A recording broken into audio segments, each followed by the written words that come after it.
welcome to today's presentation of Super Discord Brothers 6. This is a community project, a traditional collaboration entirely in the SMB3 theme that launched just a few days ago officially. The courses had steadily been uploaded over the course of September to December last year, but everything has finally been assembled and presented in this rather glorious website that I'm going to link in the chat that has an interactive map as well as all these individual cards for the levels that have extended descriptions, most of which we'll probably read along the way. I'm not going to be following on screen with the map as such, but you can see that there is a tracker there for 5 collectible big coins per level, and there's quite a lot to make this a cohesive and standardized experience. Just a little bit of additional context about the Super Discord Brothers brand. This is a community project series that has dated back to Mario Maker 1, all the way back to 2017, in fact. And the first 4 installments were in Maker 1, and then there was a 5th one, also known as Super Discord World 2, in Maker 2, that launched in November 2019. And we actually did stream that top to bottom last year. And so that was still on 1.0 in the game, patch 1.0, before a lot of other things were introduced, like Link and SMB2 and other things that you will not see today, but notably some things like the Koopalings as well, which you will see this time around. And so this is kind of a long expected revival of the Super Discord Brothers series, principally organized over the last few iterations by Gritoffy.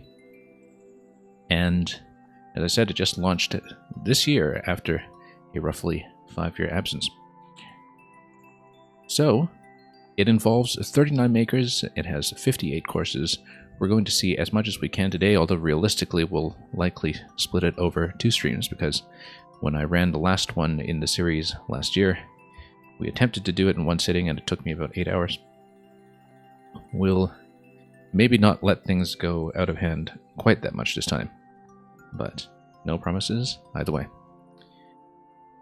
So let's begin in World 1, the Prismatic Plains, with 1-1 Golden Grassland by The Watch. The long description on the website says, Toadette is welcome to the Prismatic Plains, a rainbow of colorful landscapes. At its start is the Golden Grassland, a gleaming garden of golden goodness. But it seems Bowser and the Koopa Troop have invaded this rainbow region, looking to cause a whole spectrum of strife.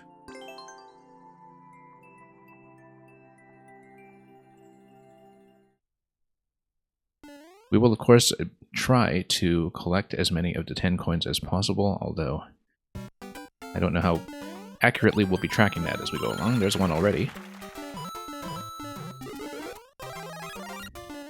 Many of the makers in this project are familiar to us on the stream, as some of them actually go all the way back to some of the major projects in Maker 1, and in particular, a lot of the formerly vibrant community that was organized around Reddit and the Level of the Week back in Maker 1. And that's where a lot of makers here got to start. There are some newer ones too that are makers who came to greater prominence in the second game. But we'll definitely see some familiar names here that we've seen before in the past on this stream, in both Maker 1 and 2, some of whom have been absent for quite a few years and returned just for this. And so yeah, I mean, this is definitely SMB3, and look at that. I didn't even try to go through the top pipe. This is, of course, just as closely as you can approximate. Oh, wait a minute. Ah, okay, it just completely matches. As closely as you can approximate the kind of pipe entries you see in Nintendo's own games. Obviously, the way you can build them has been somewhat restricted by the changes to things like pipe stacking in Maker 2. So, let's put down a shell for the time being and see what we're going to do about that P-switch. We'll try not to grab absolutely every coin, because to keep up with that authentic feeling, as you can see here, whoops, there is going to be something up there, some blocks we can jump on up high. To keep up with some of that authentic feeling, that you don't have P blocks or anything of the sort, it's just going to be coins or bust. Now, I wonder if we can actually get on top of that, or these are just collectible coins. Probably just collectible coins. It's like, oh, there was totally something up there, wasn't there? Oh well. That's okay. I mean, we have to Tanuki Leaf. We can float up there if we really want to check. And, oh, there is a P-switch gate there. Okay, so that's too bad. We actually missed that opportunity then, by the looks of it. I mean, if we can find another P-switch, that would be great. I don't know if I'll necessarily intentionally take a death just to explore that. So, scratch what I just said about not using anachronistic elements like P-blocks. I mean, this is Mario Maker after all, and everything's fair game. Because you do, in fact, have this P-switch gate that was right there, and I don't think really there's going to be much more we can do about that. Unless there is a P up here. Nope, there isn't. That's just a coin. Alright.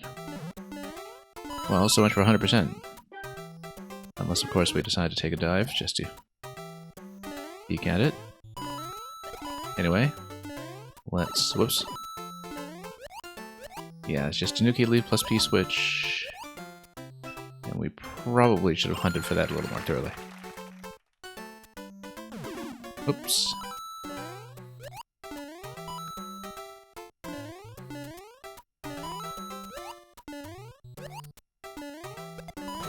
Okay, another coin down here. We'll just let that be collected. Yeah, actually, if you look at Coin Tracker closely on the website, it does say 10, 10, 10, 30, 50 as your checklist. I don't know if that's going to be standardized across all levels as well. It might be. Judging by a quick glance of it. Oh, you know what? We've got a P-switch. Let's go back.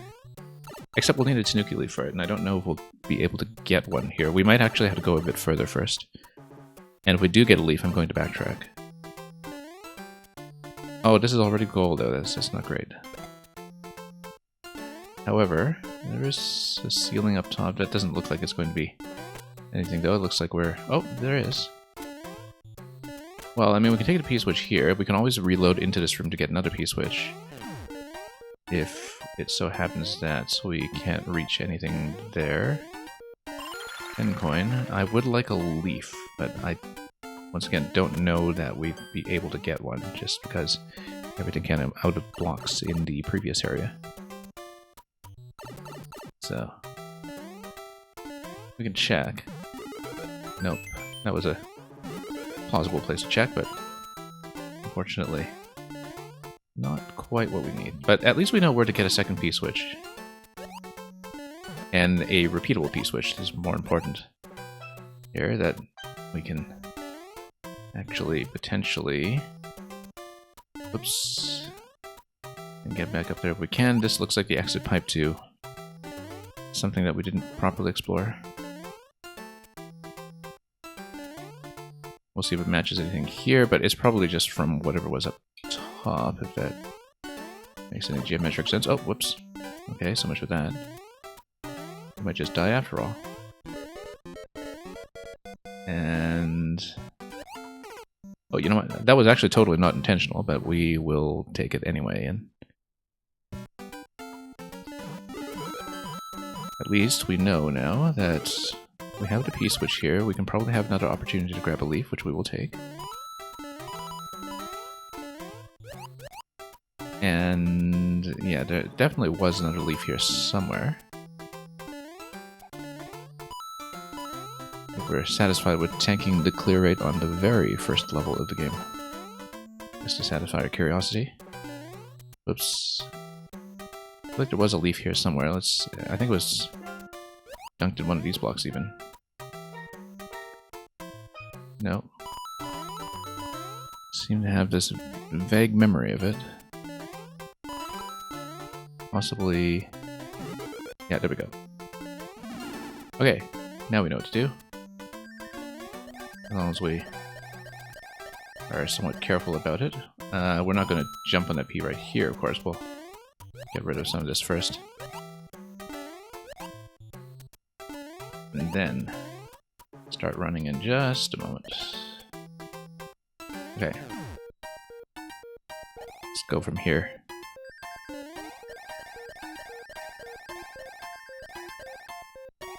Oh, you've got to be kidding. Okay, that's fine. We can get a P-switch in the next area.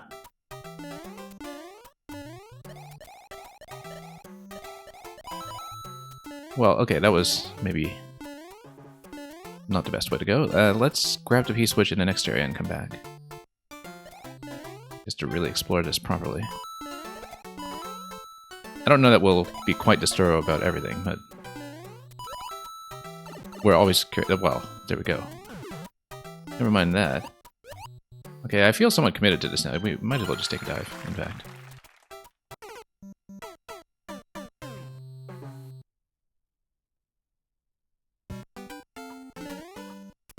Grab that P, and that shroom is here.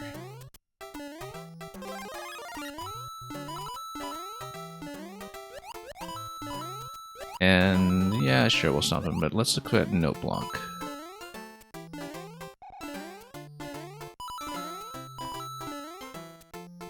And we'll just wait this one out. I think the next series Note Block's over here. Well, no. I mean, I was trying to bump it from below, but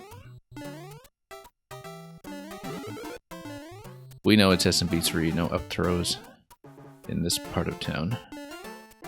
But let's get out of here just in case.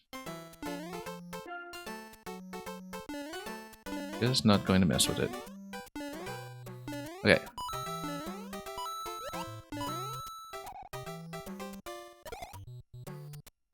And this time, yeah, let's just make sure we've got enough room to work with here.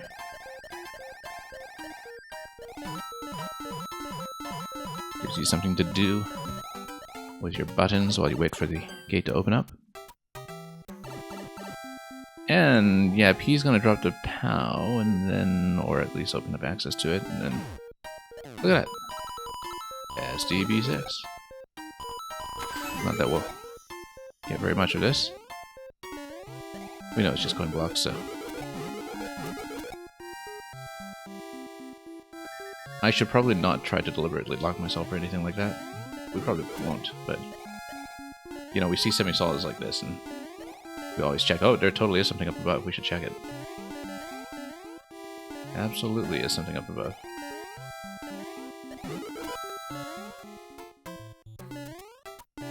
Except, no, we just need to fly from down here, actually, just fly up. That would be the sensible thing to do. There we go. And there's your number 6.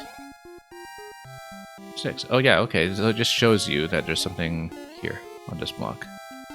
Probably just a 1-up, but there we are. Okay, now we feel complete. Like I said, it didn't actually track our coin collection, but I think we picked up a reasonable amount. I don't know if we got to 50. This is to 30. Oh yes, it would be in the next zone, because there is something flyable over there as well, once we get to it. We should get rid of this first. And then there's P down here, we should probably not touch that. We'll just fly up without touching the goal.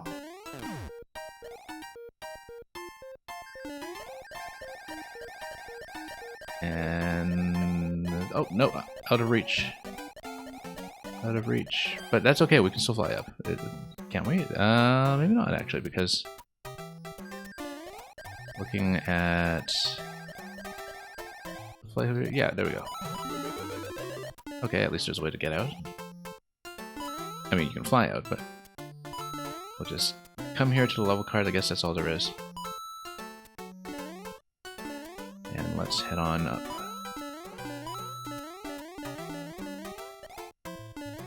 Alright, and yeah, we got that before, it counts.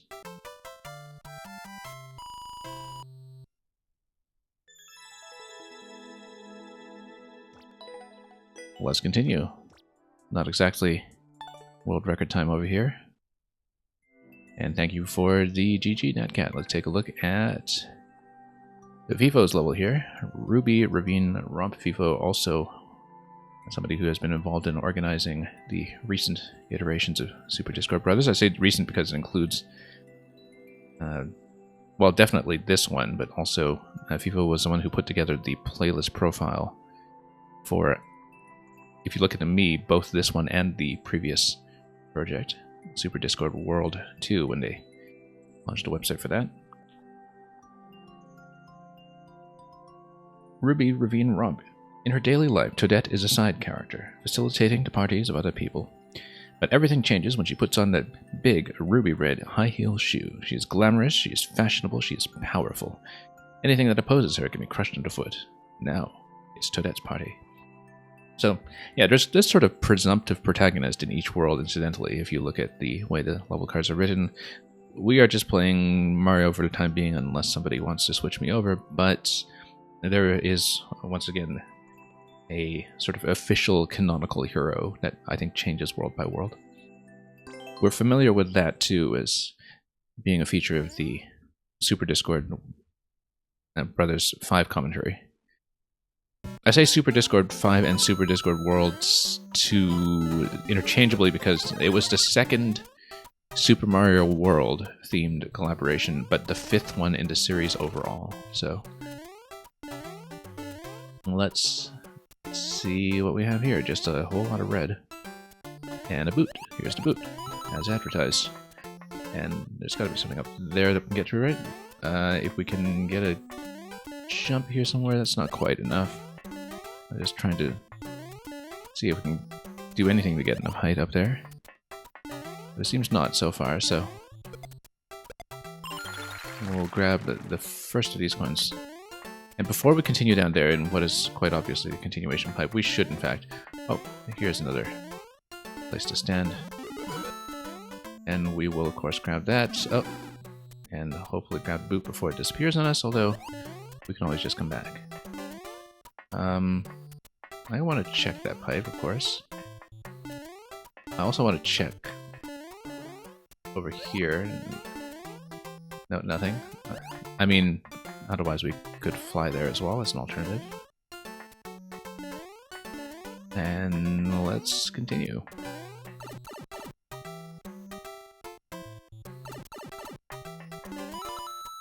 Okay. And Fireflower, do we want to... Well, I mean, I feel like it's more beneficial to fly for the time being, since that was the more optional of the unlockables, so I think we'll skip that for the moment. We can regret it later. Look at that, everything's going to drop out. It's a switch that you just press once. I do wonder about these pipes naturally. Whoop, no, gonna drop that. Well, we'll have to get one back then. Turns out we need it for something. Here's a boot. Yeah, I kind of doubt these pipes will be anything, but we are curious. Hang on, let's go back just to see if we miss anything critical here. I mean, this key door looks like it is an exit door. And so we know that we should look for some kind of secret that will wind our way back there. And each of those vertical pipes is of course a likely candidate, but also might just be giving us a... We'll have to look at here. Yeah, you see there's something going on the other side. Looks like we'll need to wind down and back up before we continue to the right, which we won't do just yet. Curious. Ah, okay, so a bit of a mushroom chase here. It might just be aesthetic, much of this. Kind of wonder if we can trap ourselves up there somehow. And I wonder, actually, how far we're allowed to escort the spike top. We'll need better timing for that, but I doubt this will actually get you anything. Because thinking back, I mean, the only thing that we were really not checking thoroughly was the vertical pipes. Oh, whoops, okay. That's fine, we'll take it. Prevents me from flying. Oh. Yeah, we were missing everything to do with that key door, so we really do need to check. So this spike top is going to wind over there. This blaster gate looks awfully suspicious.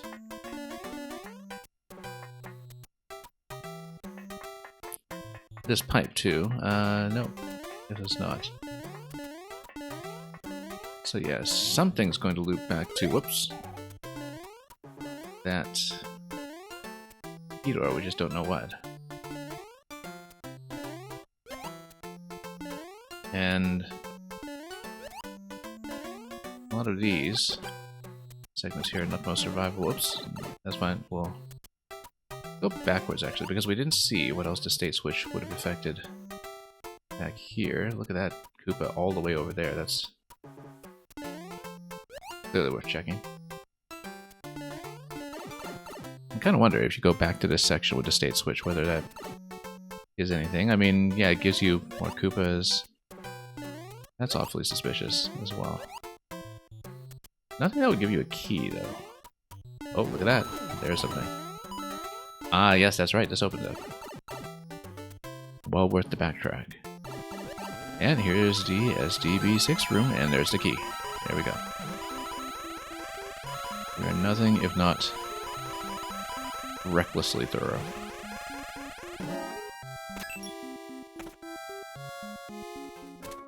Okay, as expected. Now we better get through the rest.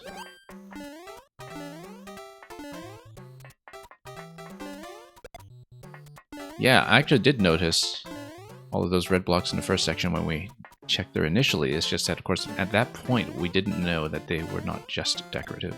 And it was entirely plausible to have thought at that point, whoops, that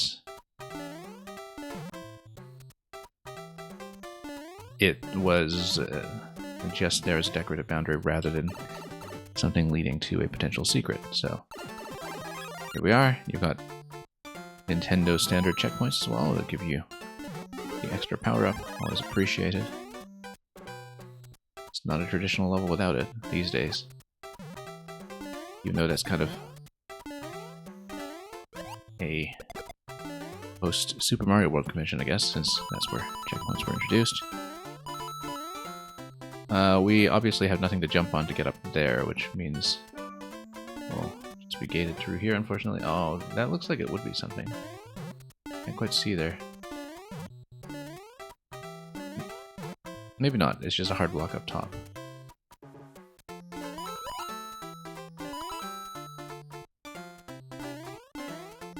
We'll check some of this, obviously. Oh, state switch. I mean, I'm very curious, but no, nothing to be curious about, fortunately, so just locks you out, and we'll go with 8 seconds remaining. Yeah, without physically doing the checklist, I think we're not really going to track the 10, 30, 50 coins all that accurately. But we will try to look for the SDB6 rooms. That seems to be a consistent type of secret that we should keep our eyes peeled for.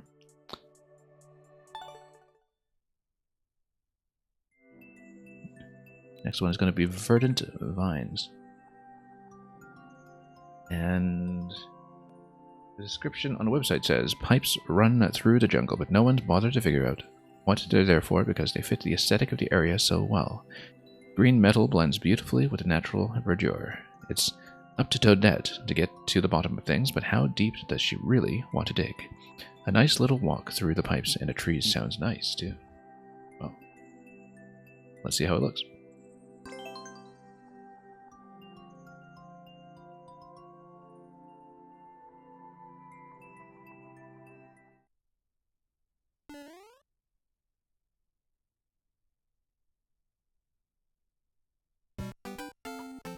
Okay, oh, snake blocks, and a natural location for a Koopa shell to give me something. And by something I mean mushroom. And of course we'll clear away over there. A lot that can be potentially done with the spring. I was trying to toss it to bounce it up or something, but there might be ways to do it. We better get rid of this now. Oh, we failed to get rid of it. That's fine. Now, there are ways to get up there. I'm just wondering if we can elevate the spring to bring it even higher. But it looks like there might not be a good reason to do it anyway, so that's okay. But you never know with the secret placements in what they are. For example, up here, although that sort of implies maybe vine down here, so let's actually crawl this way. And there we go, as expected.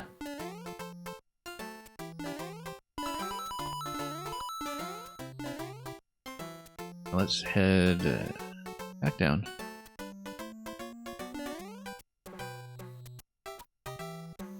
One thing that we often talk about here when playing levels in a traditional format is actually just how much the traditional format does, in fact, rely on a lot of freeform exploration for its own sake, even for rewards that are totally inconsequential, like coins.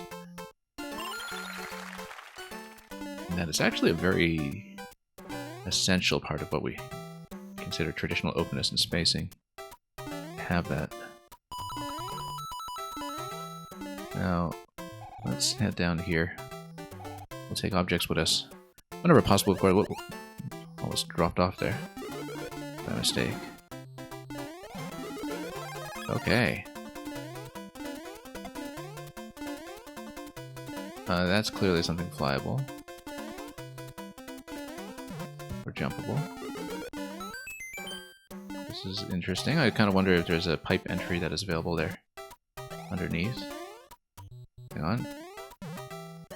If not, that looks suspicious enough that we should certainly check.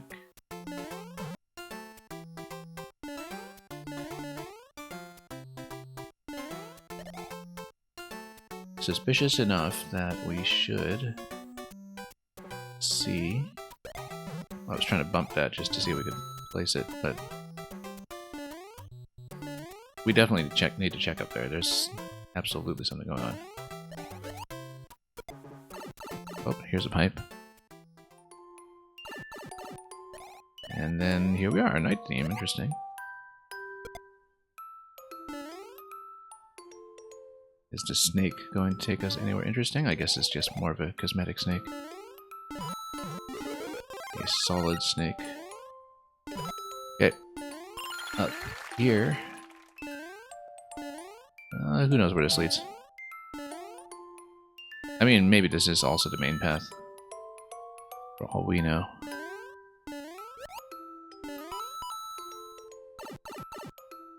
Actually, no. I mean, it's a pipe that's out of the way. Okay, that's what the path is. It gives you a fire flower.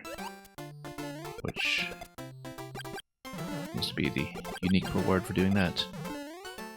And we'll just hit checkpoint, and obviously here, something like that, I think Tanuki Leaf would have been more helpful. If we can go back and get a spring, in fact, let's see. Well, okay, so much for the fire flower.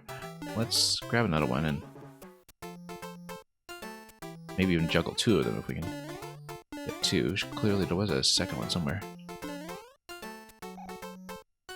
Oh, so much for that. That's okay, we'll take this one over for the time being, and then we'll see if we can get a hold of a second one. And we might as well just try to at least raise the camera by enough to see what may or may not be up there. There are definitely ways to get two springs over here, and then we can try to do something with that, but yeah, I can't really scroll the camera up far enough. Oh, there's a second spring here. Okay, that solves it.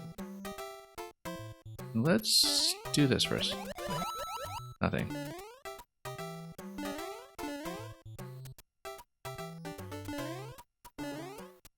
Then here we go.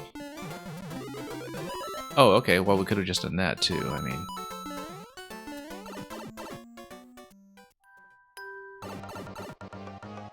oh, it's a race to the 50. I love how instantly it is signaled by the music, in fact. You just know it's a race as soon as you hear Mario Kart. Also, clouds up there, I think we need to leave for that. I don't really see a way otherwise. Might be something up there. I feel like there is. but without a leaf, I don't think we're seeing. That could very well be the SDB6 room. Oh, never mind. It's funny, I never actually intentionally want to take a hit like that, and then we wind up doing so anyway. Just as I think, okay, you know what, I'd like a little more leeway to explore. Let's see if we can go back and get a leaf. This is already well past checkpoint, but I mean, it's a traditional level. Options do exist.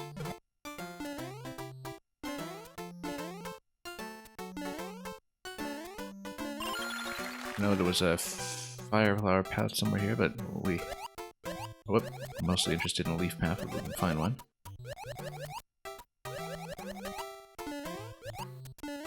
And what was this again? Let's... well, totally failed to whack that thing. And that thing. Okay, let's see.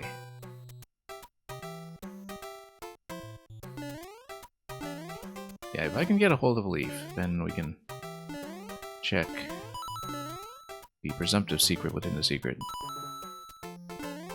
But I just don't remember where it is. It's not this, this was just a coin. Well, let's just keep exploring. Maybe we can find one somewhere in the area. Nothing here, just decorative or an exit. Also. Oh, nope. Failed to pick that up. That had potential, but we need a Koopa shell. Our flower is not quite what we're looking for here.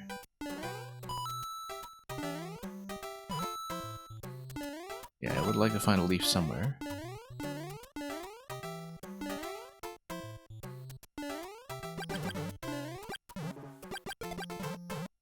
Well, we'll keep checking. There we go. Now let's not lose it. Almost lost it. Okay, let's get out and then try to get a spring and then go through that central area to the night theme area. Fortunately, don't get to pocket that one.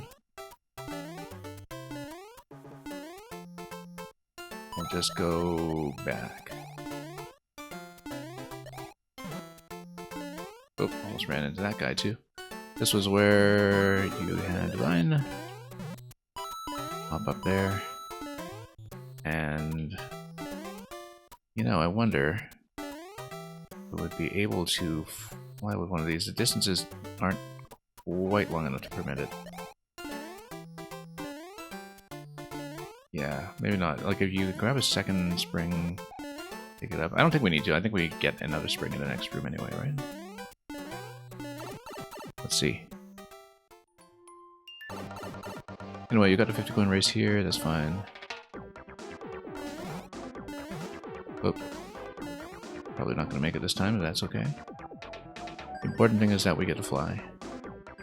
And we'll see if there's anything up top. Oh, it's nothing. Oh, you get some moles though. Don't know what they're doing over there. Little secret, I suppose. There's almost something. More moles for some reason. Could be something else that's placed beyond the top line stop.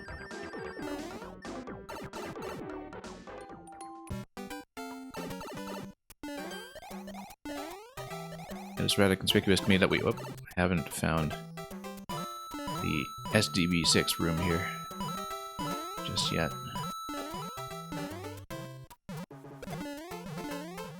And losing the leaf might compromise that. Oh, too bad about that one. Well, let's see. That pipe is an entry for sure. Oh, that was not intentional, but yeah, that looks like it is flyable. The munchers are a problem. I don't really see a good place to fly currently. Multiple springs might also be the answer.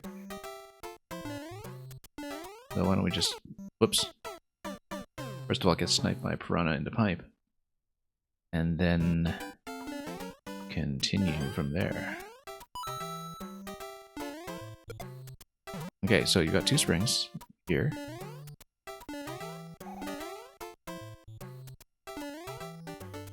Let's just escort them both forward. We should try to get a mushroom at some point because we know where some places to get a leaf are late in the level. Here's that mushroom.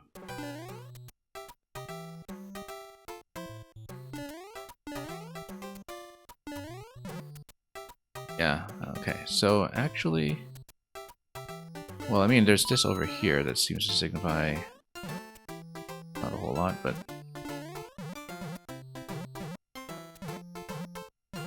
Oh, okay, and there's an exit over there as well. Yeah, we're just clearly supposed to lower them at the question block.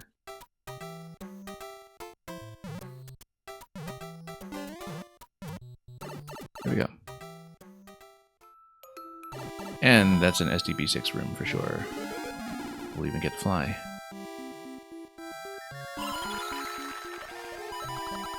SDB. And what is this? Yeah, to make sure you get a leaf, and of course, unless you accidentally deflect it the way that I just did. So, yeah, there we are.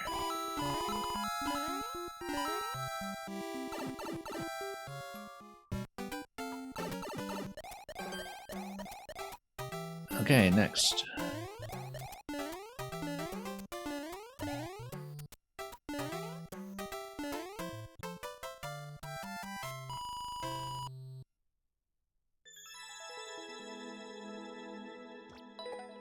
And thank you for the GG, Natcat. Don't know if you've had a chance to look at any of these yet. We are, of course, still in World 1. Taking my time with it. Here's Seanock. Now, Seanock is also a maker who has been around since the Maker 1 days. We actually played the entirety of his Maker 1 profile when I was doing that with a lot of people early last year before the service shut down. Pretty much entirely on the strength of his 2YMM level, his 2 years Mario Maker level, which was the one that was the remake of Metroid 2 that actually launched the exact same day as Samus Returns on the 3DS. It was a pretty remarkable piece, one of the real standout levels of Maker 1. And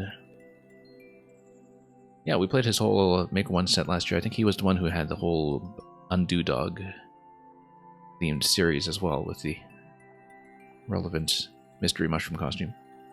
But anyway, here we see him present a Cobalt Cherry Castle. I played very little of him in Maker 2, actually. But Cobalt Cherry Castle. Egads, Toadette has landed herself in a sticky situation at the Cobalt Cherry Castle. In this ever-changing environment, she must stay on her toes, swaying on seesaws and pouncing off platforms to dodge the scarlet sludge below. Yeah, Natcat, a lot of these levels had come up over the last few months, but they only kind of finished putting together the website for it earlier this week. And officially launched it as a collection. We had been seeing some of the levels go up on a number of profiles that I follow, and I also had previously playtested some of them on viewer levels, documents for instance, which we won't see today, I think, because it's in a pretty late world. But you definitely see a lot of people that are very familiar to us participating further down the list. So let's see this. Cobalt Cherry Castle.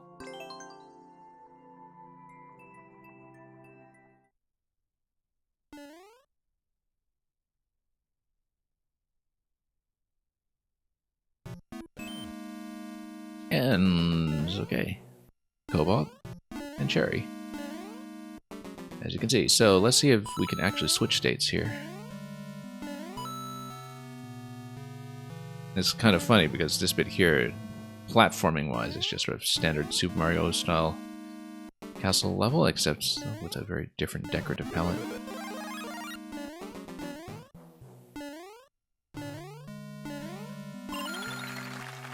And look at that blue pipe over there. I think that's just probably decorative.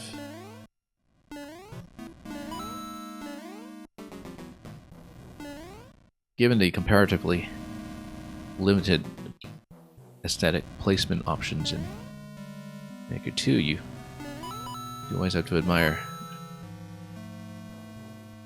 what happens when people do try to use it as an aesthetic toolkit. There are some makers who are very good at that, of course. Because in some ways, despite the expanded tool set, I've said very often that it seemed like people who do aesthetic traditional levels did lose out somewhat on the Maker 1 to Maker 2 transition. Particularly by losing things like mystery mushrooms, pipe stacking, a lot of the semi-solid overlaps. Whoop! I just rammed into that wall. But you can still do things that are pretty striking with elements like these. Most of these elements being new to Maker 2. In fact, if you look at this, the blue and red blocks, the differently colored pipes, etc. They've been around for so long now, it's sometimes difficult to remember that we didn't have them in the first game. But anyway, it's going to be state switch at the end, followed by a reversal. If we don't just plummet off the column in a most embarrassing fashion. And yeah, eventually there will be all these red steps that go up. Of course, all of these will just turn into somewhat less stable seesaws. Let's not get burned.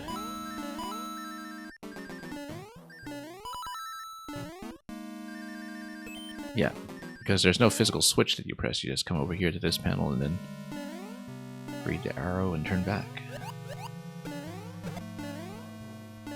Alright, let's not be quite so careless this time.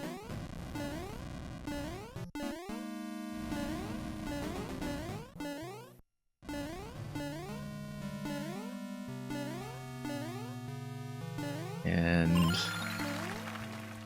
there we go.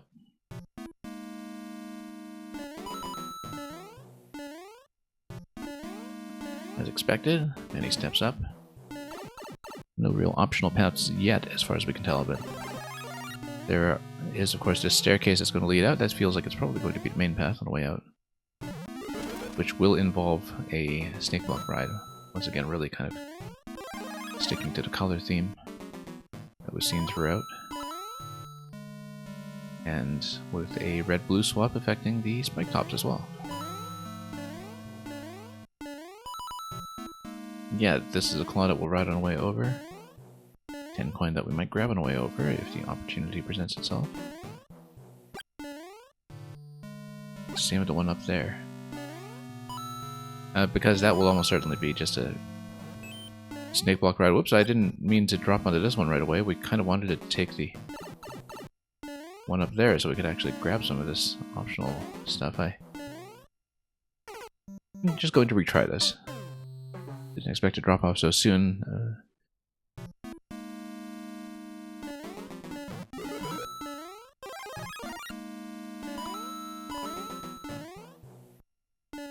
Okay, let's head over this way.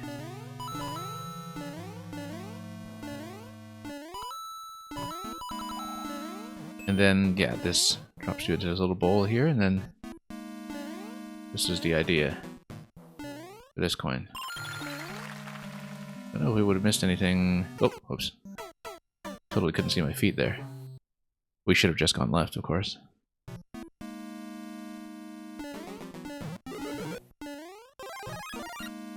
I wasn't about to remember where that was, so we were very much at the mercy of the camera change.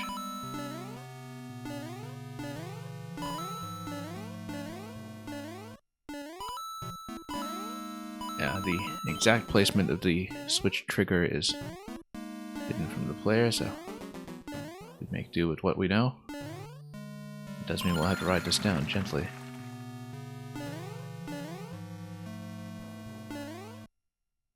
Don't know that we had the opportunity to get up here. I don't really feel as though we did. Probably taking the claw swing over to that side. If I... Oh, that's nowhere near where we need, in fact. Really? Okay, that is actually way off then. Whoops. It's nowhere close. I guess probably we needed to load up on the right side, but I don't quite see a way to do that.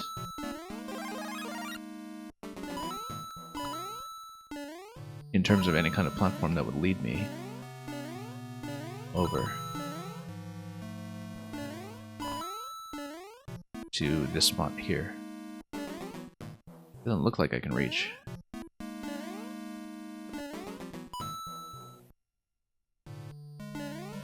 So I do wonder how we can get up there, or for that matter up here. It might be further along where you need to reverse all the way up top and go back above the pipes. Past the ending staircase perhaps, but I mean this claw is kind of suspicious. It might imply jumping up above. But yeah, not clear to me right now how we can actually reach some of this. I'm looking at the angle of what we can get out of some of those falling platforms, and let's activate this, in fact, because we haven't seen where this goes, really. Oh, that's as far as it goes. Oh, whoops, hang on. There is this red pipe that is opened up in the middle, but it doesn't seem like that's very reachable to us either.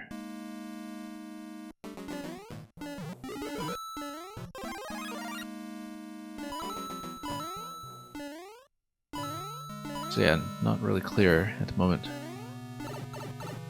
how we can actually traverse up there.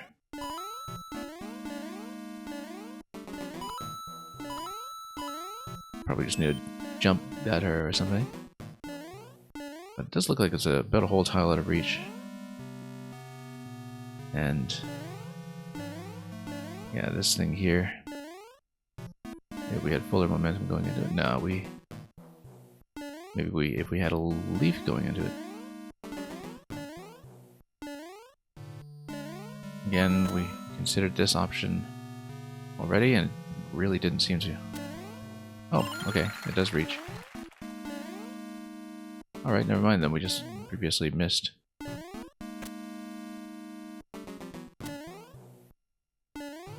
Turns out it was the parsimonious solution after all. Didn't really have the opportunity to check that pipe, so we shouldn't have dared.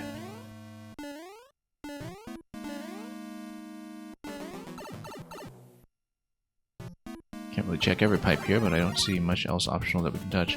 It does mean that we haven't found any kind of STB-6 secret room yet. In this level up. Oh, we got boomed. There we are. I kind of wonder, since if you do have a leaf, there is a fairly visible location up there that may or may not be reachable. Might just be there for symmetry. This looks like a symmetry door, incidentally, and also keeping the fire flower. Now, we don't get a chance to take a death here to retry in case there is anything down the pipes, which is entirely possible. I mean, it also might just be decorative or 30 coins, so.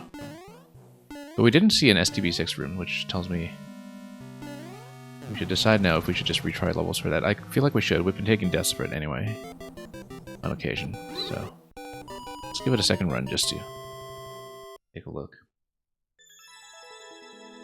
I don't know if we'll do it for every level, but just when we're curious and when we know we've missed something.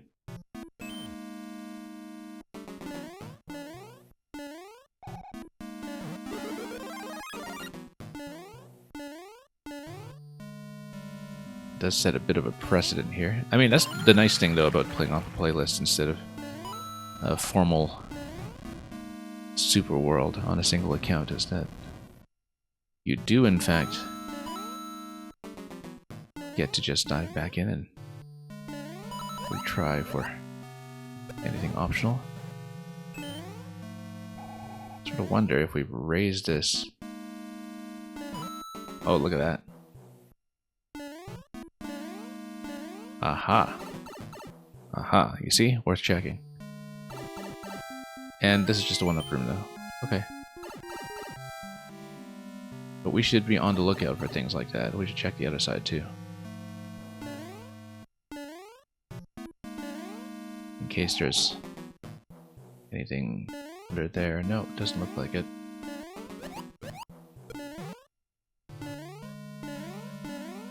Definitely we should be aware of anything like that.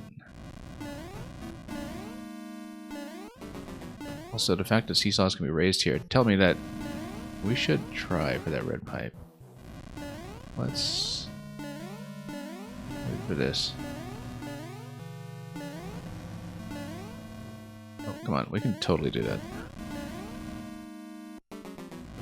It's much too suspicious to leave untouched. No, hang on. I think it can be done. Might be nothing, but it just looks so suspicious. 06i, welcome. Absolutely, it's something. There we go.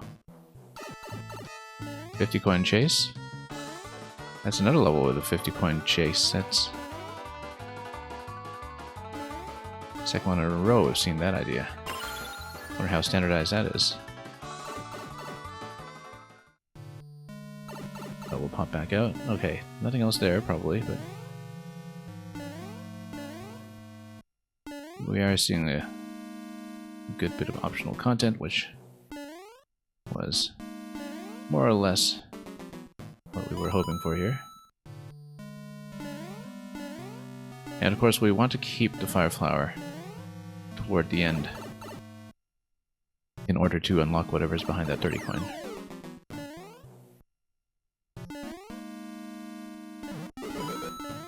This fire flower specifically, so let's be careful with plants that peek at us out of nowhere.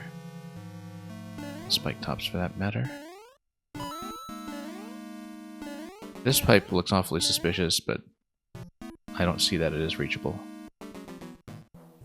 with any of the tools at our disposal. Yeah, we had to claw check the right side. I don't think there's a claw jump that would get over to that red pipe in the way we like. Or this one for that matter.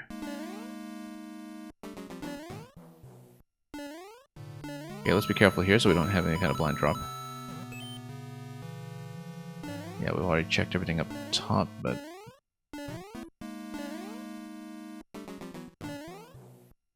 let's ride this out.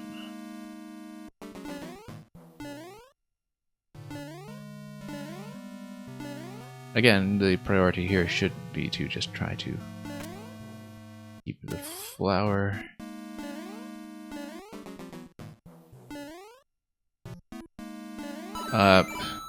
So much for keeping the flower. Hang on. Now, are we able to keep the flower at this point if we don't have access to mushroom? I mean, this spat us out here. I feel like there's no additional power-up that's available to us here, so let's just start over just in case.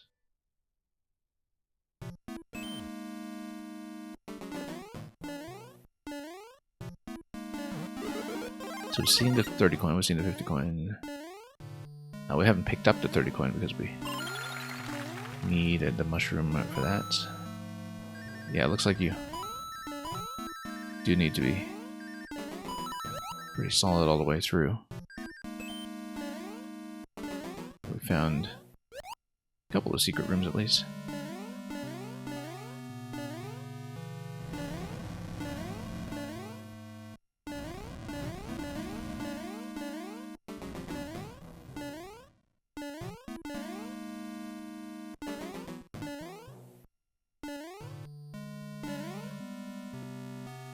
Okay, well, let's just continue this way, and we'll just need to be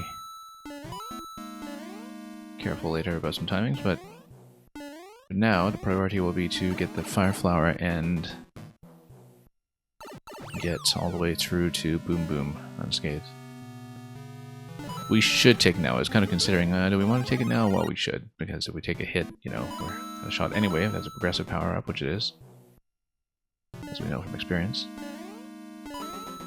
Actually, interestingly enough, no, if you start from checkpoint, I'm wondering if we do get a second power-up opportunity. I assume, thinking back to my vague memory of the whole layout, that we do need to be perfect to get to the 30 coin or whatever lies beyond. Let's give everything a little bit of room to run first. So we don't get jammed behind enemies when we're already on flimsy lifts. 10 coin we saw previously. Yeah, we need to be a little more exacting here in terms of remaining safe while jumping over everything. There we go.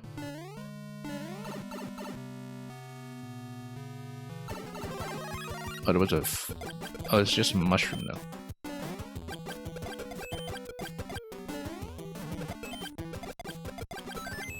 Okay, there we go.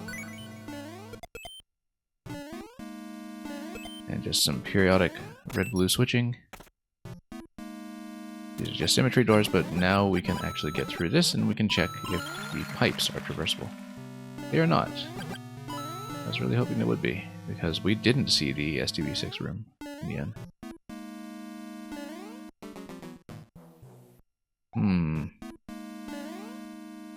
It's too bad. Because I wonder what we could have done to improve on that. Guess we did miss the secret then.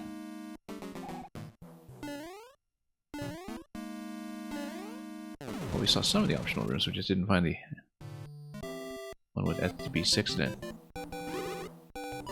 We want to spoil ourselves with more info? Well, I don't know. Well, we might not see it otherwise. We did look thoroughly. If there is a room with the SDB6 text, it would not be in the main world. I think we should move on for the moment, though. We'll see. We're trying to be thorough about secrets. We actually did explore quite a bit there, so. But it does seem like everybody has the SDB room secret, so if we missed them, we should take note in case we want to go back. Here's 1-5 by Captain Mono. Just beyond Cobalt Cherry Castle lies Grayscale Gulch, whose deep waters hold nary a drop of color. Toadette dives in, her vivid pinks standing out against the walls drenched in white and gray. To her relief, however, the wildlife doesn't think her a fashion catastrophe. To resurface unscathed, she'll have to analyze the movement of the Gulch's residents and keep her distance from them, lest they reconsider the nature of her humble views.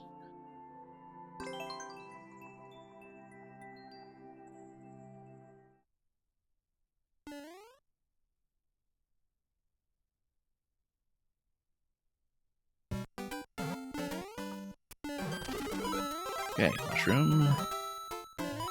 And we will check down here, of course. Nope. Yeah, again, just a level that's heavily motivated by its color theming, as you can tell from the description.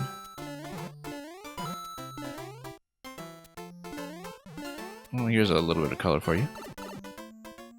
In the pipes. And here's a water level that, due to the background color scheme, doesn't look at all like a water level. Which is kind of a neat variant on the usual.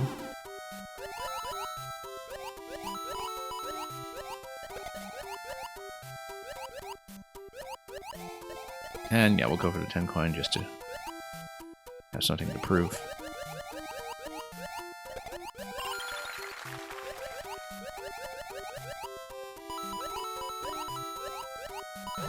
And, oh, sniped.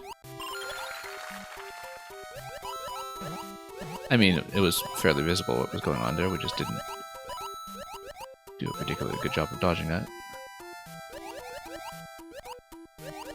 Normally, with the leaf, we could just whip through a column like this, but I guess we'll not see it. And we'll continue this way. Okay. go. And what do we get this time? More leaves. Yeah, it doesn't look like we have any room on camera to go further up though, so about a tile's worth. Not much to look at. So let's continue.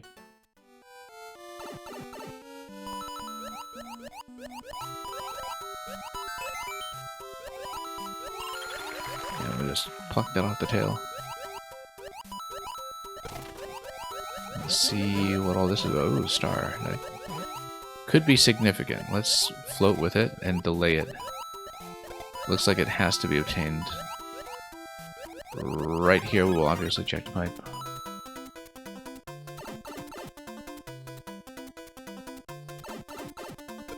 Yeah, okay, that's why. Because then you can grab the 50 coin with no damage. It looks like that should be all there is to that there.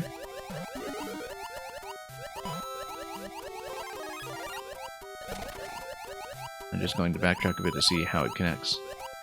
Yeah, we were there. The 50 coin is still obtainable with a damage boost, I guess, but that would be not very traditionally kosher. Not preferred. And in a traditional format, you always want to design around the expectation that the player never has to take required damage.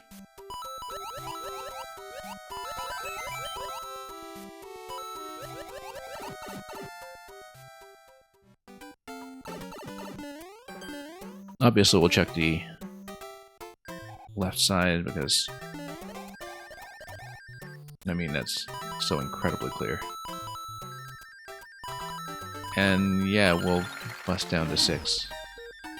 So definitely we just missed it in Xenox level prior to this.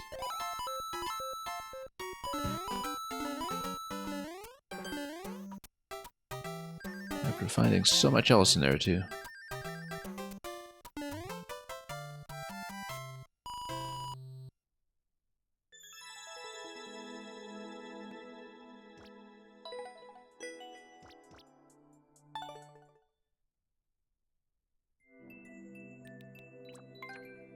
And we'll conclude World 1 with Rainbow Regatta. Toadette spots a weirdly colorful airship fleet flying above the prismatic plains. She sneaks on board, but a distant hello from a conspicuous ball-shaped ship suggests that her presence was expected. It's a showdown against Lemmy, the rainbow-haired commander of this kaleidoscopic convoy. Well, this is SMB3 themed after all, so why not end with an airship?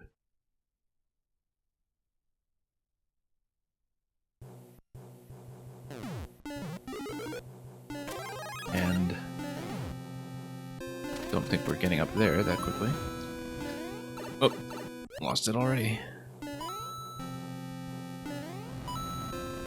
This is obviously worth checking.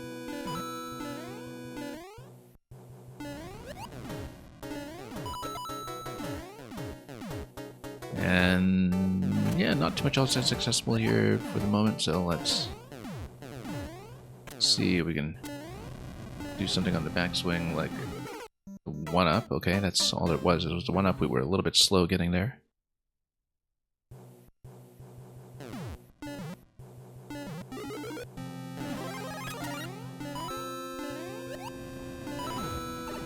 No, whoops. Oh, actually, that is something secret, isn't it? Let's take a look in the cargo bay here.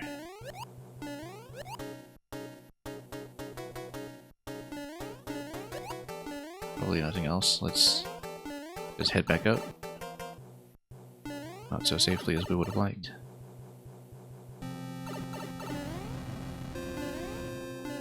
Nope. Straight out of the pipe, look at that. And the slow pipe, too. Actually, I kind of want to see if it is a progressive power-up down there. That would give us something.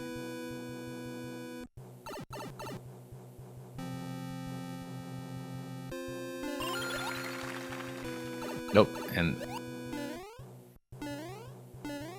Nope, that was nothing we Need to stop running into that. So yeah, it was just a 10 coin in that room, so we'll skip it for the next attempts. Oh, I said we'll skip it, and then we came down here. That's okay, we'll just pop back out. Unless the red pipe on the left is anything, I doubt it, but no.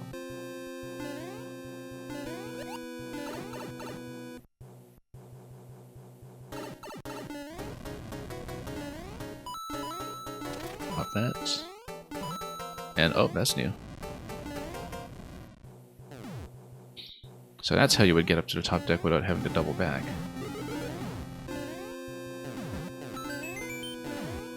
Well, that makes a lot more sense than what I was trying with the backswing on a claw.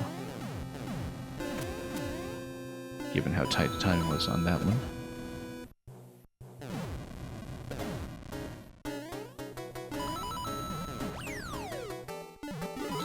Okay, it looks like it's going to be fire flower season here.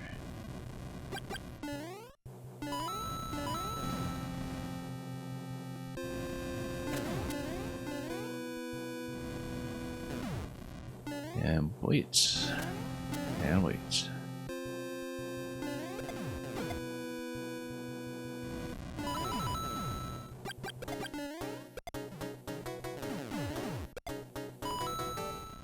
Nothing that's going to get me up there, I think. Not nearly.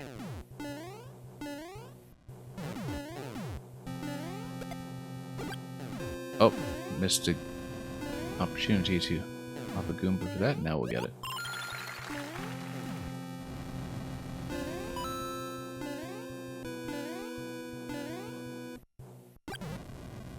That coin was potentially a bit suspicious in its own right. I guess we should, yeah, continue down here first.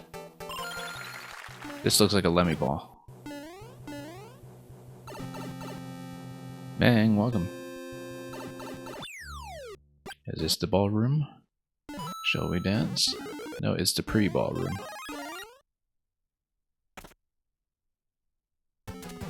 Okay, it's Lemmy time. Always look forward to Koopaling fights and seeing what kind of variations people come up with. This reminds me of some other fight from a totally different project or level, I think, or boss rush for all we know. Good concept for Lemmy, though. Where, you know, with Lemmy, you know, figuring out the damage source for him is sometimes a design challenge in the fight inherently, and the fact that you could very well just run into him from below is certainly one answer.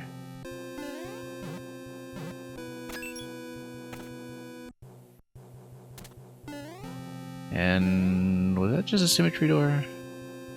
I think so, because I mean, what else are you going to stand on here?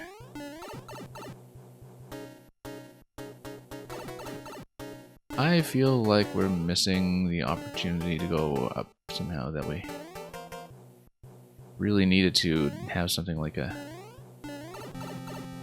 leaf available if there was one, but at no point did I see one. We saw fire flowers, we didn't see leaves.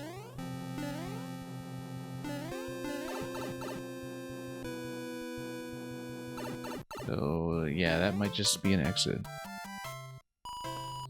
Natcat, you want Kirby Car to be your Uber. So you can be swallowed up in the innards. We might want to comb over this. I feel like there was something in the ending there. There absolutely is something in the ending there.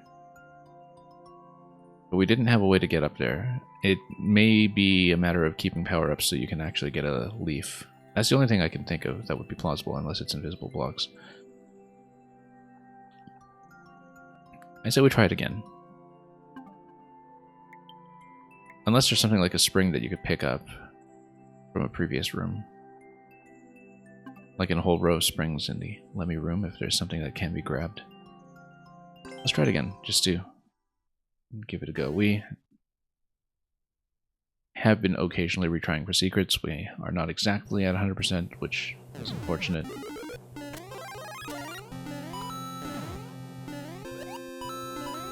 Thinking we might remedy that. Currently we are trying to see every SDB6 room, but Missed one in Seanock and missed one here, I think, so.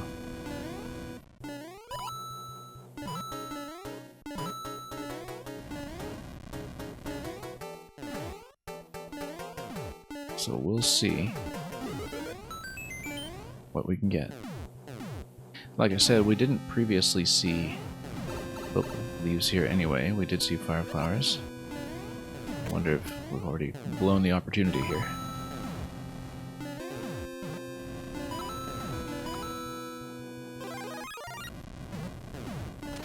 But we'll see. If there's a progressive power up, it's going to be fire flower here. We would like a leaf, though, or at least something that can get me up top in the final room. Oh.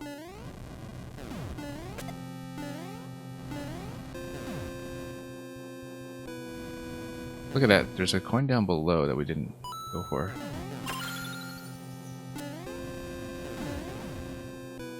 Well, I guess that's why we check for secrets, because we do, in fact, miss things from time to time. Yeah, there's nothing that's going to get me anywhere near the top. Whoops. Backing out a little too much there.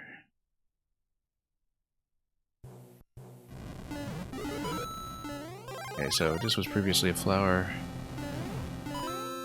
which is not too consequential if a leaf is what we're really hoping for.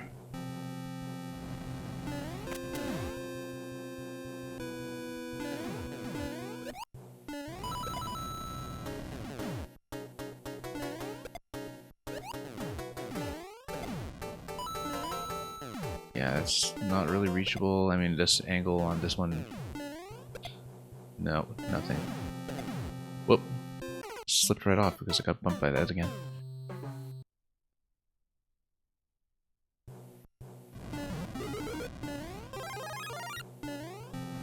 That's alright. We'll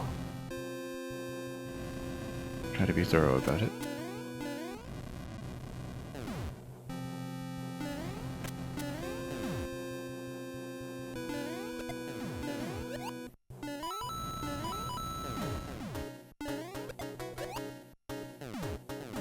And we'll just continue this way. Yeah, again, really it doesn't look like anything is reachable up top there.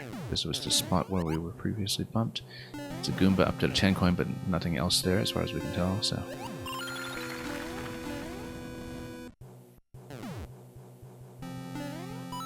This really does look like something. That looks like something, potentially. Notice the claw down there to... Oh, yeah, that's what it is. It's under the ship. It's under.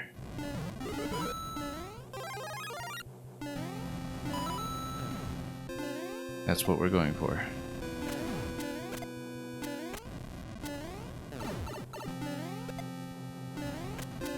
Now, hopefully, we didn't need to keep that. But we'll find out.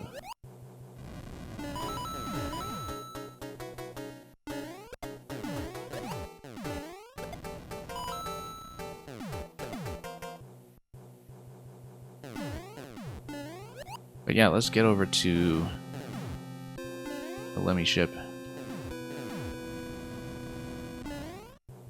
and drop down below if we can.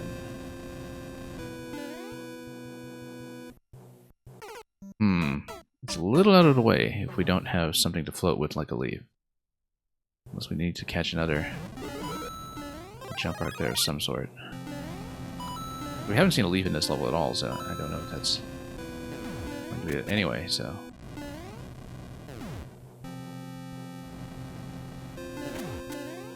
Might actually be harder while tall. It does seem like we need something like a leaf to float down there, though, unless we have to let a Goomba walk off it and jump it.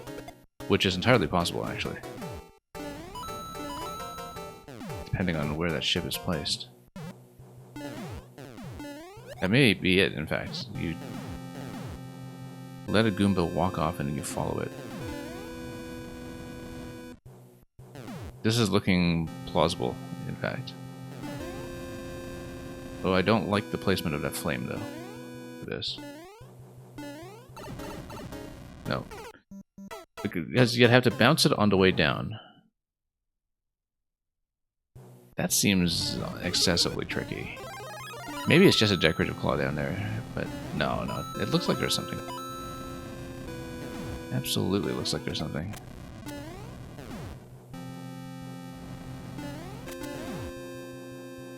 It's just that the placements going down there are a little bit weird. Down below this claw here is the 50 coin, we saw that previously. But the thing is, you would have to have the ability to take damage just in case the burner pattern doesn't cooperate, and could be finicky. We don't know if it will at any point cooperate. Given that this is already a ship we're looking for. Yeah, look at this burner pattern. Nah, that's not gonna go. Got zoned out there. It totally looks like there's something down there, though.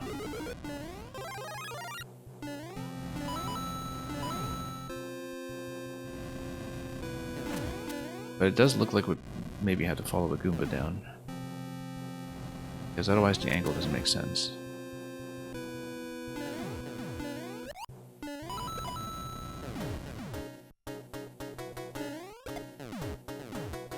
Maybe it's nothing. Maybe it's decorative. You can see we're curious about this.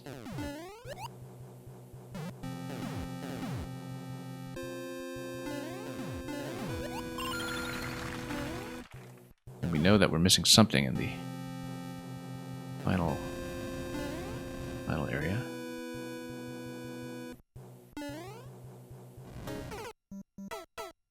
So I'm trying to follow it down so I can hit that claw. We were just maybe a little behind the Goomba's falling speed for that. Sort of need to angle myself towards it. It looks very much like you're supposed to have a leaf for that so you can float over, because otherwise the angle doesn't work. The leaf would be the parsimonious solution, which just have not at any point seen a leaf in this level also.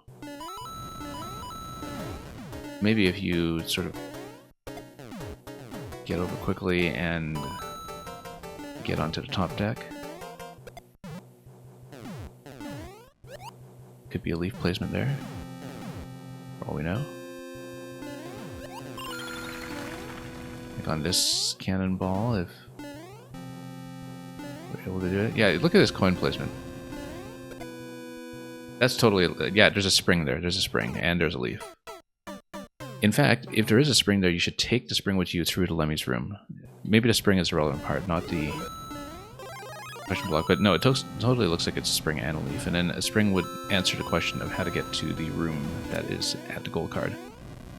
And that also answers the question of what that single coin was doing there. It's the recommended jump location for the cannonball that's coming over at that time.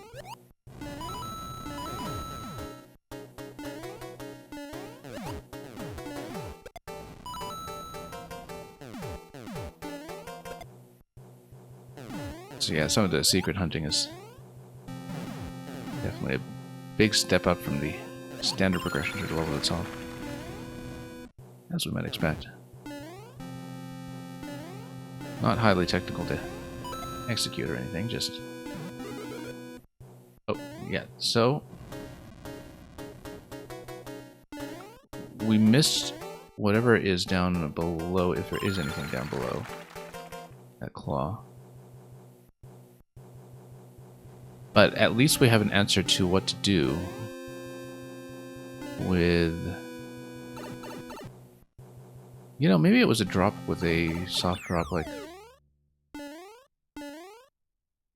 Let's see. First of all, let's grab a flower. Like, if you had a drop going towards the bottom of the ship... Well, let's see. Let's see what kind of secret is past Lemmy first. If it is the SDB6 room, that tends to be the most advanced secret, usually.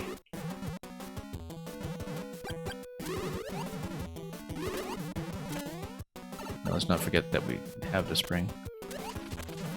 Hopefully we don't require the flower at the end. It's a good Lemmy fight. Legitimately.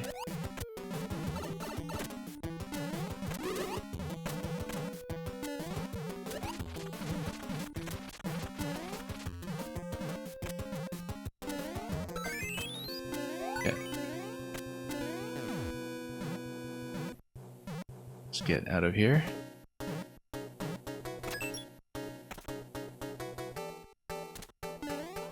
So, yeah, previously we exited out a different door, didn't we? Let's head out. At least that answers the question of what to do with this.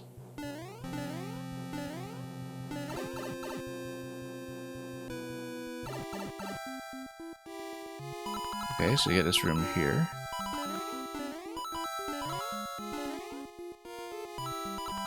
Coin heaven.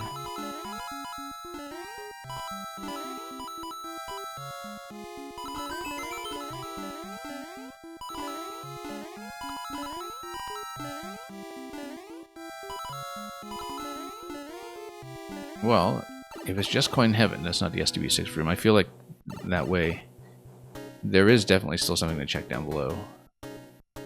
Then there's something like a fall and a soft drop on the spring. Below the limit ball. I think there's absolutely something there. Hang on just a moment here. I think there's absolutely something. Actually, well, there's a claw. No, maybe there's nothing below that claw. Maybe it's just cosmetic, looking at it. Yeah, because there's that claw that's way down low, but there isn't anything down there like a side pipe to enter.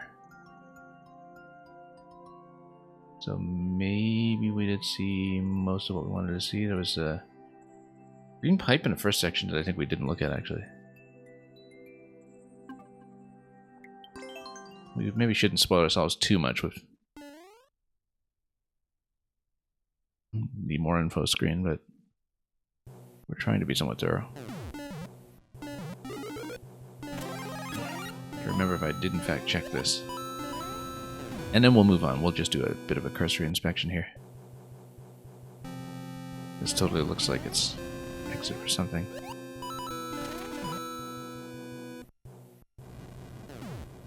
Yeah, over here.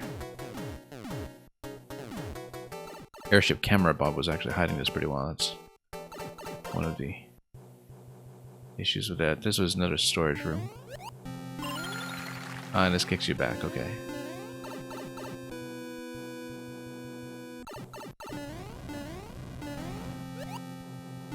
So I wonder what else we could have done with this spring. We checked the top passage before, so I'd like to check bottom this time. Because it looks like there's... Oh no, this is the same storage room, yeah.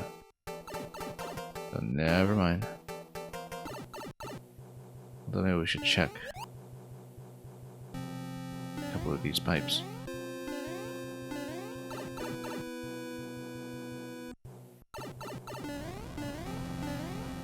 Well, we've taken a sweet time on this just due to all the secret hunting.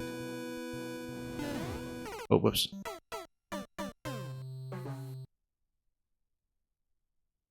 Double rainbow all the way across the sky, yeah, pretty much.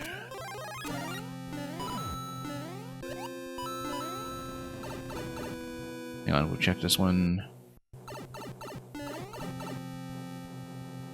Oh, what about that middle red pipe in this room? I don't think I actually did it properly. That looks suspicious.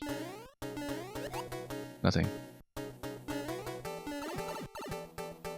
So, yeah, we might not get every secret room. Given that we've already missed 2, I think. At least we found that spring at the end.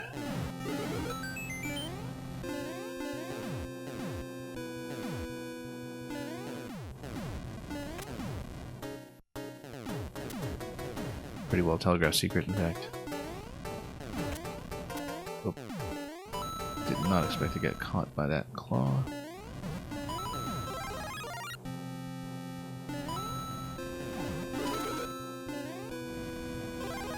I mean, yeah, it doesn't look like that lower claw is reachable. Maybe it was just decorative, but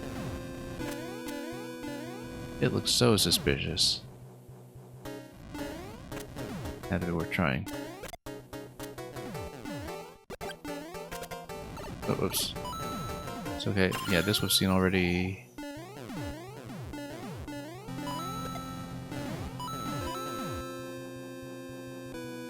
Couldn't see you way up top.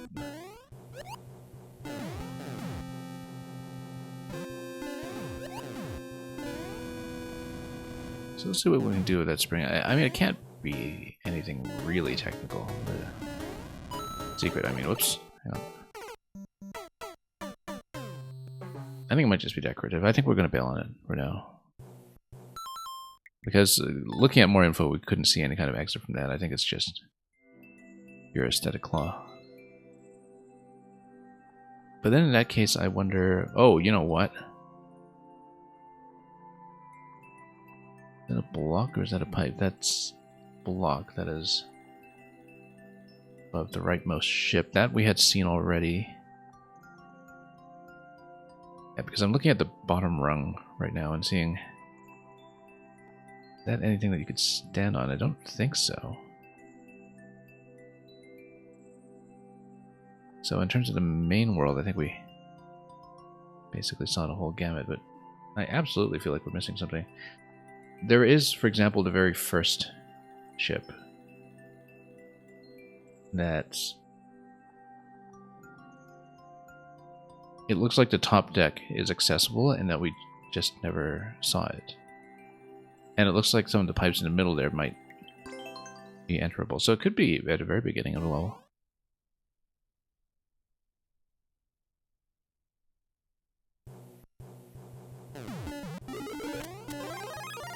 Yeah, I can't get up from this side, but maybe if we just rush over.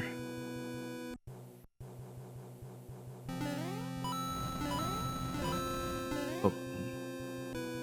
You see, no, it looks like we just passed it so quickly, there's just no way.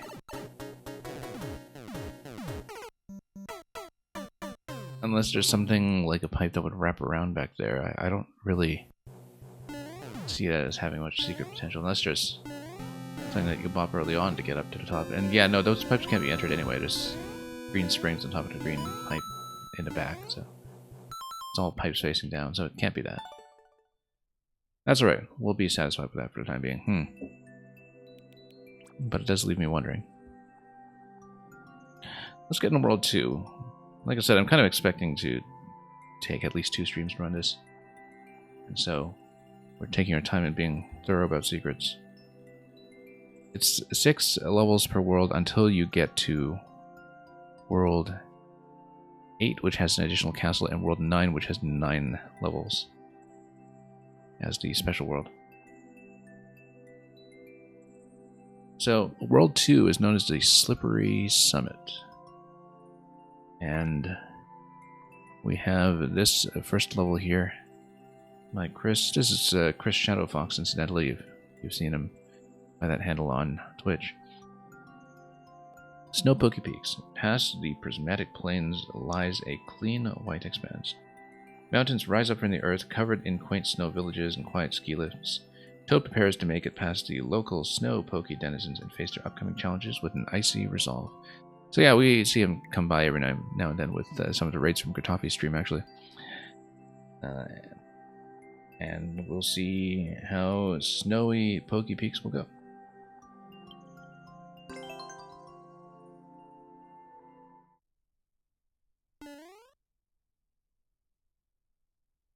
We might pick up the pace a little bit. I've been maybe excessively thorough about the secret hunting. Certainly more so than I was with the last Super Discord world. This looks like a snowball waiting to happen. Oh, that was a big miss, but I mean, clearly that's what you're supposed to do here.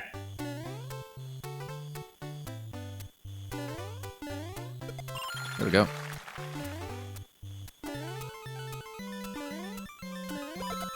Just recommending that we bop it like that. Totally looks like there might be something up top as well, but maybe not. Let's jump off of that block and find out. Maybe. But I don't see how.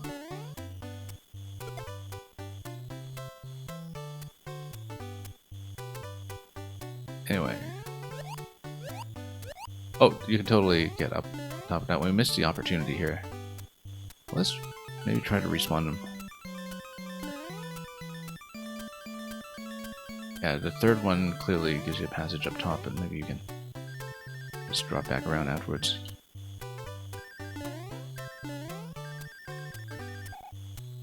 Nah, they're staying dead. If we can reload back into this zone, perhaps. Yeah, there's clearly something that you can jump towards on the left side there.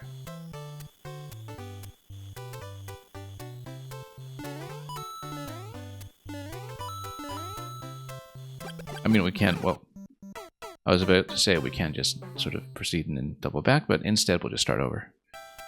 And yeah, we've seen that coin on the left.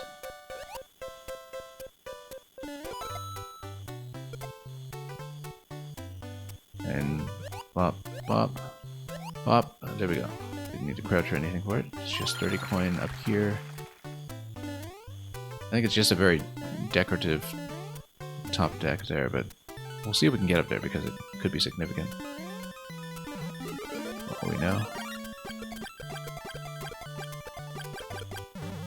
Sure, let's just keep the platforms intact. Why not? It doesn't look like we have much of an opportunity to get up there.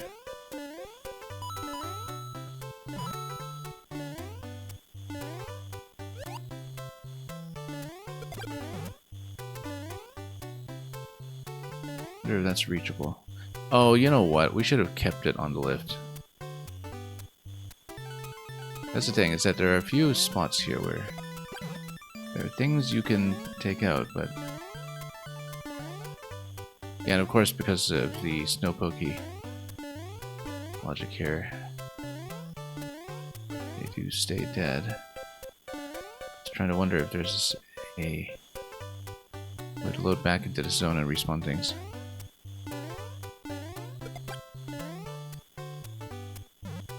Just looking for opportunities to that extent, not really seeing them.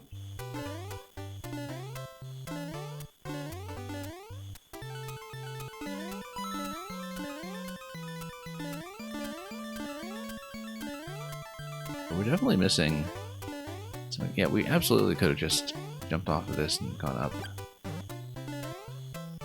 And there totally is more content up there. Now, if you start at checkpoint, I think you kind of overlap excessively with the panel, so I don't think you can actually get back up, but let's try to reload into the first area. Oh, no, and then this forces you out. Well, we might restart it later to take a more careful look.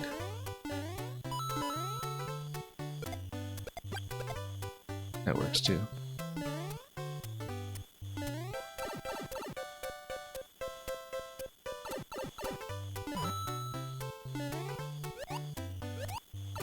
Yeah, so we should have left that one alive. The one that was on the lift going up. Rather unfortunate that we didn't. This was definitely something. But it doesn't look like anything else will be accessible to us here. That said...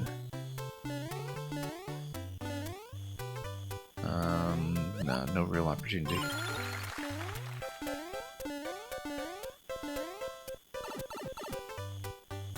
Oh, there was something on the bottom deck there too. Hang on. Or were these just decorative pokies down below? They might just be decorative. Don't see anything down there that is traversable. Nah, it's just locked away.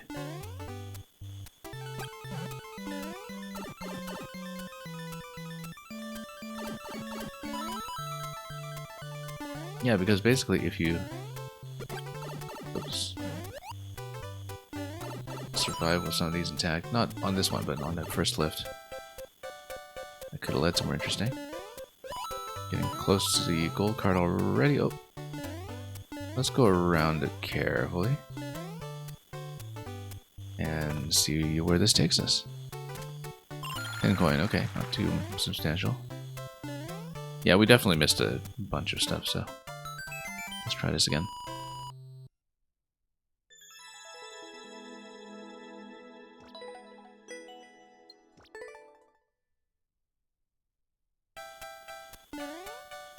We missed a lot.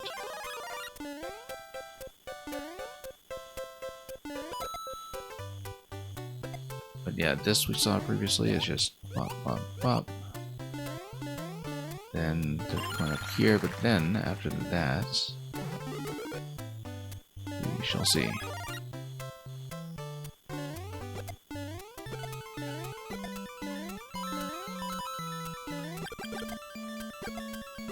Yeah, we'll just fire into this bit here. I guess we didn't need to take that one and leave him alive, but okay, so this is the test here that we want to keep this alive. Because it'll allow me to head upstairs.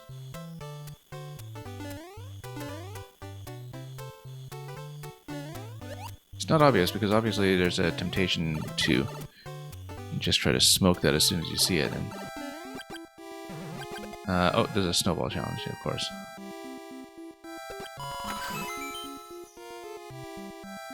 And I guess we'll just head out that door. I guess it's a 50 coin. I mean, they're... Oh, and this is a checkpoint that would be unique then. Because... it's like this area... Right, it comes out here, then... would be otherwise inaccessible. So we're kind of back on our main path here.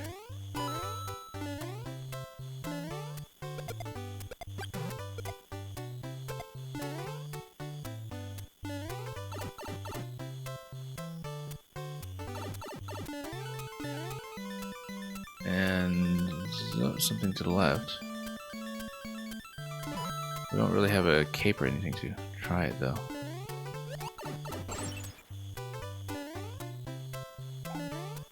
Oh, there totally is something all the way.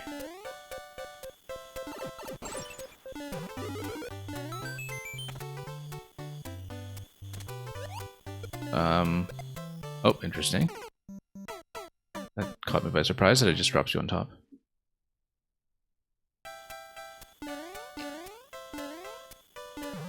But we do want to mess around with that a bit just to see what we can do.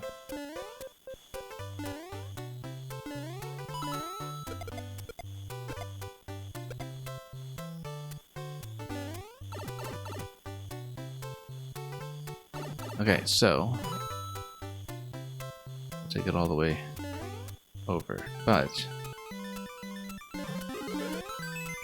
we can't really do much from here though. So it's just a one-up, I think. There's nothing else up top.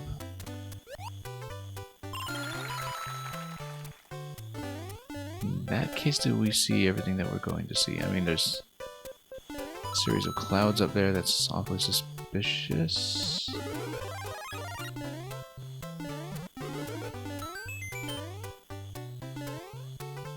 We never did see a way to traverse up there.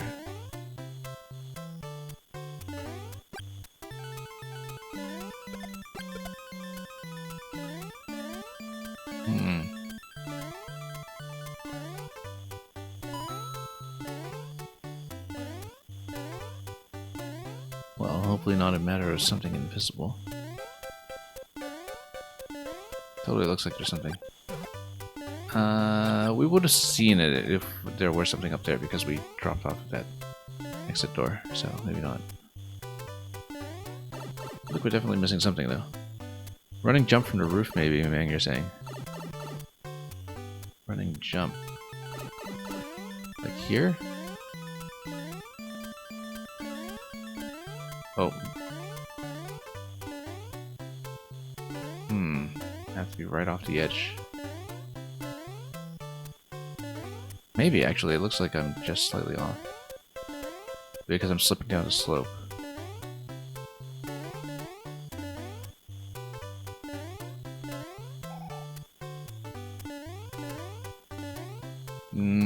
Seems like a bit of a stretch.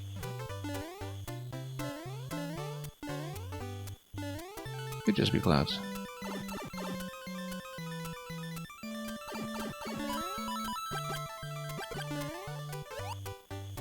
We'll see. Whoops. Definitely feel like we're missing some secret.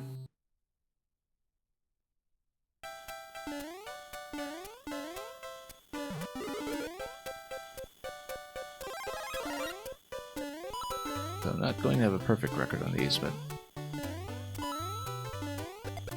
that's already known.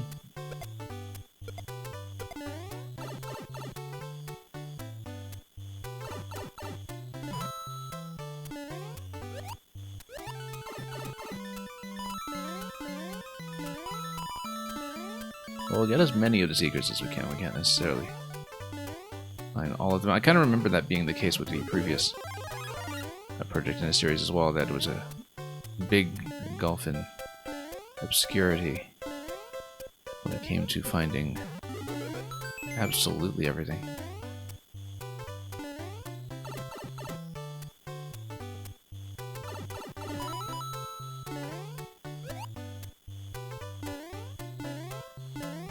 Oh, just got stuck here.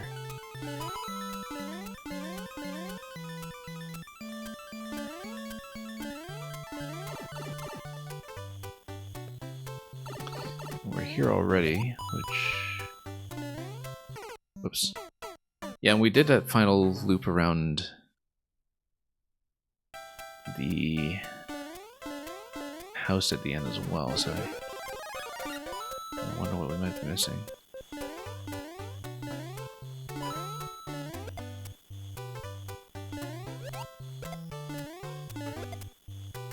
But yeah, it might just be purely an execution challenge to get on top of that corner.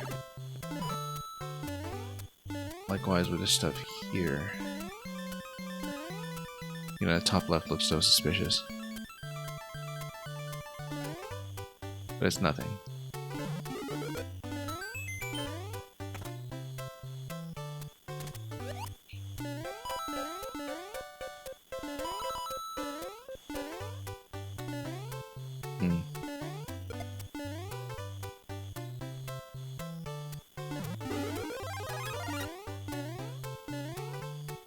Yeah, it's so close to being correct. That's the thing. It's tantalizingly close enough to make you want to try. We are kind of slipping off the corner on this jump, for instance. Looks like we're so close to doing it.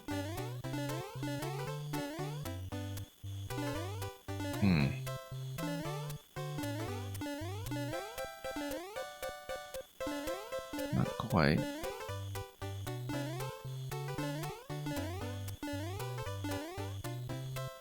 I mean, I wonder if there's a way to escort something that we can jump on in that position, but we haven't seen that be the case. Yeah, I just think that's barely out of reach, but it's kind of annoyingly out of reach in that it's so close to being correct. Yeah, we may have to scan more info for this one. Normally don't like to look at outside information that way, but you never know. I mean, at least it might be a sanity check for whether it's worth looking at. You know, we actually didn't go... Oh no, that's just the exit pipe. But when you come back out, it drops you on top. Not exit pipe, exit door, rather. And so you can kind of see the clouds on the left side, barely.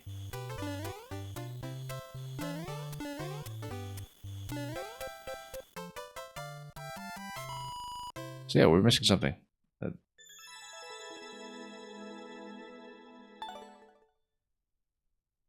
Well, let's take a look at the layout here to see if that spot was worth checking. This is just in the main world, of course. You do kind of see segments going up towards the clouds. I don't know if there was really an exit there as such. Doesn't really look like it. And we had previously taken that top middle right there. It'd be minutes. Thank you so much for the resub. Welcome back.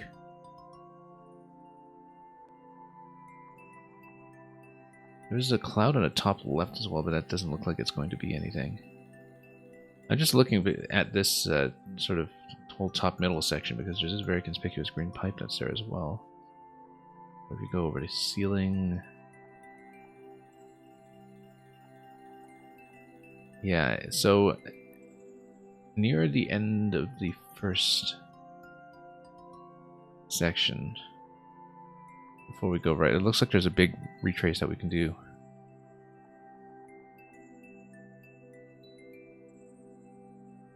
Oh, I guess that's close to where we would do a ton of hopping underneath it. Yeah, so the thing I'm looking at is a green pipe that is actually way to the left. Top row, about a fifth of the way into the level from the left. That's something we didn't check. That's something I didn't have the opportunity to see. Also, there's another pipe that in the last section is kind of in the top middle there and accessible from the left side. And that I think we also didn't reach.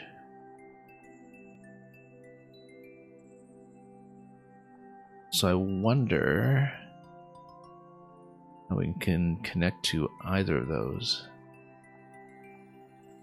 Because that's definitely something.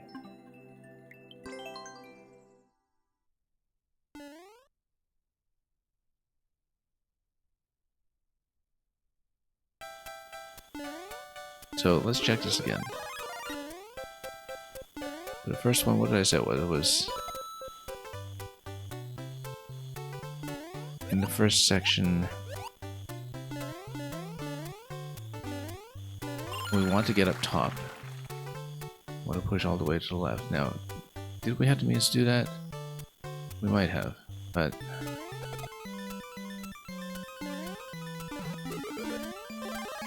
let's see.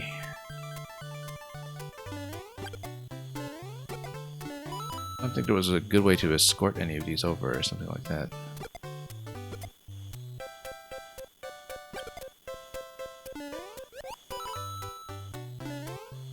Oh, whoops. Well, you see here, if you find some way up, all the way to the left. So, well, one potential way to do it is to take the part that was on the right here, and then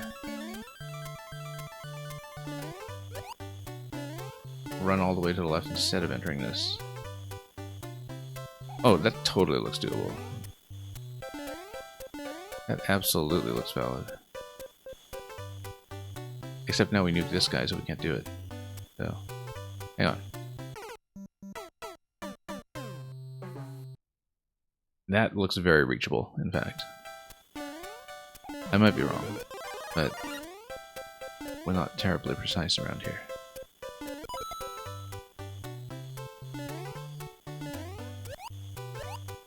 Yeah, it totally looks like there's a continuation that goes pretty far up the top level.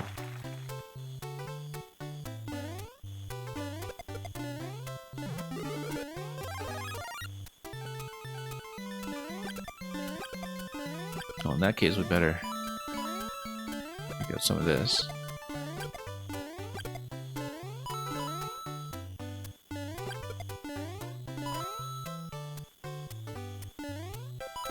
So we want to keep this alive. Be a bit of a tough sequence. Hang on, let's just be careful so we don't nuke him. It's not too soon. So the idea is that instead of going into this, we right off the edge. There we go.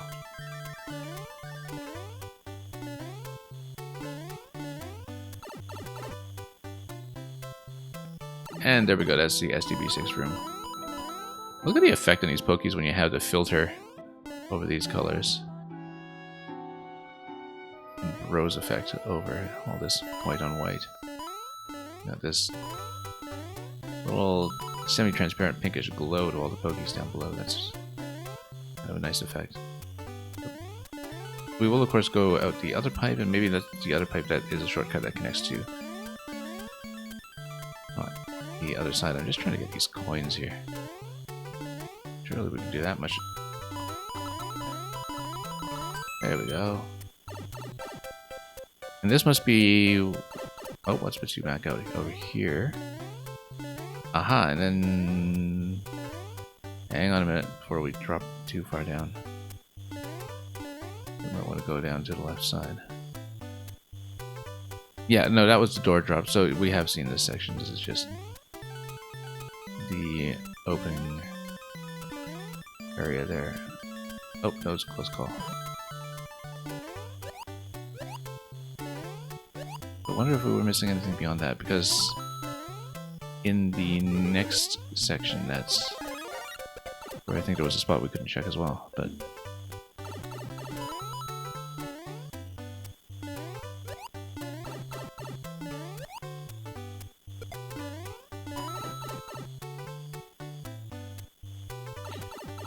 Okay, maybe not at this point. I think maybe we've seen what we came to see. We'll look at the layout again, but I think we did catch what it was going for.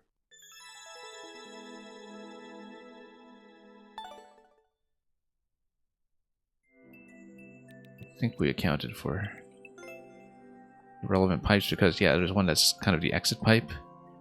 That last one up top is the exit pipe of the zone that you get into when you see the SUV6 screen, so it just continues there directly. And yeah, everything accounted for at this point, I think. Okay.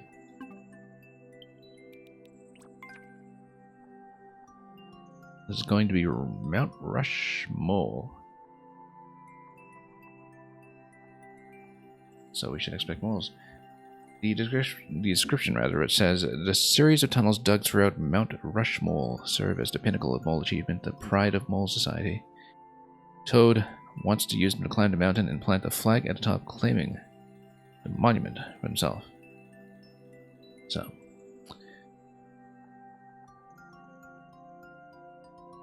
Okay, let's take a look.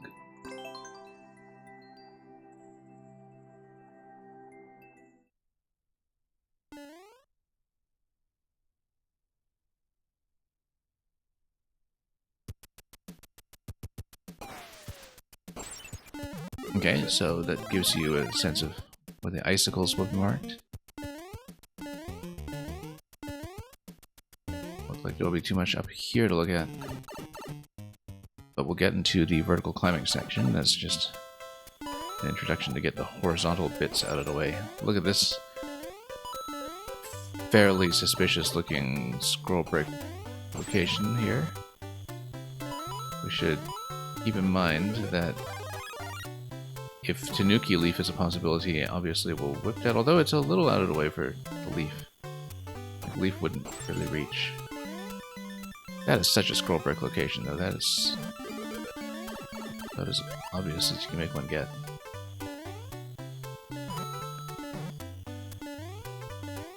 Be careful of these moles, though.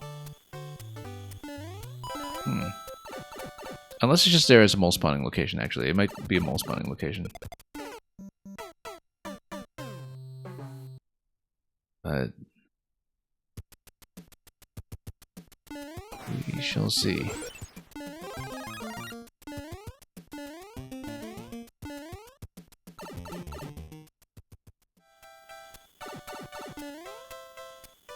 Okay. Yeah, this thing here, that's just so suspicious. Maybe you have to wind up there by other means and then break through back into this side, but I don't know.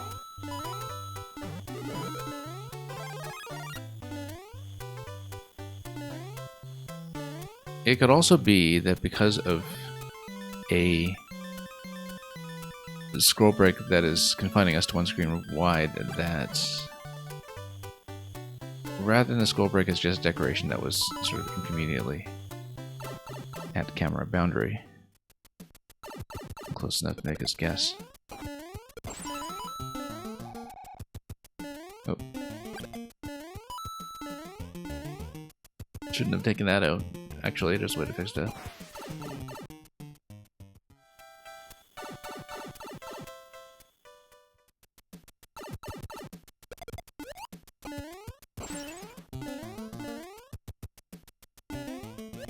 There we are.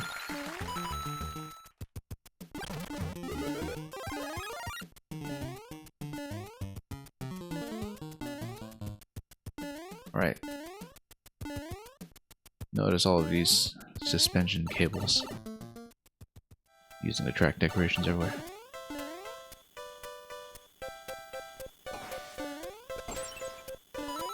Yeah, actually, look at the ice block there. That's just a screen edge than the building edge.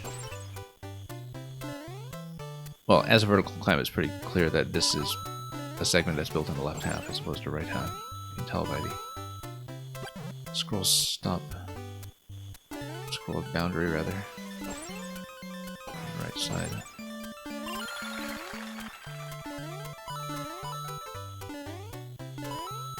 Let's get up here. Anything? Totally something. Next section. Everything's blocked off by ground at the moment.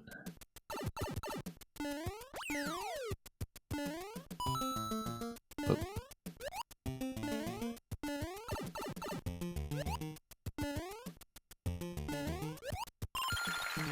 Well, we won't get the other coins, but that's close enough to count.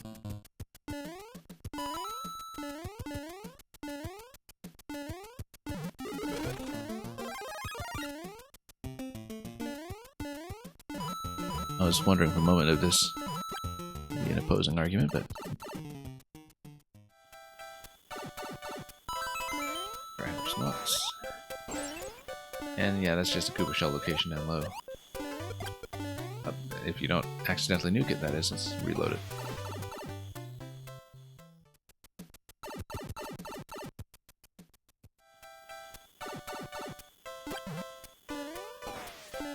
Anyway, let's come here. And look at that, we'll get a climb. That doesn't go very far at all. This is a vine here too. No, it's not.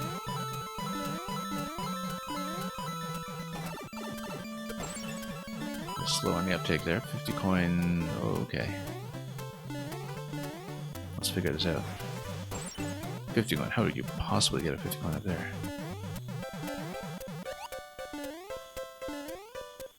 Unless you're leading another vine from down here somehow. I don't see it. Oh.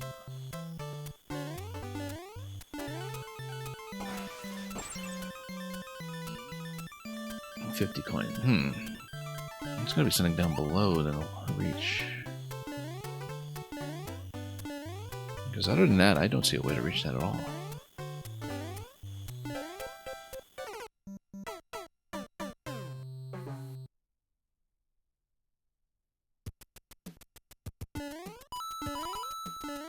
It requires a little bit of thought.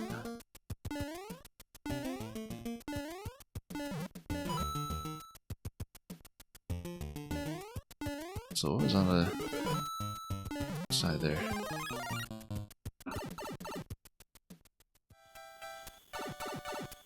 Okay, so we got this bit again. We got the part where I can launch the vine.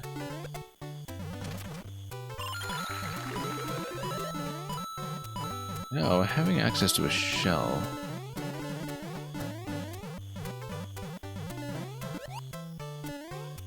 I'm gonna check this.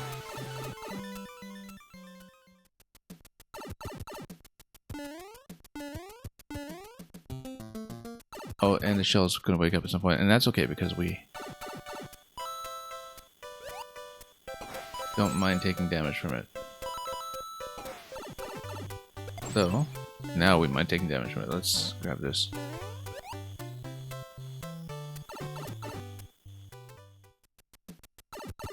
And reverse through the whole level. We could have just done it with any Koopa Shell. Oh, and it's shaking away. Let's drop it quickly.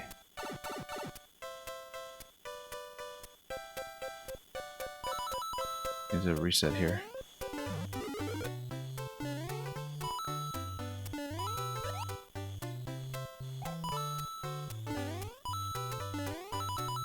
Oh, no. All the way back just to fall there. Not a great idea, but let's take the shell and let's take it back because, like I said, that looks clearly like something. We don't need to go that far over to grab a shell. Because there were some other ones available.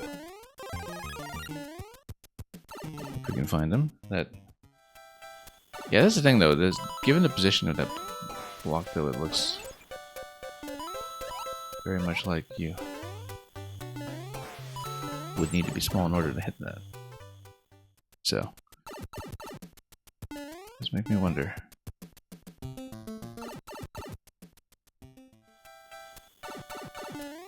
We'll just get a good look at that right away just to tantalize you.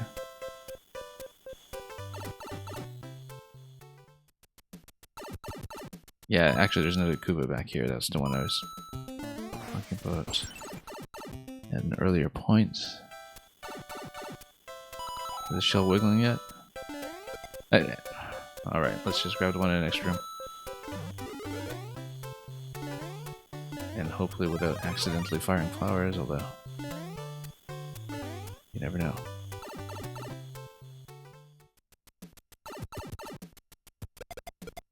Alright, let's see about that red Koopa.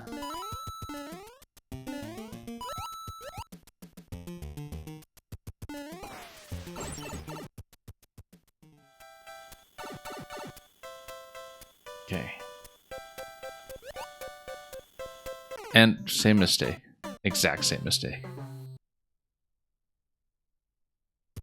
That's okay, let's just go straight backwards because we know that there is a Koopa shell accessible there that we don't need to escort quite as far through everything.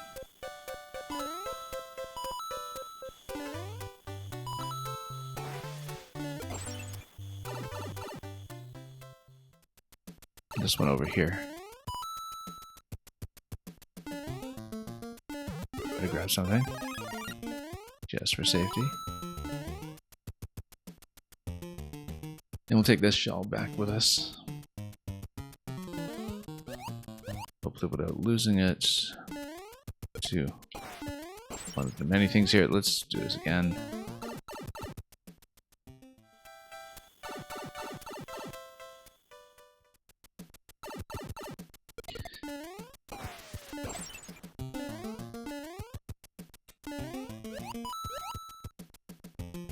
Okay, there we are.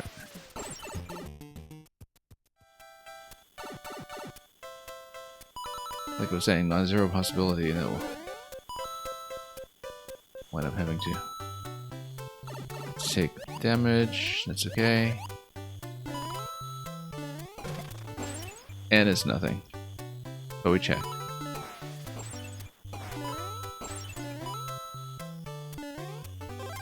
And we got a fire flower out of the deal, so that's fine.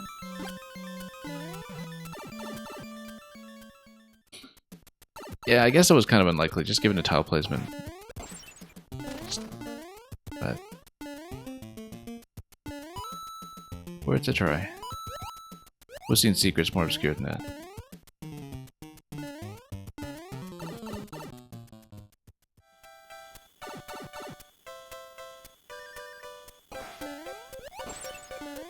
Okay, let's head on up.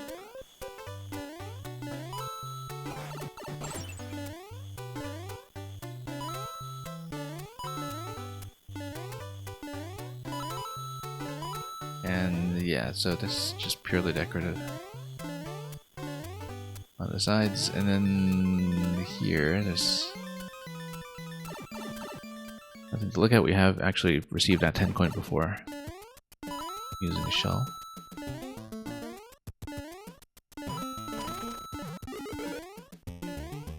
Whoops.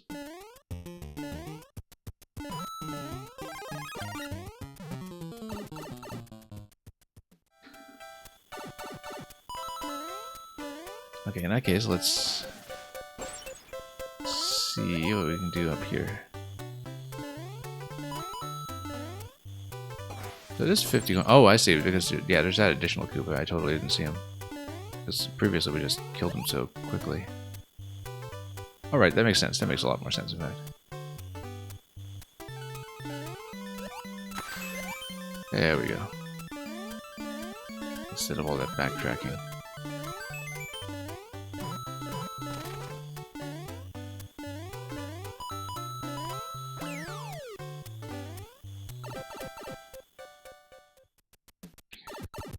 And we'll continue this way. Now, we totally missed a lot, I think.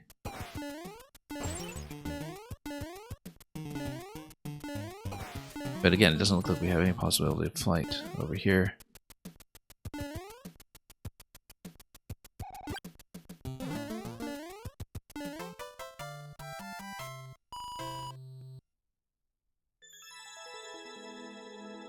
Maybe there was nothing else to it, but I don't know. I definitely feel like we missed something.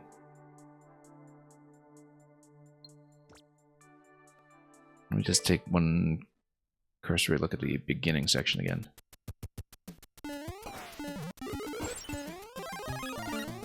And yeah, NatCat, thank you for the good game.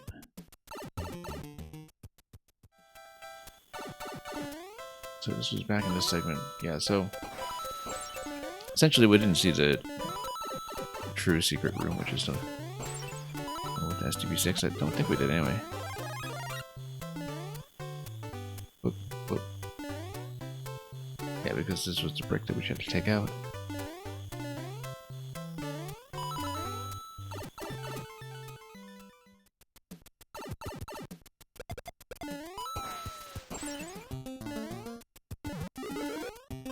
It's all flowers. At no point have we seen a leaf. That's an important detail.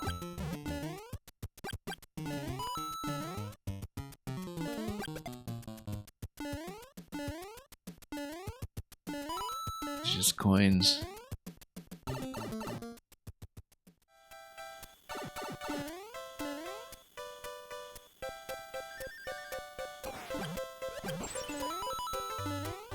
Well, I'm not seeing anything new come up yet.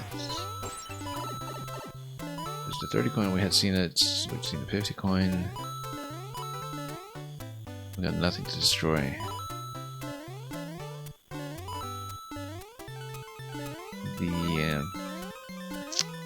Where's it here? I wonder if you take a shell and then no, we had to actually check there. That's nothing. We should think about shell placements in case there's some extra tile that we can exploit.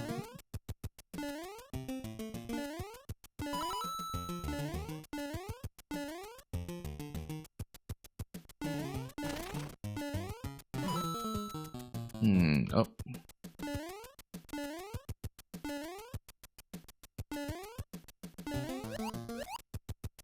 So this just dropped off to the right side. I think so anyway. We had been there.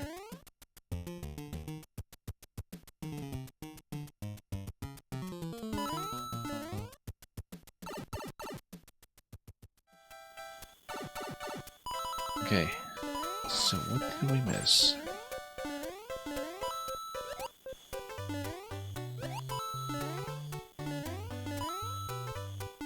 So we saw the 50 coin up here.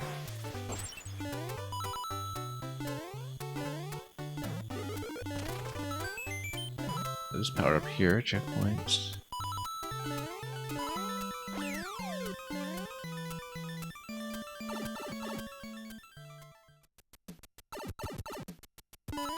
We're gonna wind up playing the whole thing, the whole project twice, buddy.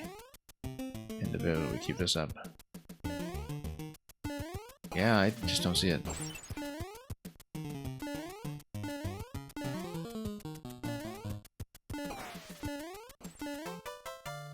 Okay, I think we'll pass for the time being.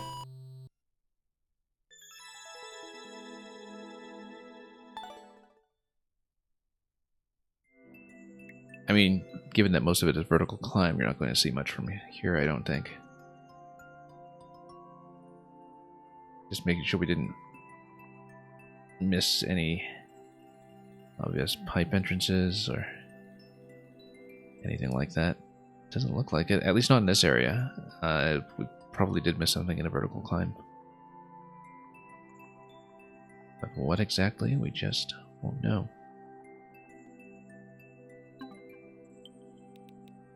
Sub-Zero Stronghold, and this is the host and chief organizer of the project, Gritoffy, who hasn't uploaded too much in Maker 2 apart from the Super Discord world. contributions, but is somebody who has been pretty active at the center of this network since Maker 1. The description on the website says, vast riches are said to lie in wait in a frigid castle to the north. But coins aren't the only things encased in ice. Something else has been anticipating its chance to crash through its frozen prison. Will Toad's greed awaken something better left on ice? Will they be able to use it for their own ends?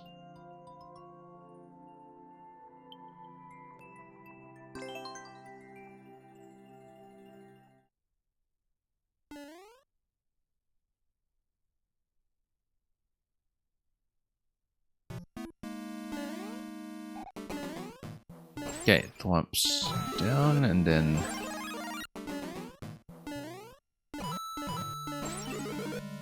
I mean, yeah, I guess we can just...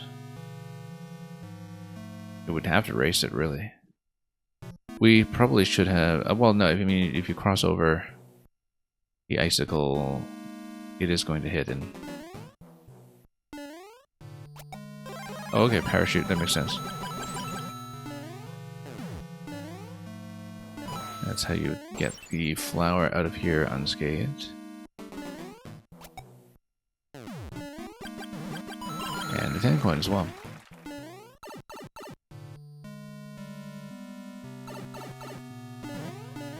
And this one. We should have hit that on the way over, but slipped on the ice too much. We need to beat the scroll here. Hopefully we don't absolutely require the flower for too much else in the moment. Now, why would we want to hit that? Given that, other than the icicles, I don't see what it affects currently. I mean, I guess the idea is that it's safer if you... Oh, that's... Hang on. That doesn't break anything to the left, though, in terms of scroll, so... That Thwomp seemed to do nothing.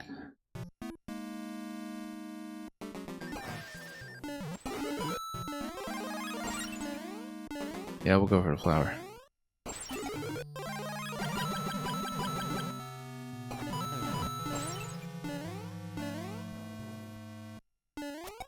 Nope.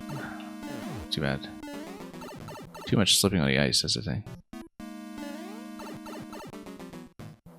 That I'm constantly failing to really account for.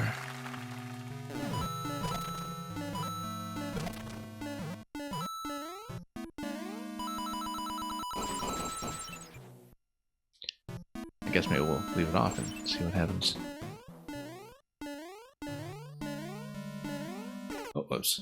Totally just missed that. Yeah, and then that Thwomp is going to cut to the left, as we saw.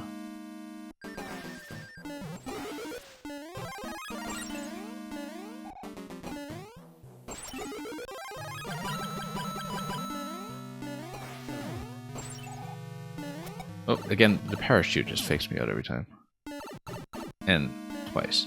The ice also fakes me out every time. That's okay, we've done our proof of concept with that coin already, so...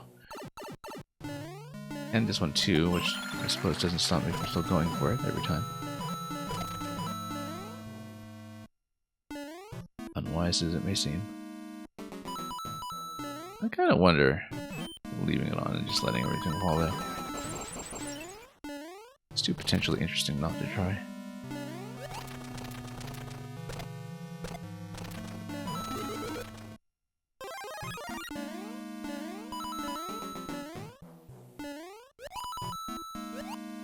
That would be nice if this could go up.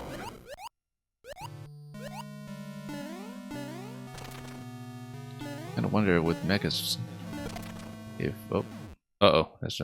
that's quite bad actually. Oh no, semi-solid. There we go.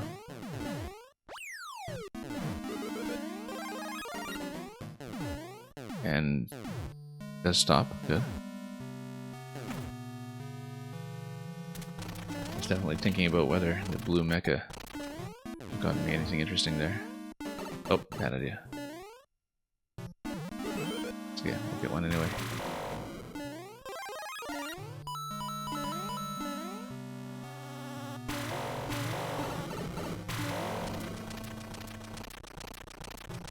Looks like we missed that question block, unfortunately. Just no real opportunity to go back for that.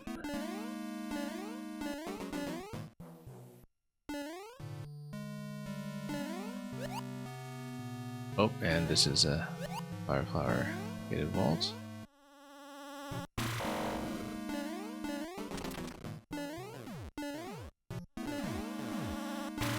Nope, not it yet.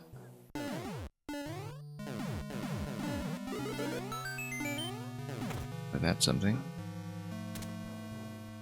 Okay, on-off switch is going to drop something down here, possibly a spike ball or something to that effect.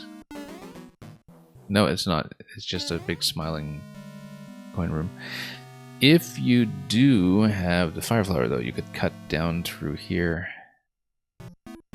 And so if we're doing a secret on afterwards, that might be worth checking, because I would bet that something is concealed down here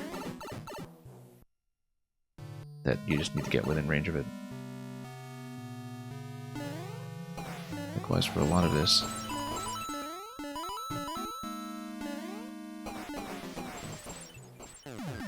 Oh, whoops. Wasn't watching at all.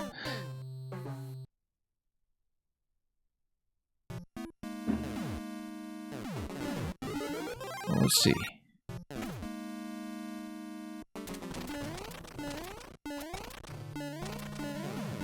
We'll need to let it retract first, I guess.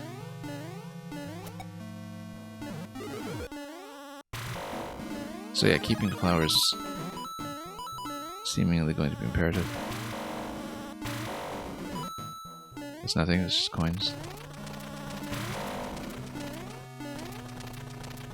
I'll get out of here before the phone hits. That was rather too ambitious. Oh, no, and we lost it just in time. Just a 10 coin, oh well. Hang on.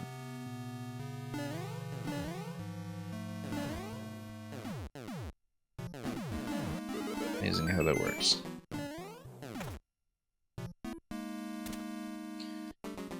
Yeah, so unfortunately we won't see this. It seems like, you know, you might potentially get within swamp range or something, and something could happen here. I do want to go back and try, but also notice that in the other switch state, swamps would be gone here, but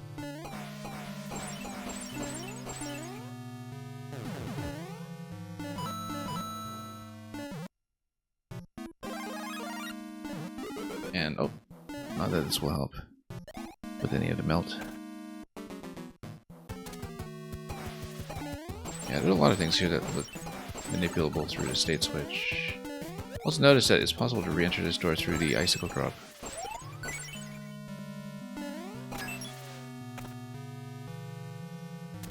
If we so choose. Yeah, we missed a ton of stuff.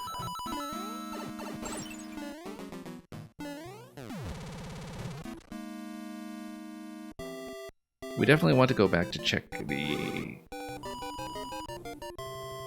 icy smiley face. Then we're clearly supposed to melt.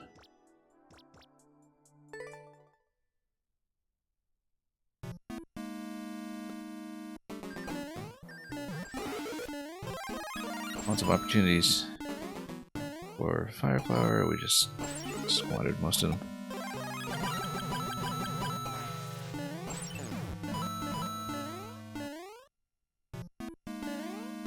Alright, let's not lose to any of that. We'd once again pick that up before, so we'll be comfortable leaving things as is. Uh-oh. Oh. Oh, so much for keeping a flower. Probably should have just taken a hit.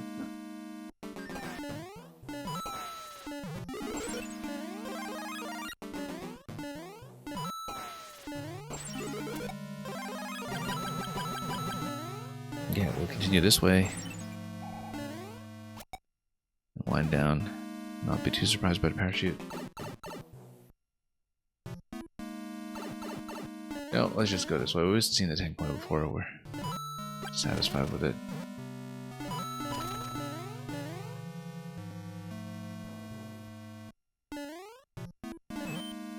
Why don't we toggle that? I'm trying to remember. Later on, there will be places where switch state really did matter.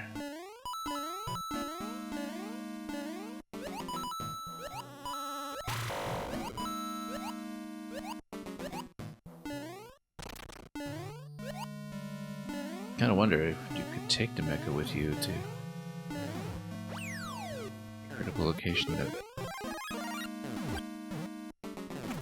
might involve a bit of destruction. Let's see here.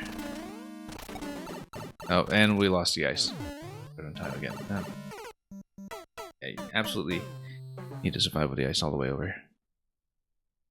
We're at checkpoint though, so I don't know that we have an opportunity to get another one. We can try it. This one I don't remember.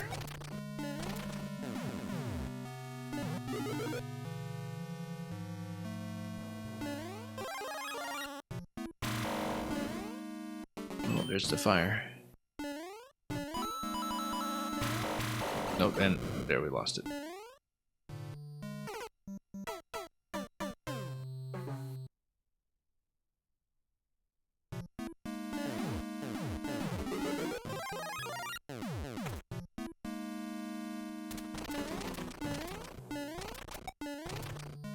Oh, there we go.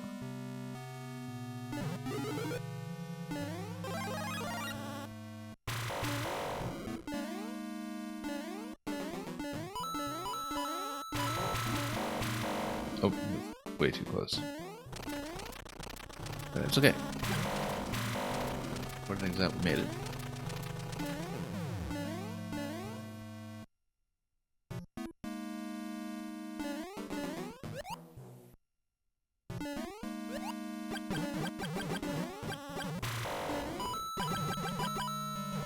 Okay, got a sand coin and one more after that. One more area where the flower should be in play. Now we'll see what this does. Do we get within swamp range or something? Doesn't look like it, in fact.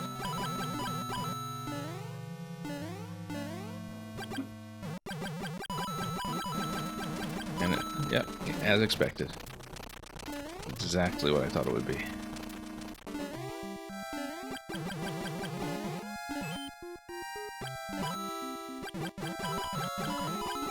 I was kind of wondering about it when it first triggered on either side.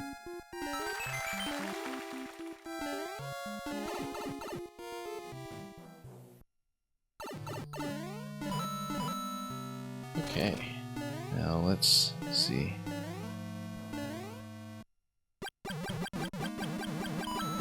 Well, why would I want to hide in here? Because maybe there's one that comes over with the area here. There's a boss coming up. That's... Nope. Well... This is where we came through.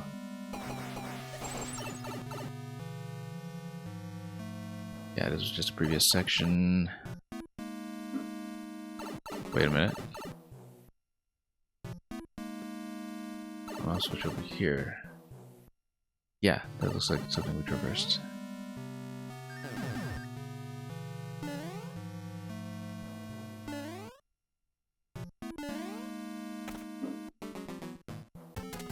That totally looked like a scroll break.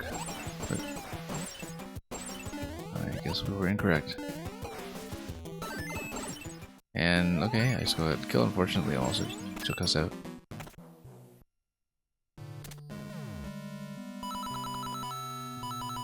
Alright, I think that's it.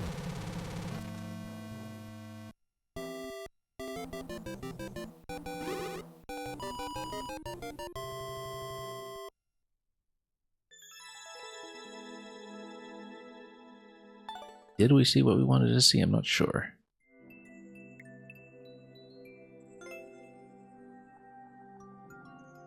Kind of feel like there were some break locations that we didn't actually pump. So, yeah, for example, That room built in the top right. Do we see that? Because there's no breakout of that. That's just the right side of the screen. Yeah, no, that's just a smiling room, I think. Or... well, let's see. Yeah, there's this 2-3 over here. It doesn't look accessible, though. I guess if there are side thwomps, you get within range, but there's no way you can get within range given its placement. I'm just looking at this and trying to determine if we had actually missed something, at least just based on main world information. There are a bunch of thwomps that just seem to be there in the layout, close to the bottom right there, to the left of the final room, that don't seem to do anything. They're just there at the thwomp.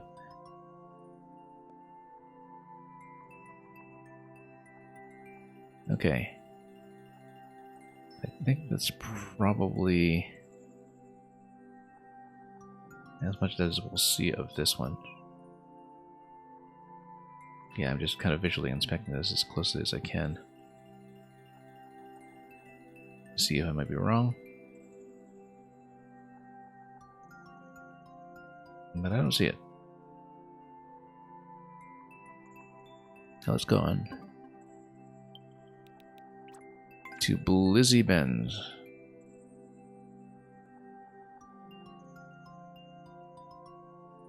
It's commonly thought that buzzy beetles can't fly, but the way they soar through snowy gusts has Toad questioning that.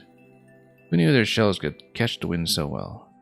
One question remains: do they enjoy being airborne, or do they see their lives flash before their eyes as they are flung about? Yeah, it's funny because, as with traditional, the clear rates for these are so high across the board, and of course, which has been spending so long and dying on each of them because of the secret hunting.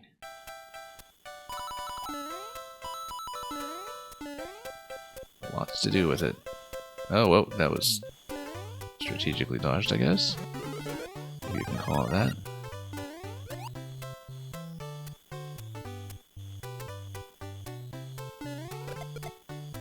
Wonder if we could have used that to our advantage.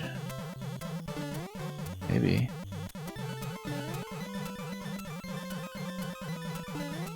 Oh yeah, so we just need to make sure we get through in such a fashion that we don't get caught.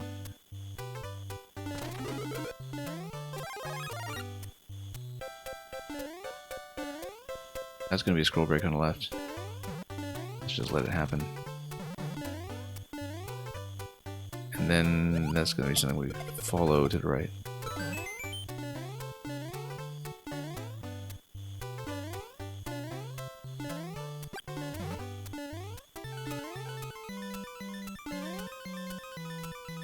Okay, so now, I mean, we just need to go over them.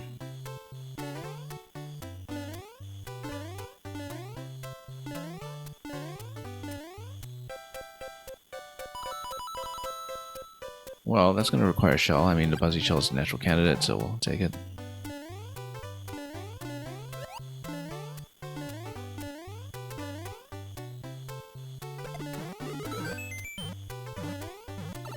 Oh, did I miss the checkpoint? I just missed the flag completely. Hang on.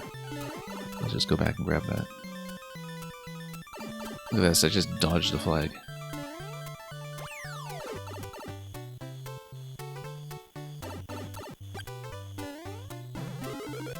More 1-ups. Okay, if we hit below, it should launch the shell. If it launches the shell, where's it going to go? Probably this trail me over here, and then... yeah, we better just... oh, go for it and run. Nope. Well, I guess we have access to the coin, but we did... first of all, lose the opportunity to go up, but then there's nothing. And because we initiated at this point, we can grab the 10 coin with the shell. Top left totally looks like it's something.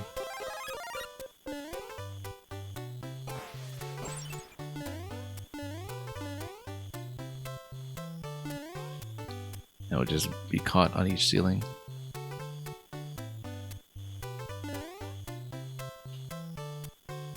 Nope. A little too aggressive there. And there. I wonder if we could have trailed that further. And broken anything else.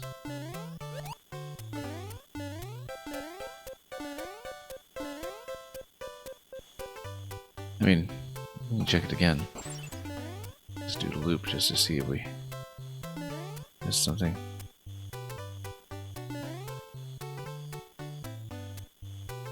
Because hard blocks here, it totally looks like the big fuzzies are supposed to break those. I mean, this is also the SMB3 palette that is kind of ambiguous about it. So, nope. But it goes left. Let's just take a look at that carefully in case there is something ready to break. Oh, not here.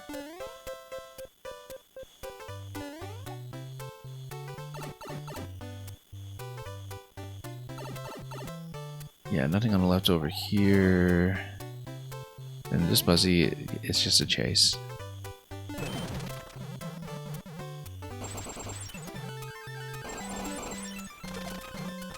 Then we need to stop it to get the 10 coins, so we will.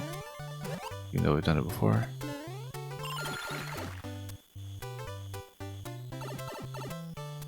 Okay, so once again we can drop everything up top, and then let's watch carefully to see if there's anything for the shell to break on the left side. Not really.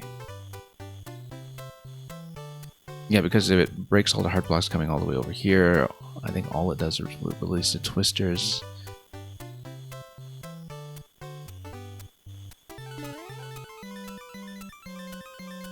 So nothing too unorthodox about that.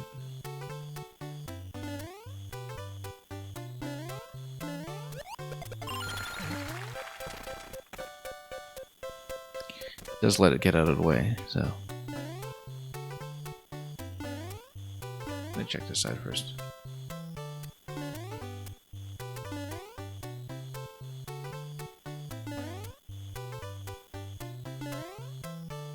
Oh, am I gonna get dunked? I totally got stuck under that guy. But can I just move on over? Yes, you can.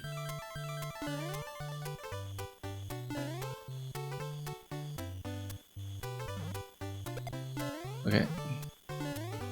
That we can approve of.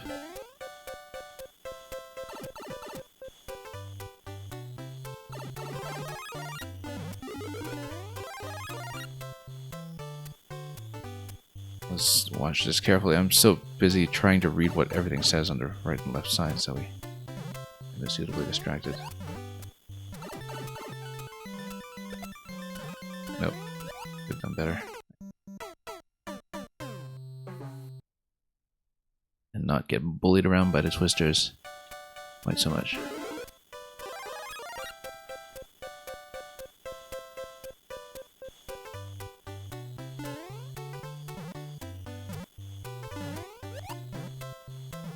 Nope, caught on the corner. Twisters being very typically tricky to work with when it comes to the inputs.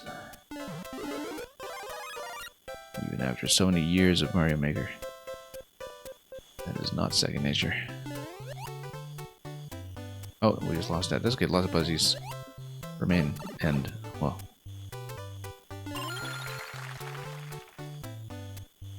let's see, because it's going to wake up at some point, and now we've got an issue because I dropped it accurately down. It looks like there's a fire melting ice spot in the bottom right as we go down as well.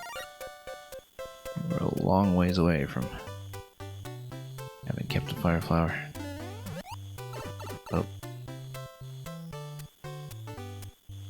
Couple of unlucky bounces and that's it. Like that, for instance. Okay, so if you survived all the way here with a flower, then you get a 50 coin.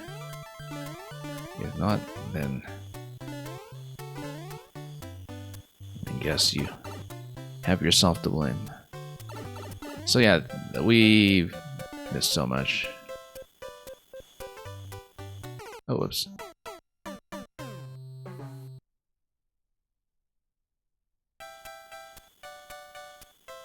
Well, let's see, because it doesn't look like a flower is accessible at this point.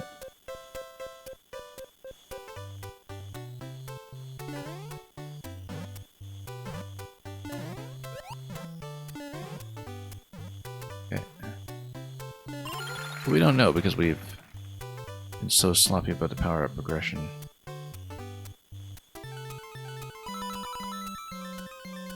But yeah, it looks like, well, no flower for me. Starting that late in the level, and of course this guy's just gonna come down and dump me anyway.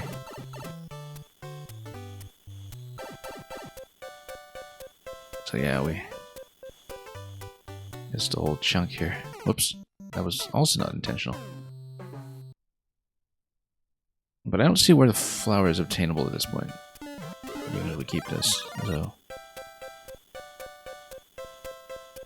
Or rather, it's going to be tricky to keep it, and yeah, once again, just taking too much damage immediately.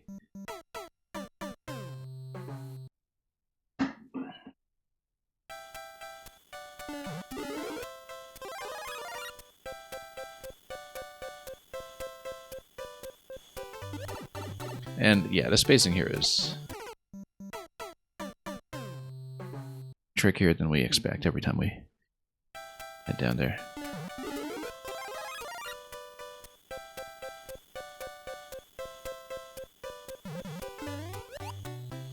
And then, look at that. Just no real easy way to fall.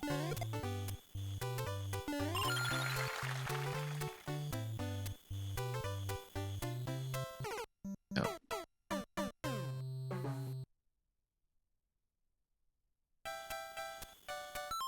Okay, let's see what we can do with this. Yeah. Tricky. But we got it.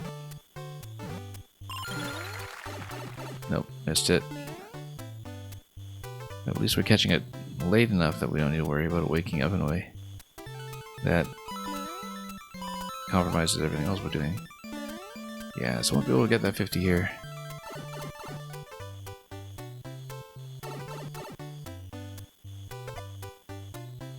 But I wonder... would have been possible to have jumped it again somehow.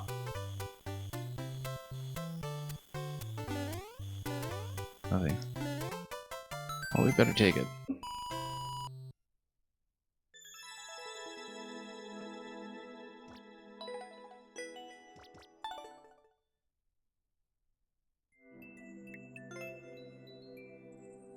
We're doing just badly enough with a secret hunt at this point that I'm a little eager to push on here, but let's see. Definitely looks like there's something to the top left in the final screen if you do manage to get there.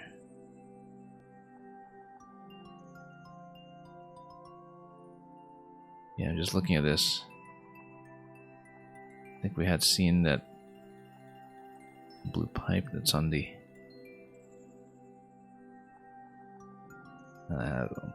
leftward side of the level. I don't know. Nothing too obvious from what we can see in the main world. Obviously, the subworld could have something disguised.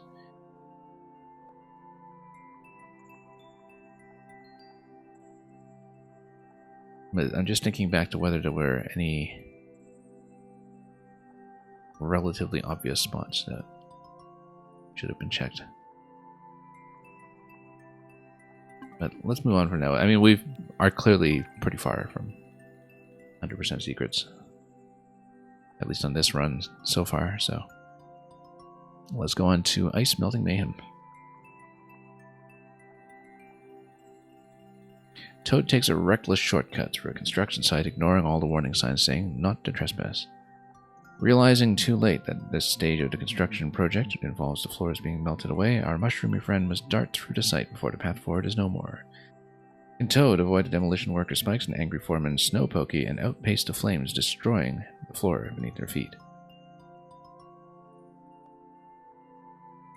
Okay.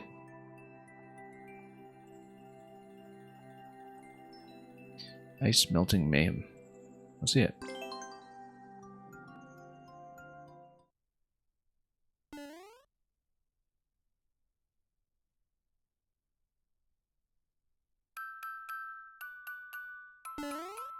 Up and down. Oh, whoops.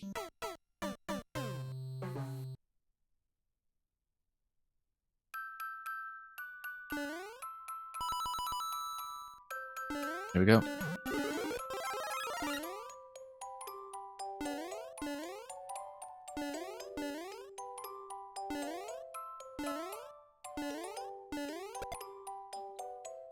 Now, I don't really see what we can do with that.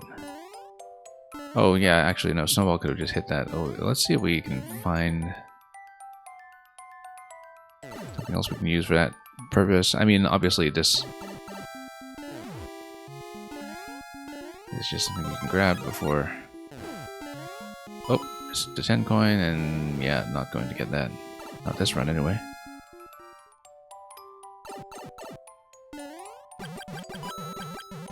We should try to hit that. Probably just a 1-up or something. Oh. Hang on, we need to not hit our own stuff with the Fire Flower. Just in the process of reacquiring the dash button.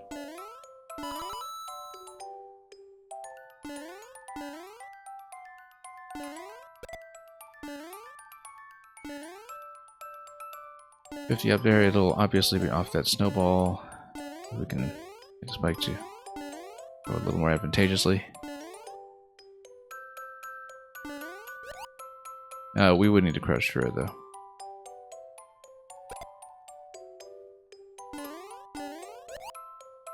Nope.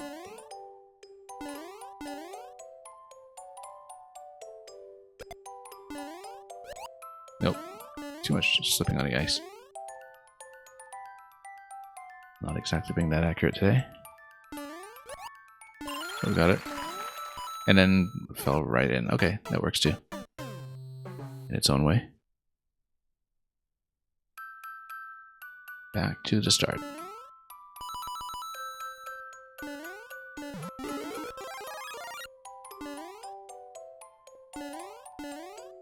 And this will just clear.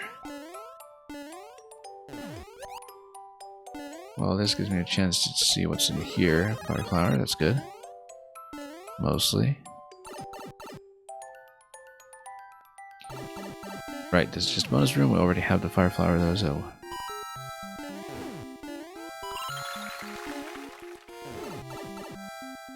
that's in reasonable shape. 1 up down here in the corner. We don't really need it.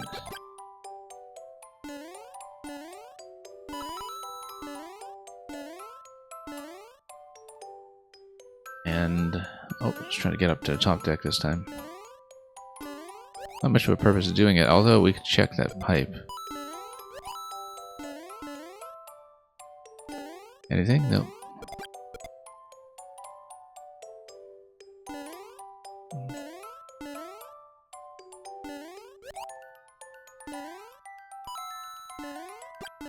Yeah, we've seen that. Let's just move on. Okay, that's interesting.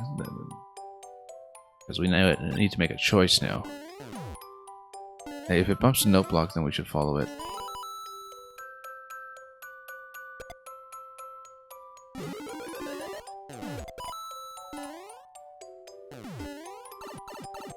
What's Trailways doing here?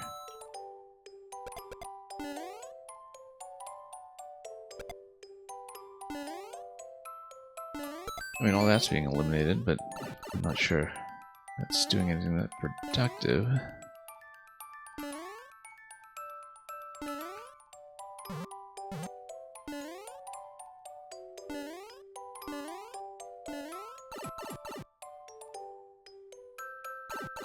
Okay, got this at least.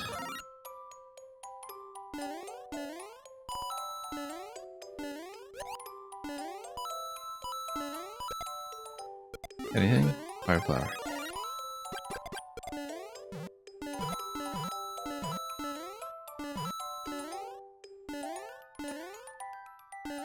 And yeah, there's something up top. Absolutely something up top. I think without a leaf, we're not likely to see it.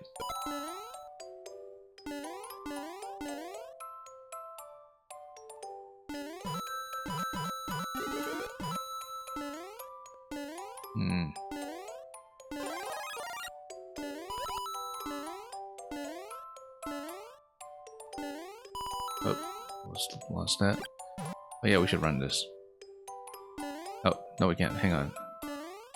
We just really slide all the way across and then... There we go. Okay, and that's the 50.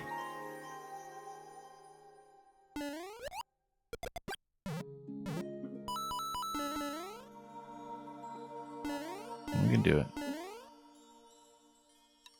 Just need to be pretty quick. Oh.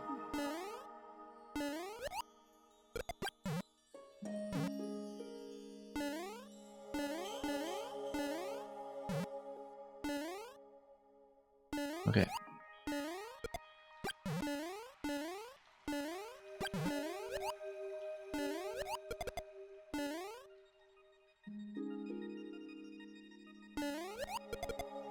Nope, hang on. We just get rid of the spikes. We can just jump through the other side, right? Or not. No, hang on.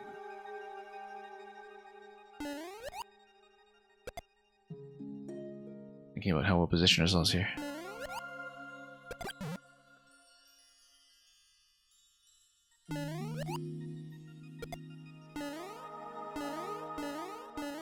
Also, for being that big of a company, you'd think. At some point.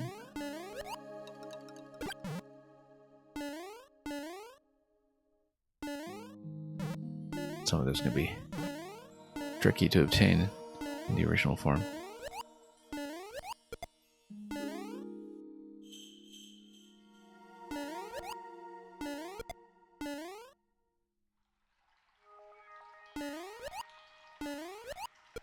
And we just have had no opportunity to see this. Yeah, we just need to get rid of this and then ride out all the way.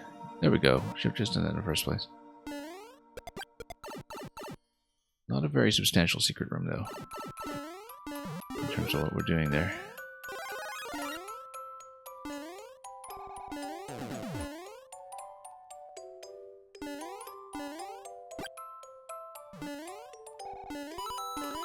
Okay, let's see what this is.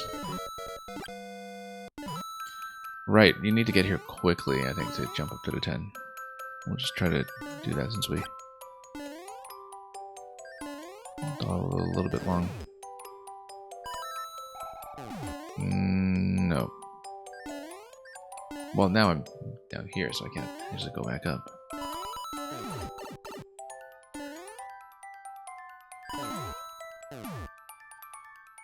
Likely as not, we're just going to tiny about here. I mean, I have seen it from this point before, so...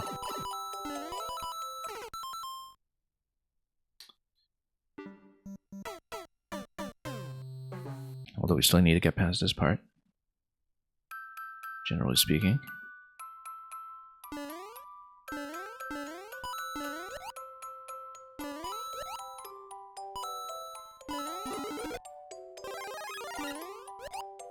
Okay, let's grab some of this.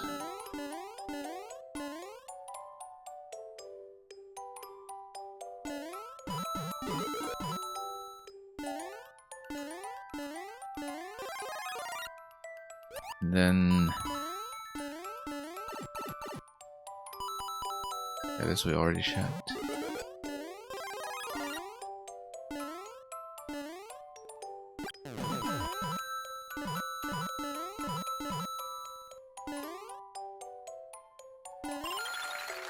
Okay, down we go.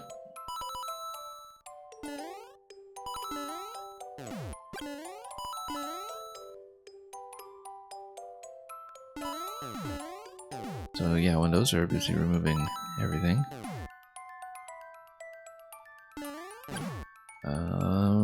Okay, so that car's open. Now what does that do for me? Oh, no, I would need to be faster because that would give you a vine through that mushroom block. Now unfortunately all the ice has been melted. Since I don't...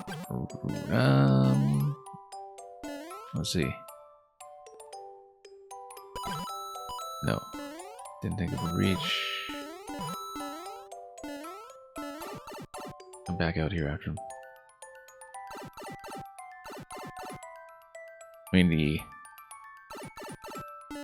ice remains melted, but...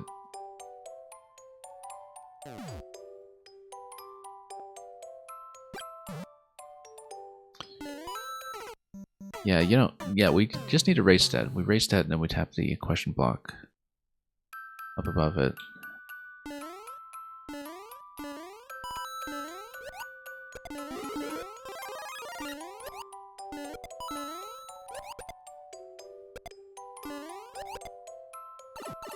Whoop.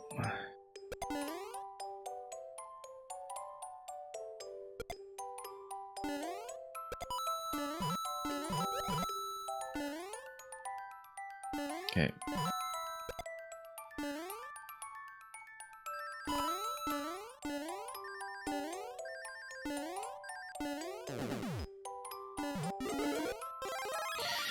Okay, I'm gonna take the mushroom here and then... it is behind the rest of the way.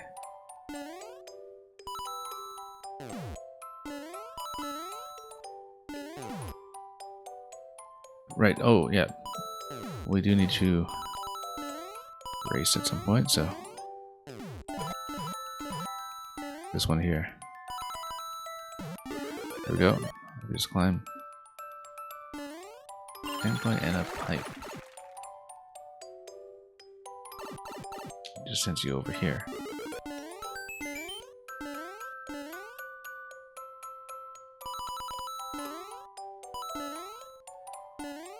Okay, that's fine. Oh, that's the goal already.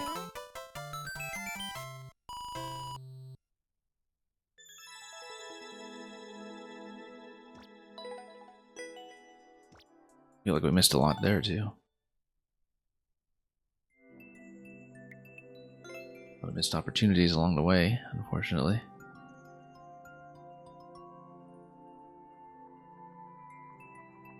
I'm just looking at this.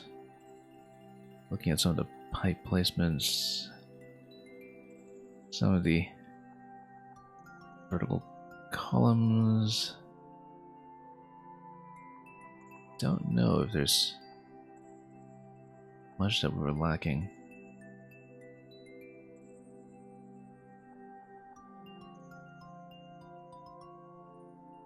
A couple of red pipes that look mildly related.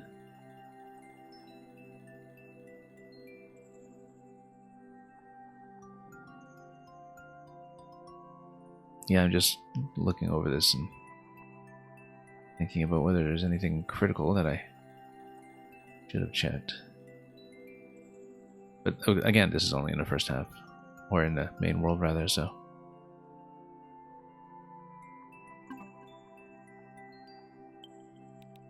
okay, we're going way behind my usual expected pace, so... I think... let's keep things moving and let's get to the end of World 2, which is Eggy's Swamp Armada.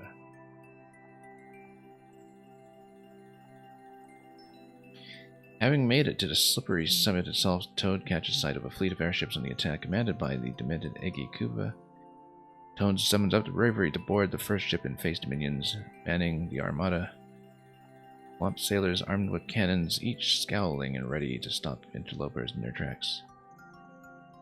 Determined not to let these stone soldiers stop them, Toad enters the fray ready to face Iggy and put a freeze on his conquering of this cold crag.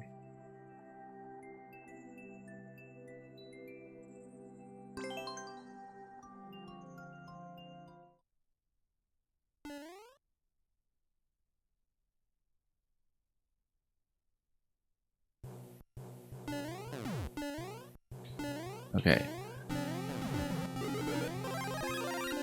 Let's get over here.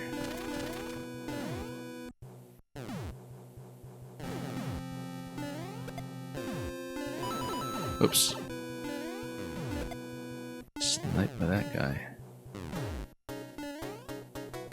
And that's gonna be a quick thump over. We saw that coming, but couldn't prove it.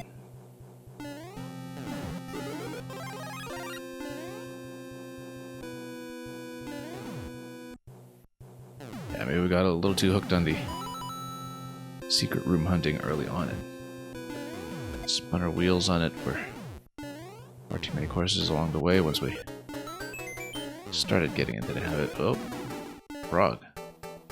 Except we have no room to take the frog out there, so we have to just do that quickly.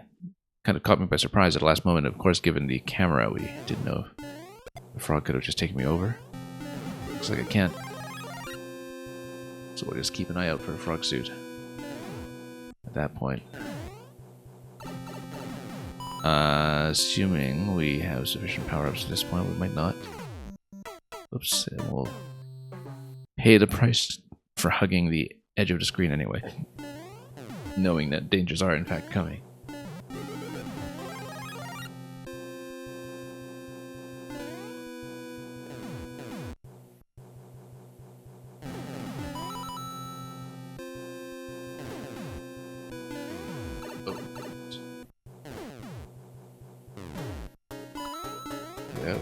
And then let's see about. Oh no, we missed the power-ups. Frog was on the left here. Because if you're this far along, that's already when you want the frog suit to make the jump.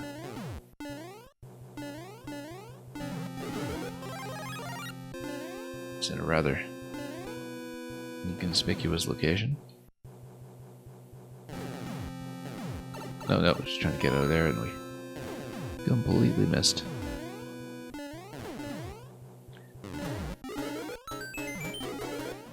Yeah, look how out of view everything is here.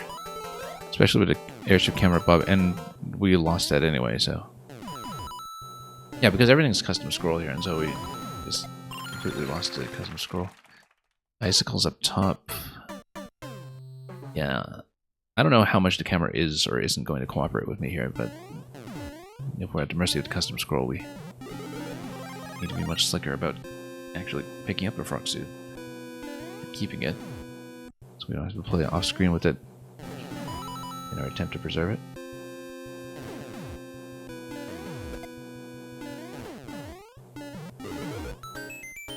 Hang on. Where is it?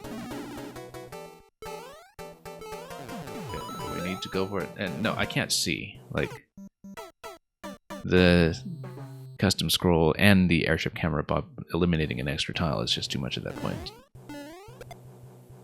Maybe you're supposed to go over with the frog, but we tried that previously and it didn't seem like we could do it, so... That's why I was assuming we have to go back down, but then you have a lot of problems that compound with the one placement down here being what it is.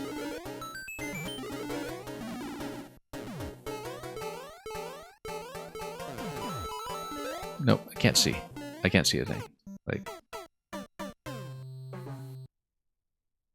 How do we escape there with a frog suit? We have to just get down there earlier, I suppose, but...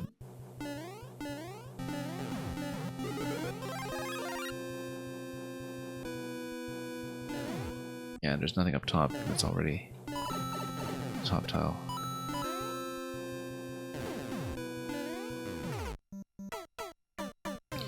I mean, at the same time, we do kind of want to push ahead, just so we can have a reasonable shot of getting the frog suit before we just can't get out with it, really. We have to let this one get ahead of us, maybe.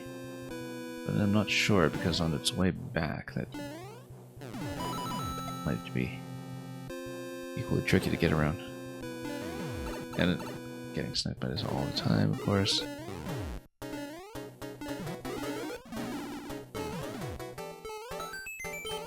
Nope, can't see. I can't see. Like... But it definitely looks like with the frog I can't outpace the swamp. So maybe you're supposed to go over, but...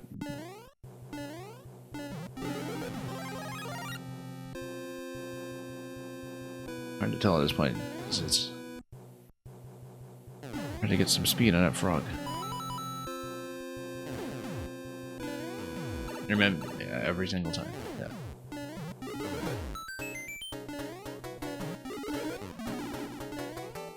Maybe you can go over. No, doesn't look like it. Yeah, if you take the frog suit, you have to head down immediately, and maybe lead the swamp ahead earlier, so it doesn't become as much of a problem if it's already gone.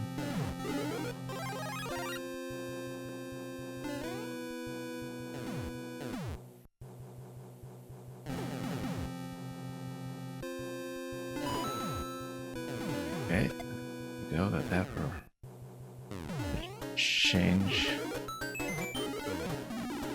And then, if it's retracing, then we have a chance to go ahead. There we go. Finally.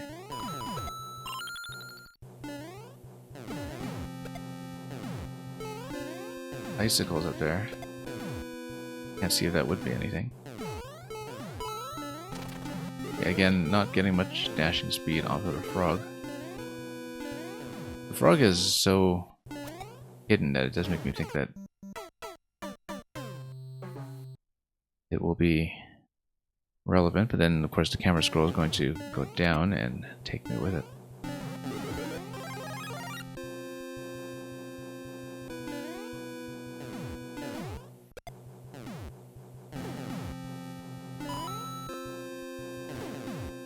Okay. What? Actually, if you can do it crisply enough, it's not a bad idea to just lead the swamp up ahead first and move the frog over as it retraces.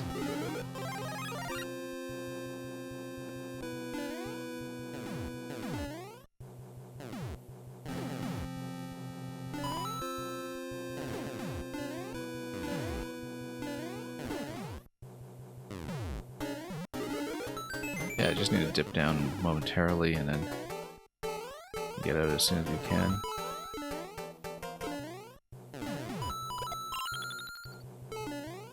Oh, completely missed. Now there is a ship up there, it's just that it looks like the camera is just never going to go there. Right here, we're close to it.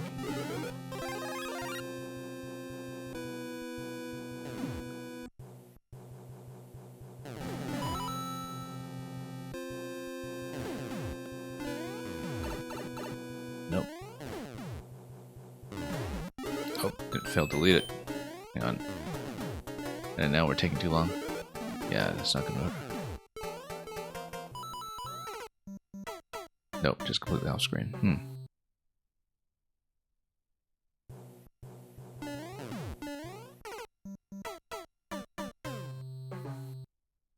Well, I really would like to keep the frog. It's just so obviously part of some kind of secret path.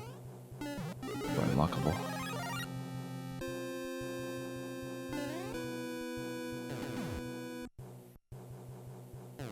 It's so rarely seen, too.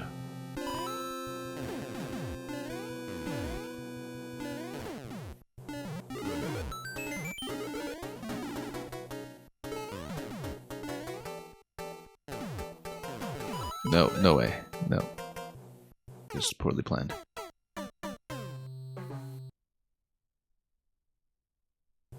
So yeah, escaping with frog suit intact is actually pretty tricky.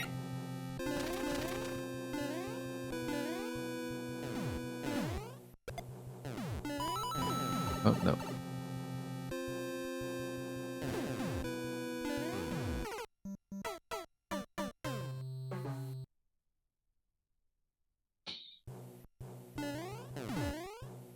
Okay. I'm sure that we can do this.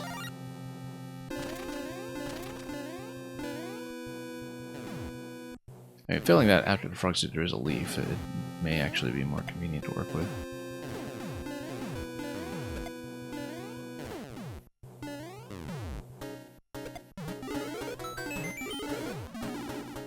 Okay, retrace, come on. And of course, yeah, no, there was a cannonball that was just off screen there. I couldn't do anything with it. Let's just go for that leaf and let's continue.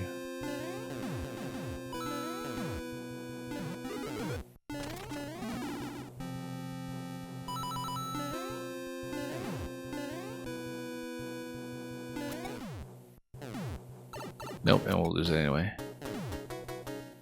And 10 coin down there. I guess that scrolls out of the way quickly. Yeah.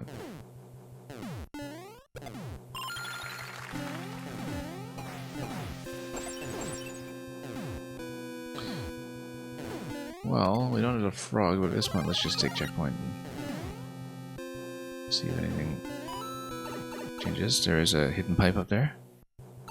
50 coin. That pipe at the beginning also looks suspicious, but we've got all the swamps up there. Now we have to chase along this.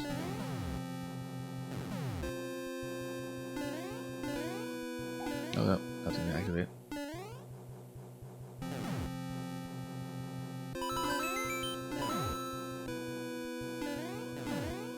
Okay.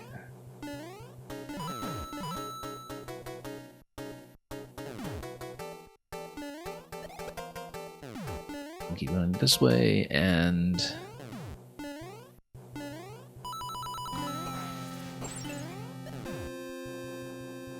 just proceed like this.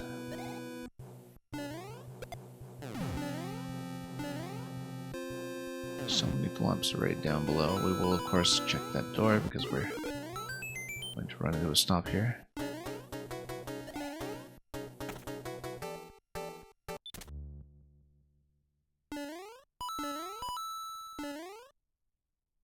Going down below. Well, we never found that passage. Whatever it was. We can check out here in case there will be something worth inspecting, but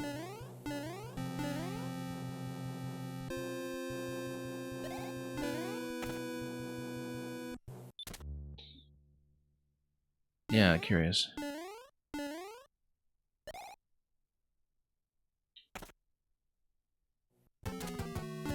Okay, so interesting layout for this. Particularly with some of the movement available, so it's down here.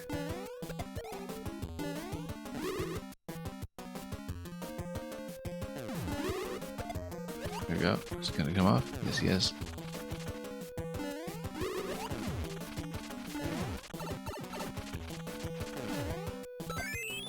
Well, we're doing better in general.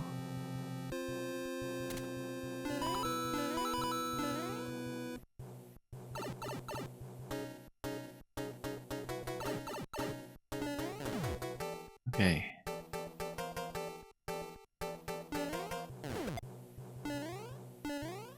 Gotta check that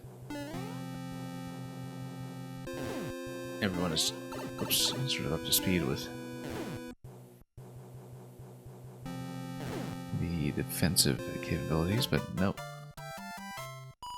Just take it and go. Yeah, that was a bit sloppily played on my part. It was difficult to see, first of all, how to keep the frog suit, and secondly, what to do with the frog suit, but it's pretty clear that I think we missed some opportunities because of that. It's tricky though, because definitely the frog suit is well out of the way of the auto scroll path, giving you an indication of what to check. And yeah, we can see that there was an upper ship here that I think definitely required the frog to traverse to. And looking at that, yeah, we just got pushed around by the auto scroll quite a bit. Okay, that's fine. Let's move on to World 3. We'll probably only get as far as 3 worlds today if we're going at the current pace. We're definitely not speeding through this by any means.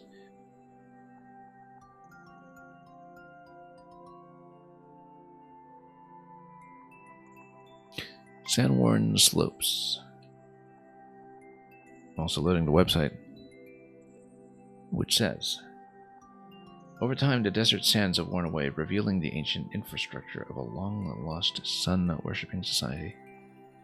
Their beliefs may seem quaint to Luigi, but how could they have been onto something? Luigi better hope not, because according to their scriptures, their deity does not tolerate intruders.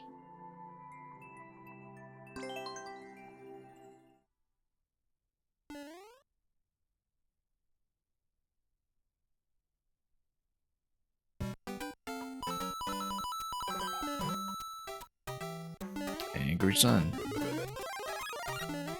He's not happy.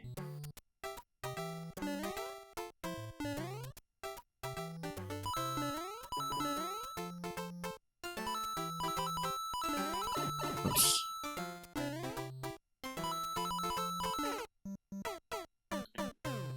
Yeah, some of the decorative elements, like the bricks, probably functionally do nothing. They definitely draw a little bit of attention. I wonder if there's something to stomp on over here to allow me to jump all the way up. Maybe not.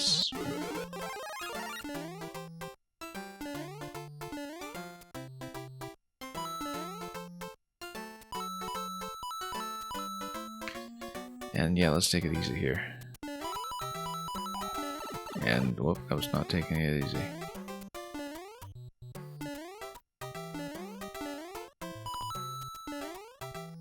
Okay.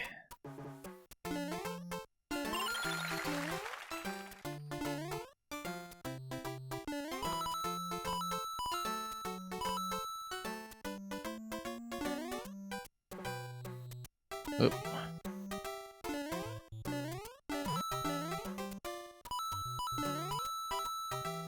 Whoop, wasn't watching that at all. I was too busy landing around that brick that was to the left of the muncher there. I just did not see the sun sweeping towards me.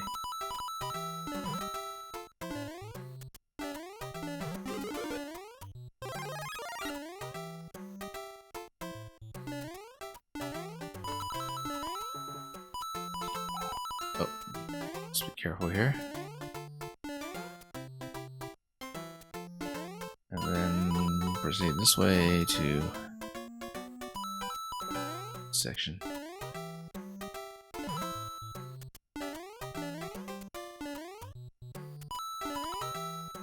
Well, it's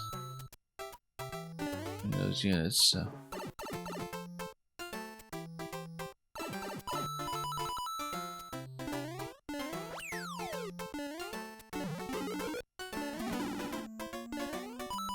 Well, so much for that.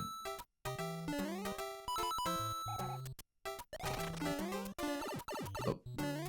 No, it's the hard collision we need to be careful of. Because of course it is. As it usually is.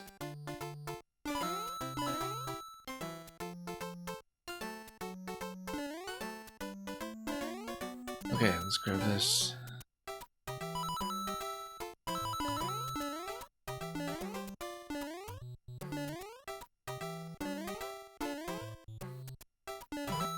Oh, whoops, there's another block that's right on top.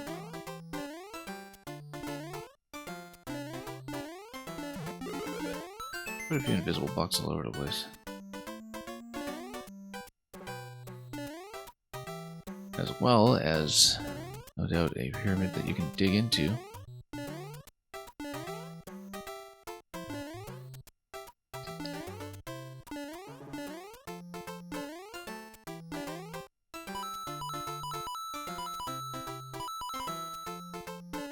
Okay, so just be careful with the sweep on the band. That was pretty close.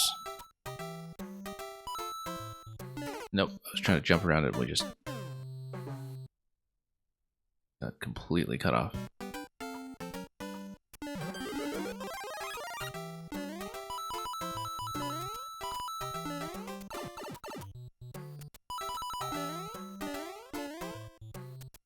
Okay.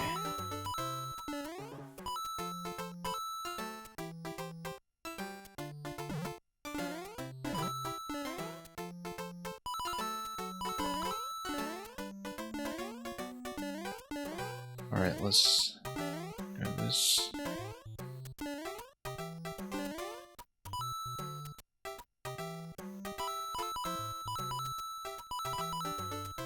Nope. What a sweep. Again, because it's dependent on the camera position, in the picture, I mean, it tends to snap into place really quickly.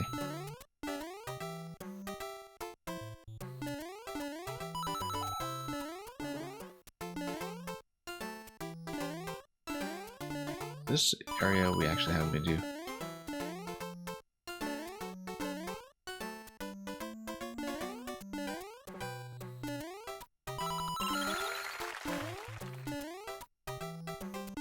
Okay, now. Oop. Nope, got caught all over the place.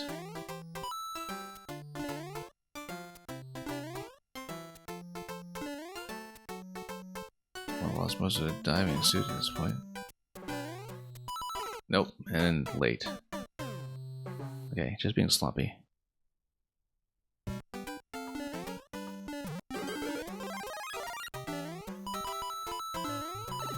Oops.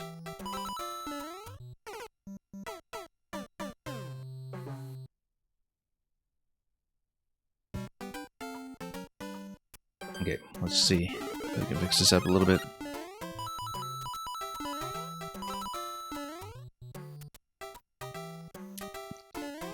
Just have to be aware sometimes when things are really closely.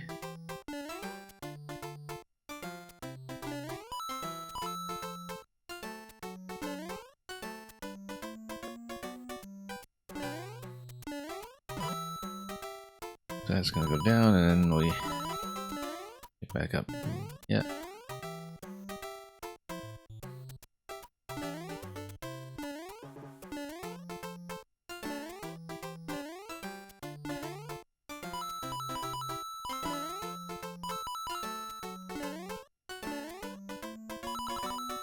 Whoa. Oh, that was close.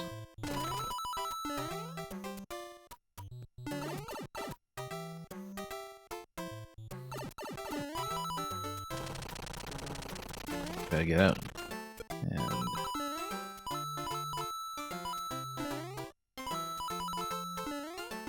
that'll be it.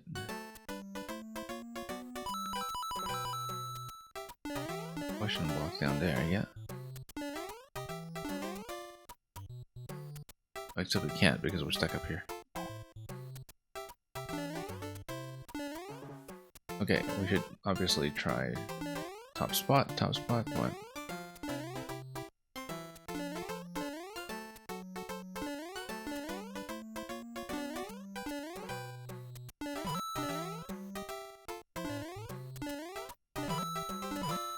And we'll grab the 10 coin after this.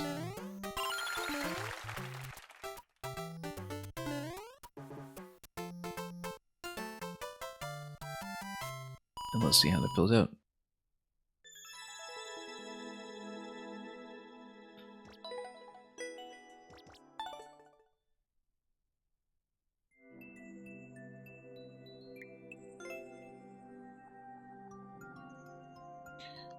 And yeah, look at how dense this is built all together.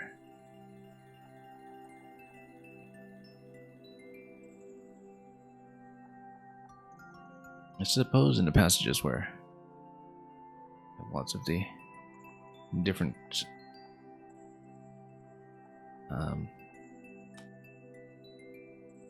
what was it about to say? Lost track of this entirely. Okay, we might be a little bit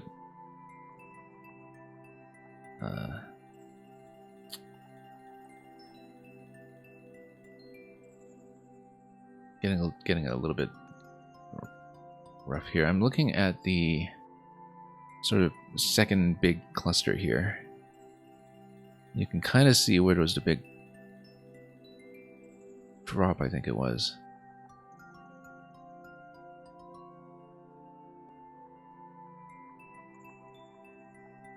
But yeah, looking at that, and it's really overall been disguised by a lot of these other passages. They're part of the wall. Yeah, the walls are, if you look at the layout, you know, thicker than they're actually functioning. It's not some kind of function that connects to the inside, at least I don't think so, but let's keep going. Getting from the sand-worn slopes to the dangerous dunes. The dangerous dunes have held their name for ages, the sweltering heat and prickly local flora being more than enough to warrant it. The shore feels more accurate now that a bunch of spikes have decided that it's the perfect place to throw their briary balls around. Let's see it. This is the second one from Chaos Band over here. We saw one just a few levels again in 2.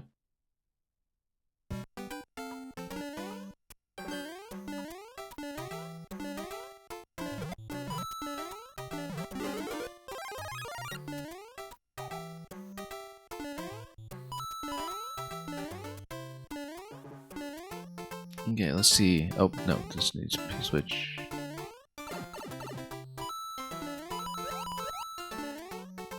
Oh, just let it roll down.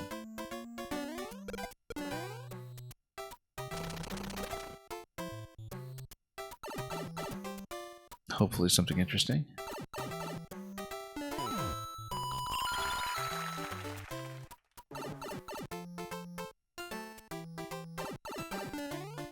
Then, oh, lost it. Oh, no, I was trying to get out of the way there and went just a tiny bit too far. And it's back to the beginning for us.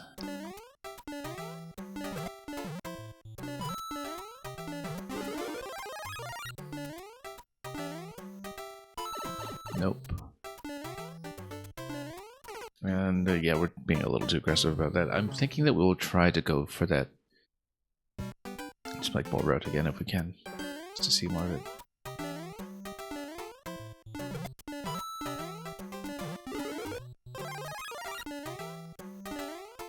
And oh, there we go. Actually fell accurately for once.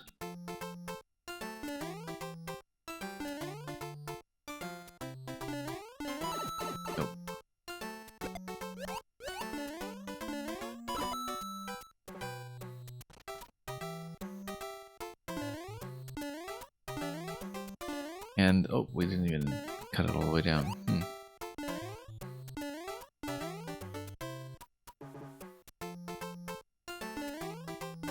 Okay, let's have them this way.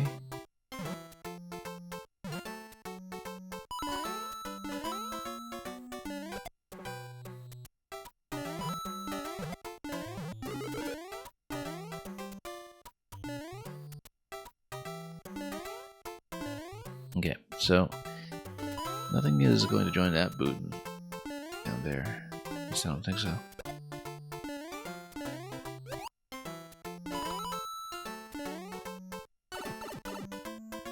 Well, oh, hang on, it just fell right off. Probably should have kept the boot there too.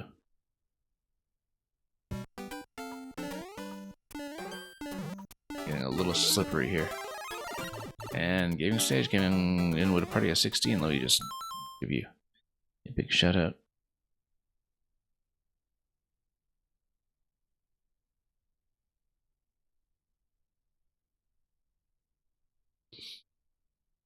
And thank you for coming in. I hope going back to Luigi's Mansion 2 has been good to you.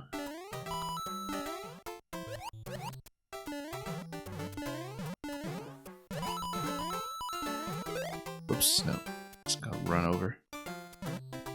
Did that raid alert not work for me either? Oh, it is, did the sound not go? Yeah, I think I didn't patch it into the correct channel.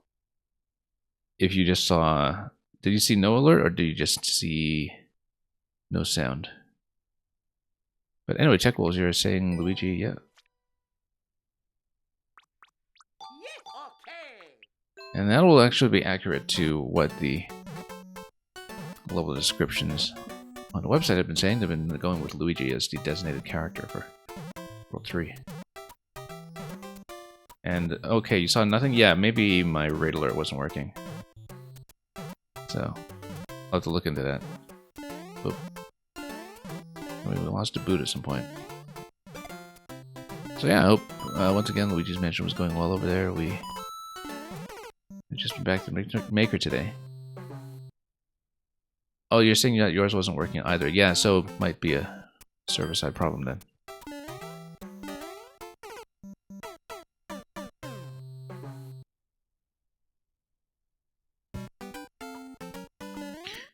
You got 99 floors in Skyscraper. Congratulations. I never played nearly that much Skyscraper in the 3DS version.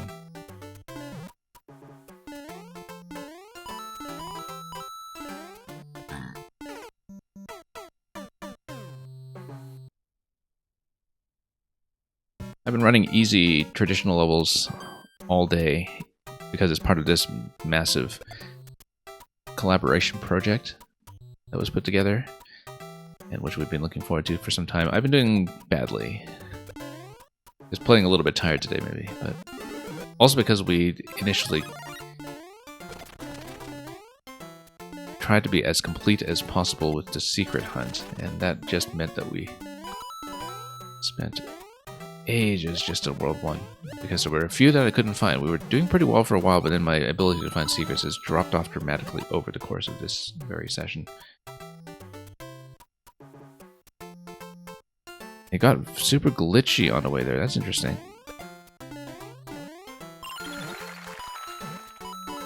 Not expecting you to get to 99 floors now, was it?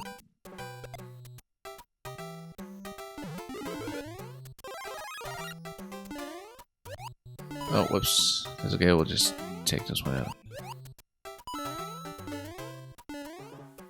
Put the boot back on. Oh, no. Gonna go a little too aggressive here. Whoop.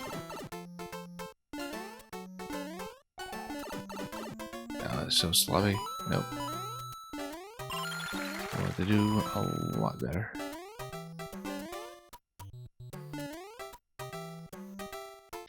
And yeah, you must be off to bed. Thank you so much for dropping off so many people here. Let's see if we can do any additional secret hunt over here. I don't know if that's anything. Doesn't look like it, but if you have a boot, I wonder if you can just kind of jump out of the last section here. I feel like that's heavily implied. Maybe we should go back to the previous section to try to get into boot. And if we take a dive into process, then that's just what happens. Oop, that was maybe not the intent that soon, but we'll see if we can make something work out of here anyway.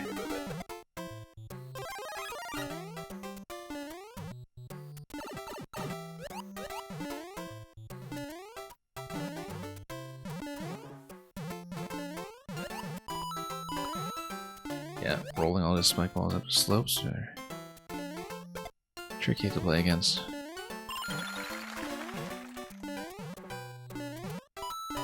Oop, let's not miss. Haven't been terribly accurate at all today, so.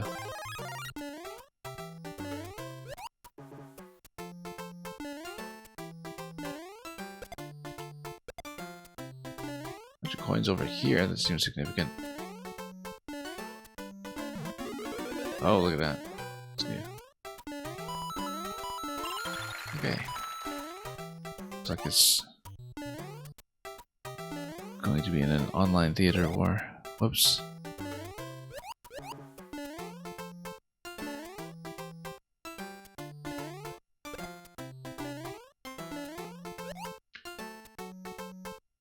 Okay, now... yeah, there are definitely lots of spots we just can check.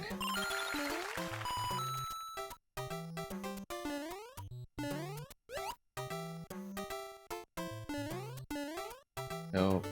And then, oh, I just dropped it in here perfectly. Oh, we'll need another one. It's back in.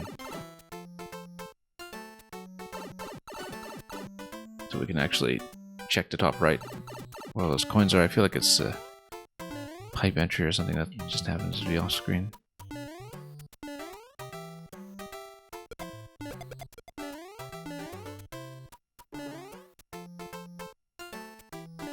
Okay.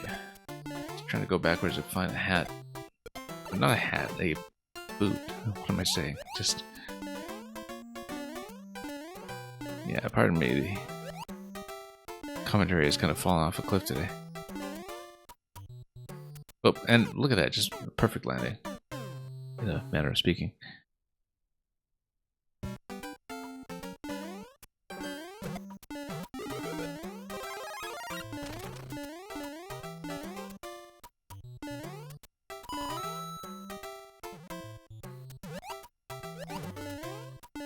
And by perfect, we of course mean almost the opposite of that. Let's see. Oh, okay, we're small now. Let's just try to get back.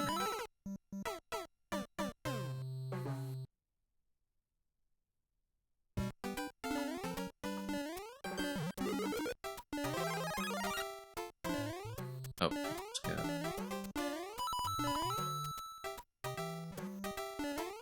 Okay, and then, yeah, caught by that. That's okay, as long as we have the boot. We lost the boot.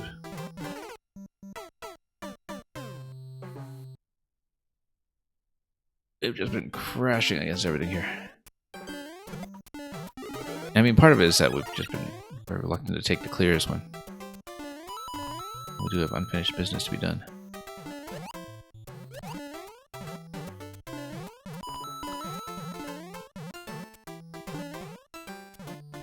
Okay, that's a little bit better.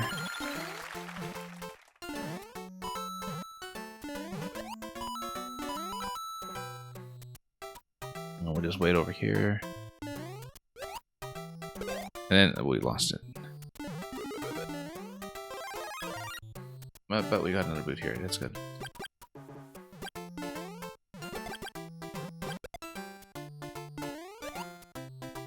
Okay, now we're business. It's slightly greater business.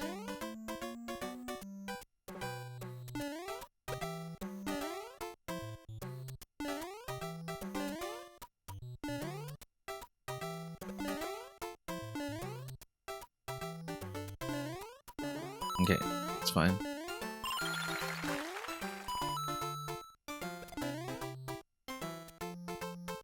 Okay, so what was I checking? Nope. Let's be careful. There was something here.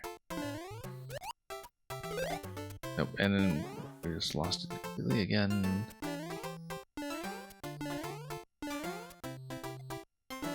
This coin here. Open clue? I don't know.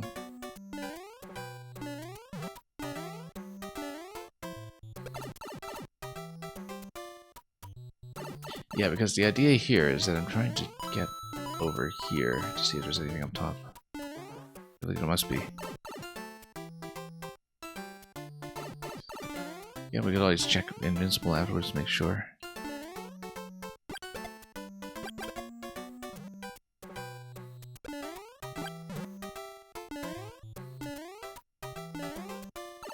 Nope.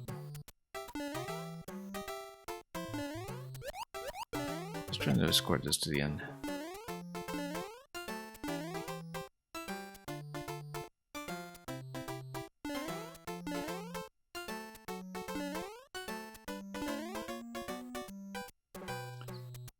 Okay. Let's actually get this operation probably in the wild, so this or this one. Well, let's see this. We'll just see how it goes.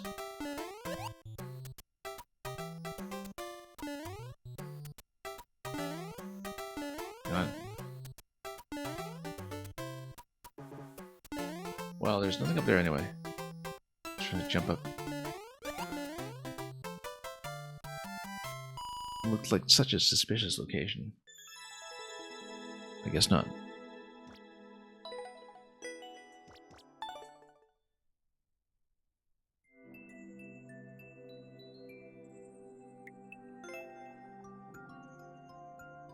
Yeah, there's nothing up top on the final screen. Anyway, given that our ability to find secrets has been falling off a cliff, let's just try to push through more World 3 today, I think. Boomin Commons Curse.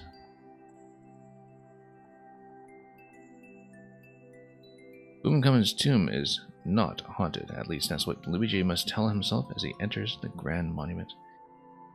But even if the legendary Pharaoh doesn't still roam his resting place, his deadly traps are surely no specter. Kind of funny, there's a certain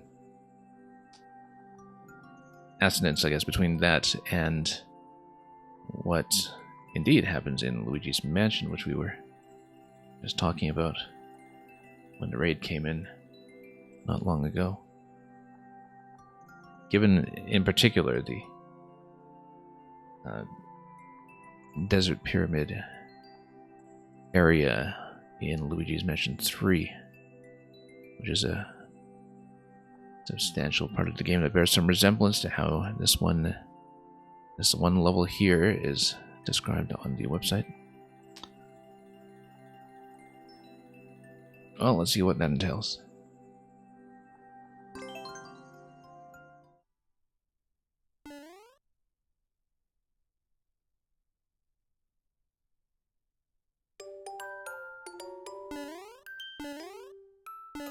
And yeah, very much the kind of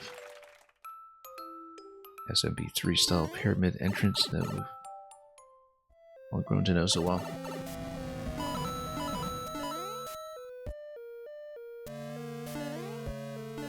This is interesting. I think we'll be back here at some point then.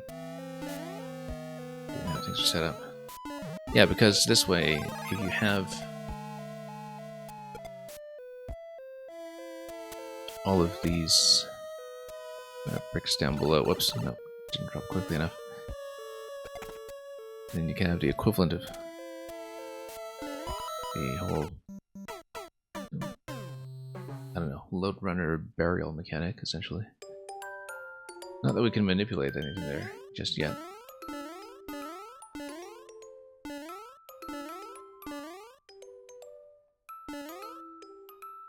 And you know what, let's just go down.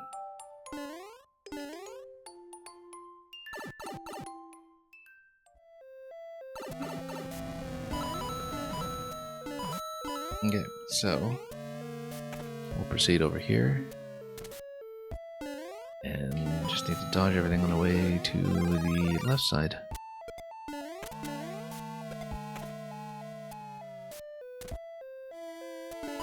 Oh, no.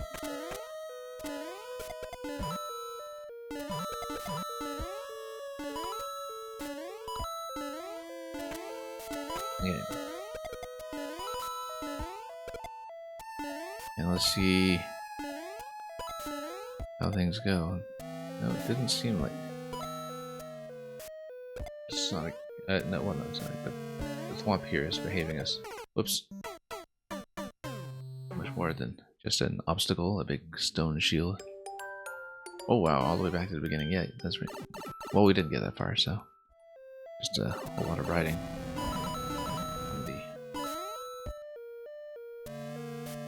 The base of operations.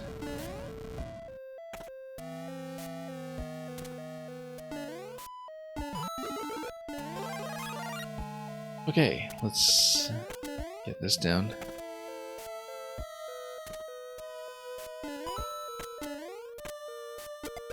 Alright, getting a little bit of style back into our play.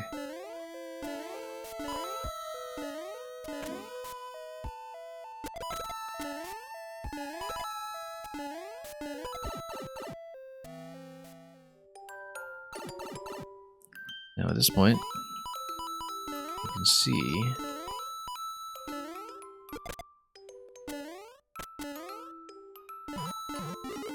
what caught our attention here, Fire Flower. We'll probably grab the checkpoint first. Now this looks more or less like a hostile room, I guess. It's just multiple ways to climb up from it. Okay, so let's do that.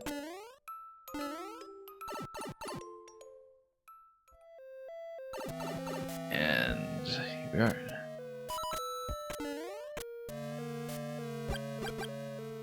I mean, we've got a fire flower, we can just make them whatever we like.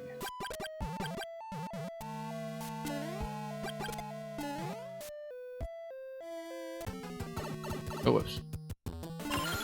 Hang on, just wasn't paying attention to the drop.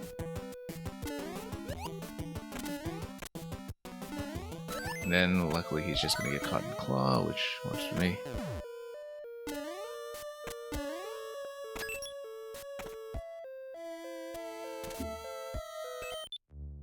Then, oh, what a fake out.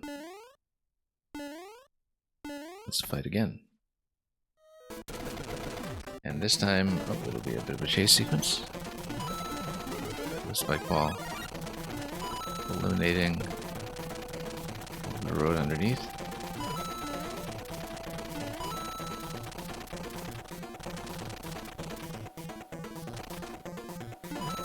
Well, okay, yeah, that takes longer, but it does get destroyed eventually as well. Oh, hang on, just got run over. Trying to sneak under the pokey there, we just missed a slide.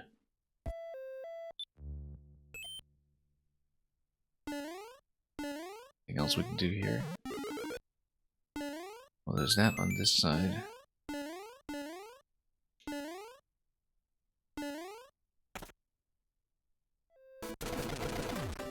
Okay.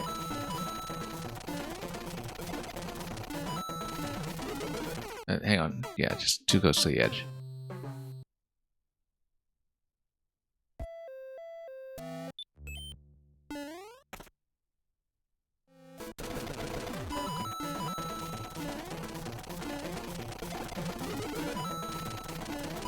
Well, let's get out.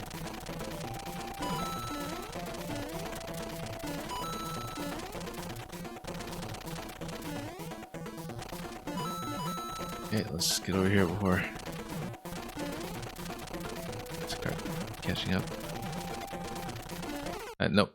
I wasn't watching the track to see where it was backing out. I was just looking at the two pokies in parallel. Obviously, the top one has to be on a track in order for this to work.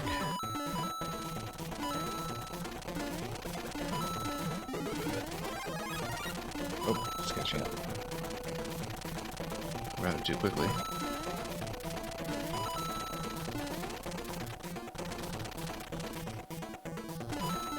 This will give us a moment to breathe, but not long.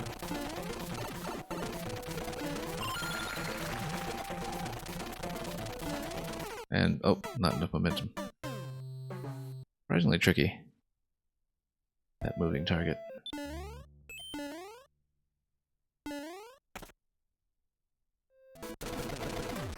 Okay, let's take this out and continue.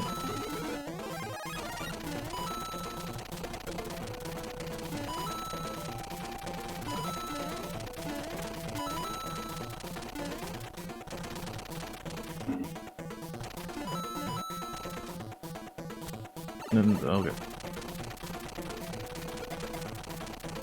Gotta figure out some of that initial input latency. We're not getting nearly enough of a dash to get over these pokies. That's the problem. That's why we keep tripping over them. Not enough room to run.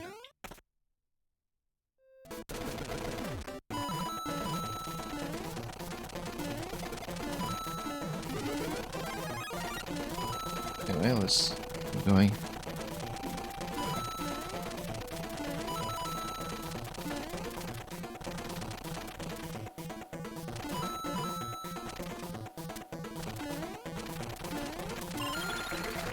And then, nope, not gonna make it there. Whoops. And then we're just about to get run over.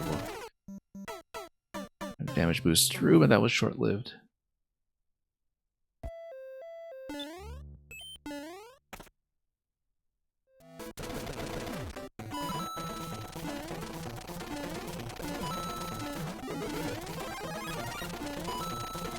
Okay, let's keep going.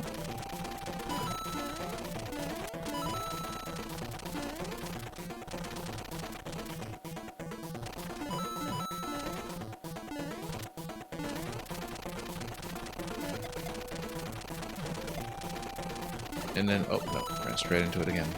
Yeah, that oscillating pattern does throw me off quite a bit sometimes.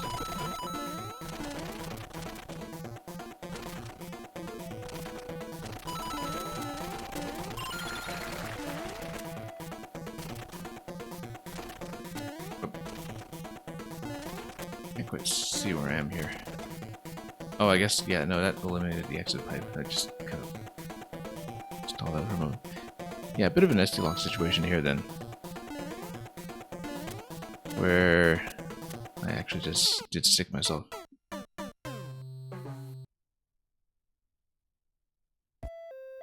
Anyway. It's working at reaction time. And then, oh, speaking of which.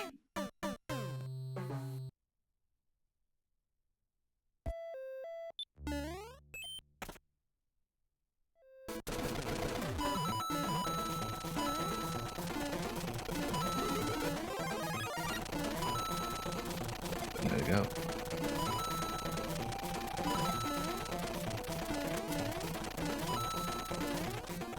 Oh. Yeah, the thing is, it catches up to the auto scroll pretty aggressive ways out.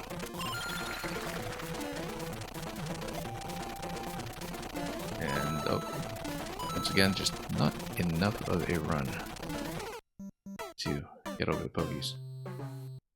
You do need to wind up that jump and give yourself time to do it.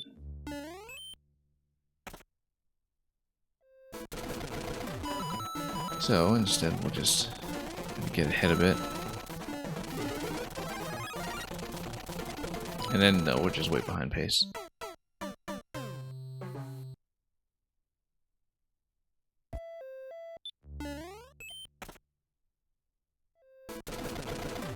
Okay, let's try to stay with it.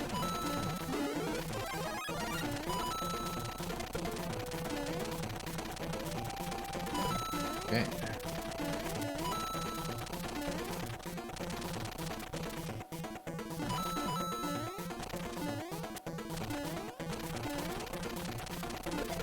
Nope. Can't argue with that right now. We got too much else going on at the moment.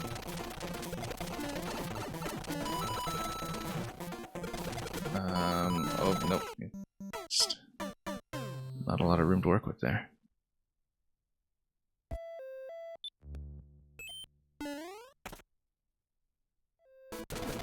Okay. Let's get over and pop this. Nope, too early. Too early. I just didn't manage to slide across at all. I got trapped in the middle.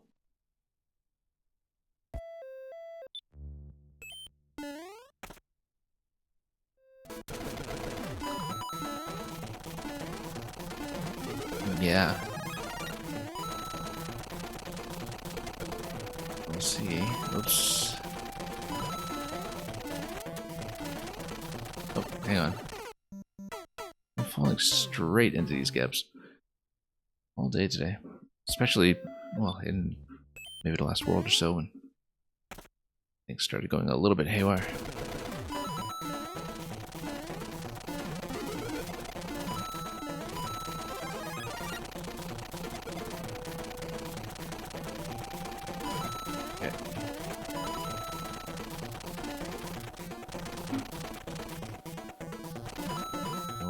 Right near the end. I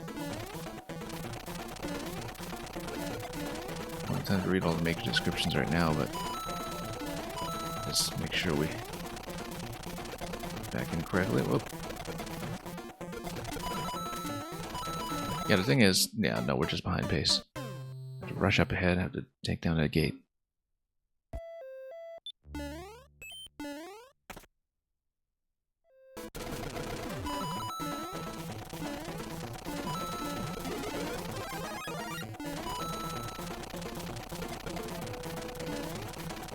Just going to take it across.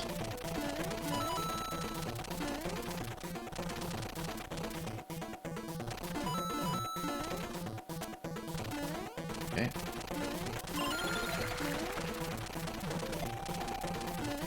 Nope.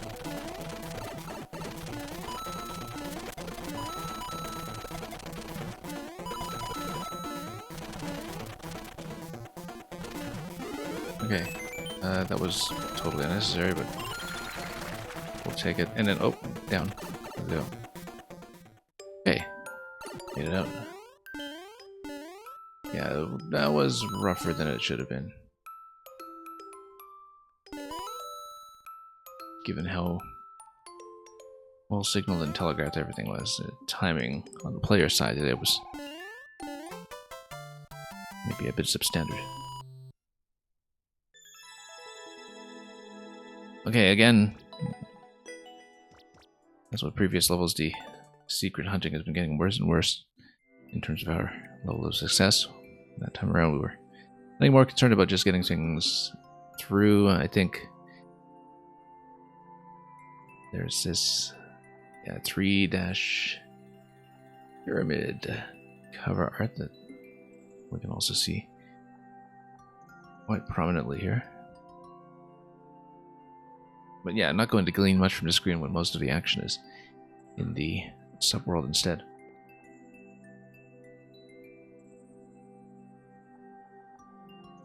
We'll take a look at 3 more today if we can and finish up with World 3. Beginning with Blustery Bluff. Scores of dormant blasters have been abandoned in this war-torn valley. As the tumultuous winds blow them around, they rapidly degrade the landscape, making passage across ever more treacherous.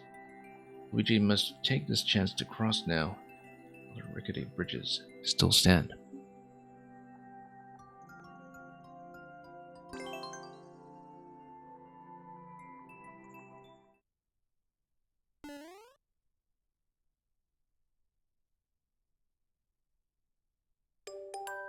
Okay.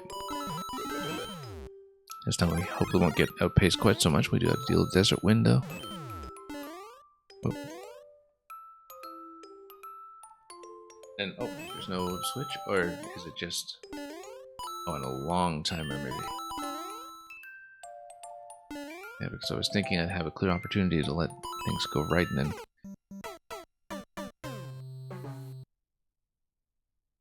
we try to do that, but then... Yeah, I think... launch probably... You have delayed. Yeah, because here you just have to wait. It seems, whoops, somewhat synchronized with the wind starting up again, though.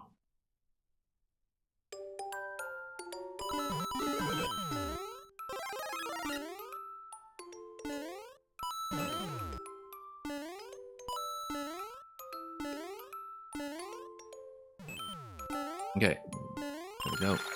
Yeah, because you sort of get blown around by the tempo change at the same time that these levels are very bound to the length and order of presentation of each segment in the film.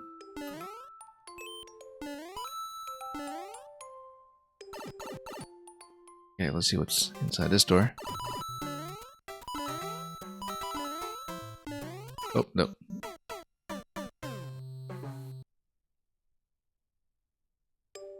Missing the simplest jumps.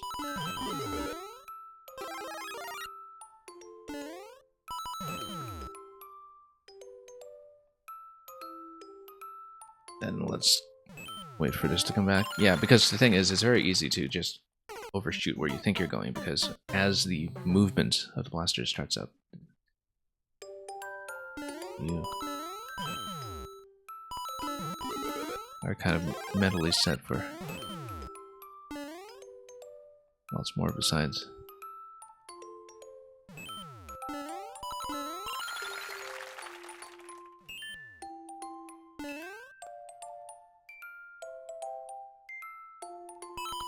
Yeah, the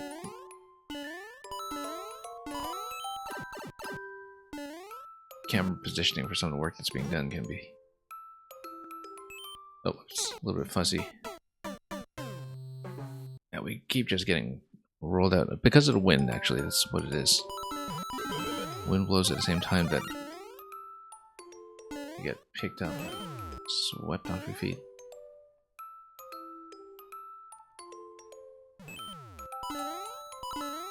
Yeah, because you had to play against the wind and against the blasters, and so that double momentum can send you splashing down below quite easily.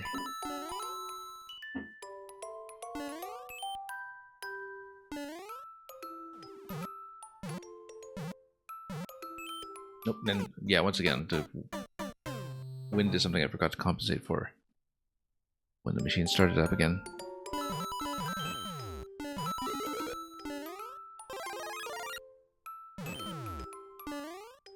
Okay, keep going. Yeah, just need to make sure that we are taking good care of the rescuers as well.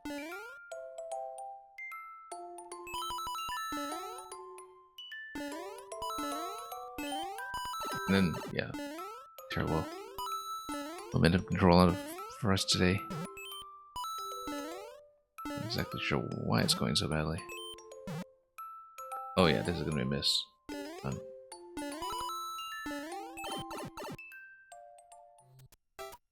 And Descriptivist, welcome.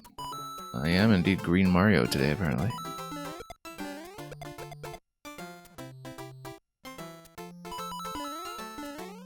No.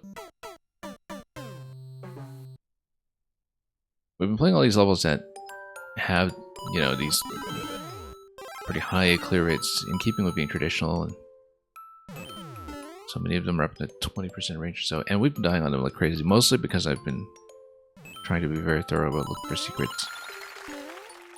That's naturally going to make things just a little rougher.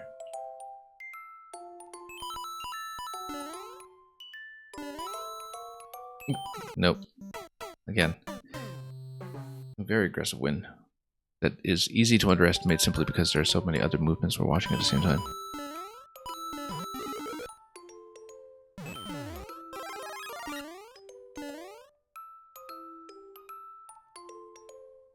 Let's see it send over, and then...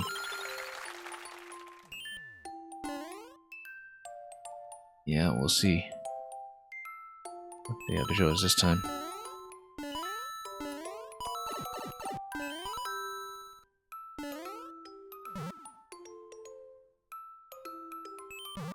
And then, oh yeah, once again the wind just manipulates my position coming out afterwards, so we did need that. Oops.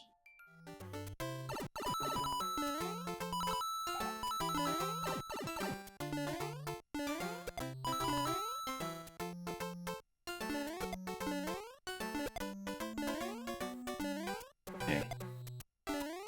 Nope. Thought I had a clear shot, and we didn't.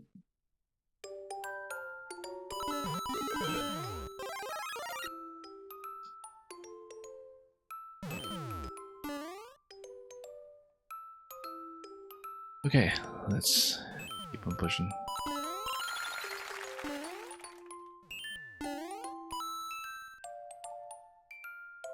And yeah, we just need to not get spilled over by the wind whenever things start taking off again. It's very easy to just get complacent about that and think that you can get something to play itself.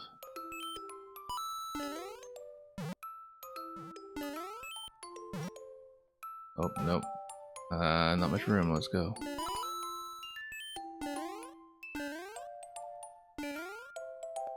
Okay, hope I have to keep on pushing because leaks will not be waiting.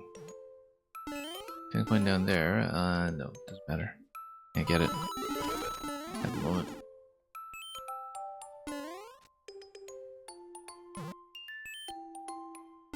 Then, yeah, let's just mask this up for a moment. And then, whoop, there we go. Float only to lose it. Lots at the very end, actually.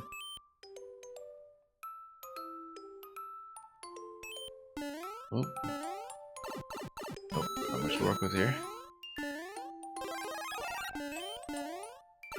Nope. And then, yeah, no, the wind has just been tossing me everywhere. That's bottom line. And I keep forgetting to compensate for it because we've been handling so many other moving targets.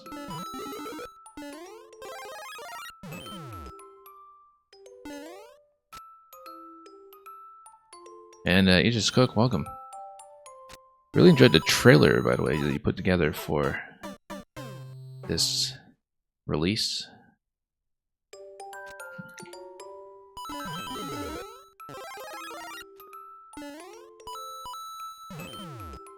Yeah, because I watched that just before I got on stream for this.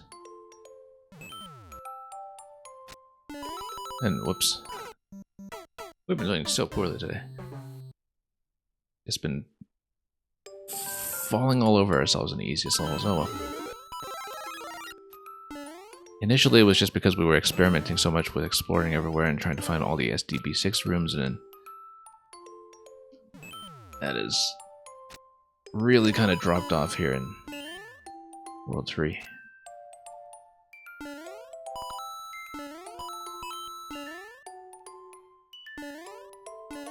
Particularly with what is likely the block placement for what we need.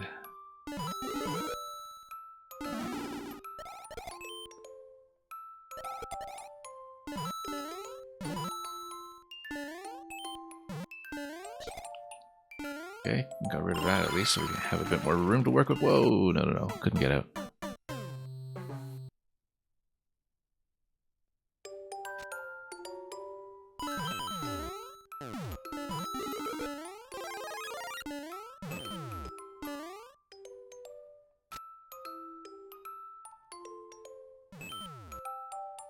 Yeah, just try to get shielded against the wind. I mean,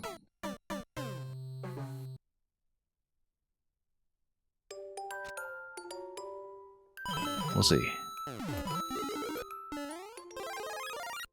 Yeah, the overall effect is that how everything looks here with the way it's timed is that as the wind blows, of course, you have the platforms traveling in the same direction. Like all of those larger elements are themselves being blown in much the same way.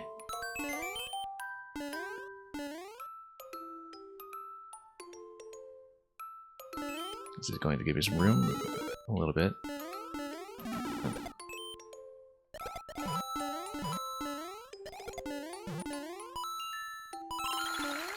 Let's not get crushed. That was a definite risk there. And here. See, what was so bad about that? I don't know if there's anything else to look at here. Again, we've been getting worse and worse about actually finding secrets.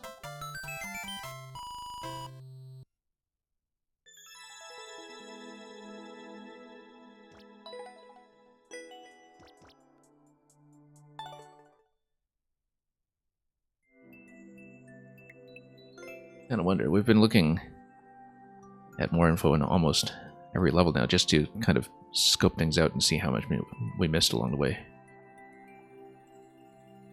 Because, yeah, a lot of it is setup that's going on in the bottom layer. That almost looks traversable in the bottom middle, but with all the thwomps there, I think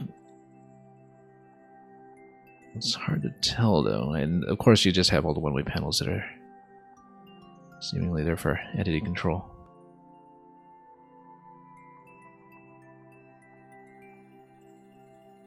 But in general, I wonder what all the setups down below are doing.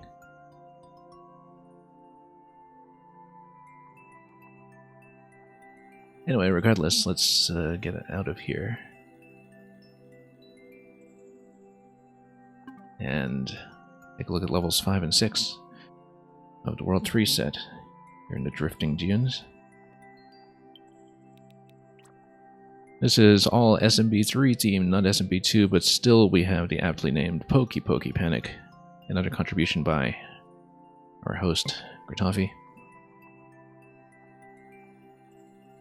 A Hammerbro construction project sees pipes and infrastructure running through the vibrant Poke Oasis in order to funnel out the pure water for profit. Unable to adapt to these changes to their natural environment, Pokies constantly caught in the machinery. And once the placid body of water has devolved into chaos and become difficult to traverse, Luigi must take care not to become yet another victim of industry. let's go swimming.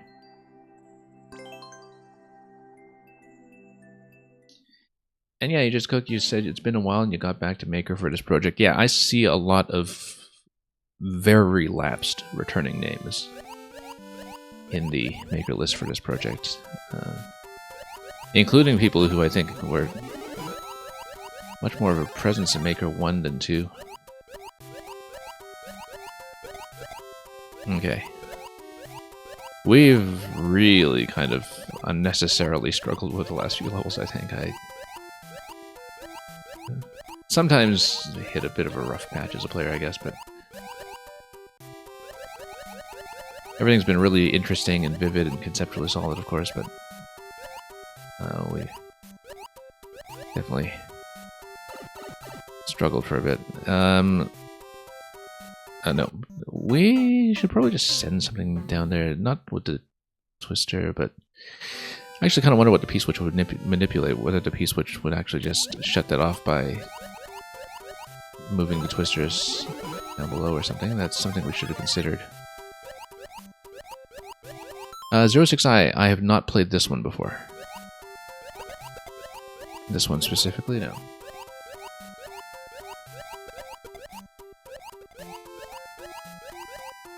At least I don't think so. I did playtest a couple of early versions of levels that did wind up being part of this project.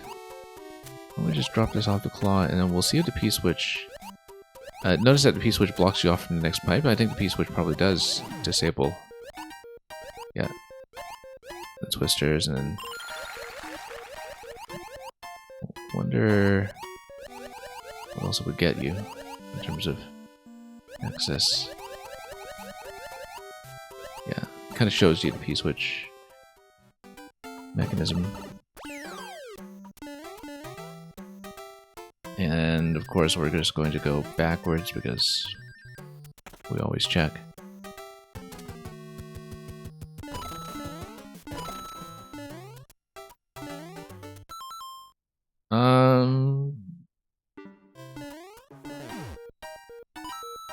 You think I've played it before? Because...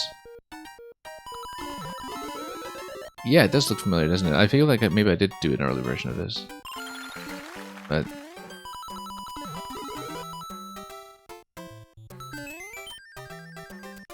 I don't recall exactly.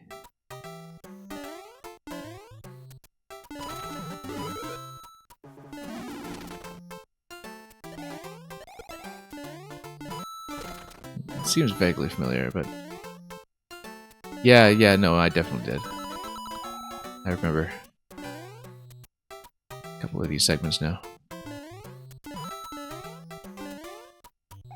I didn't play this final version, but I do remember playtesting this one. Just wandering around. Oh. Yeah, because there's this whole maze layout here.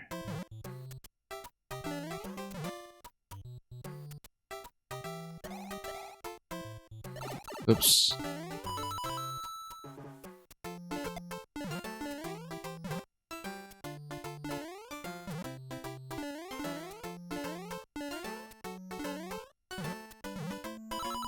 Okay, let's get out of here. And here, I've been slipping all over the place. Almost got caught by the Cheep Cheep there, too.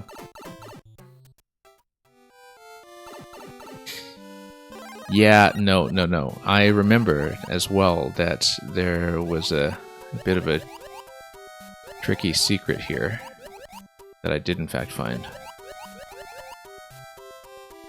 in this section.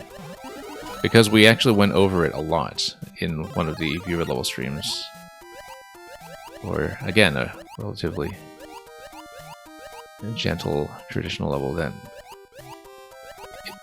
It was somewhere in here. It's like one of these ones where there's a hidden pipe under one of the spike ball drops. Yeah, because we spent ages looking for that. I recall that. And that's been the experience so far with this whole set today, is that we've had levels that, on the face of it, are actually really simple. But once you get into looking for things like the secret rooms, they really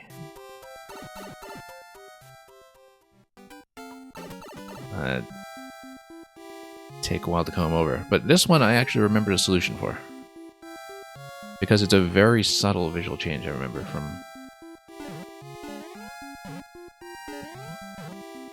the spike balls breaking actually on that particular spot where, you know, it showed me that there was some kind of floor there, which turned out to be the pipe. That's how you spot that.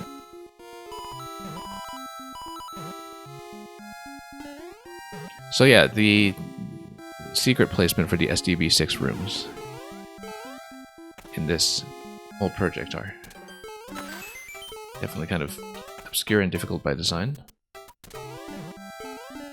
We were pretty thorough about getting them in World 1 and part of World 2, but we've been seeing less and less of it.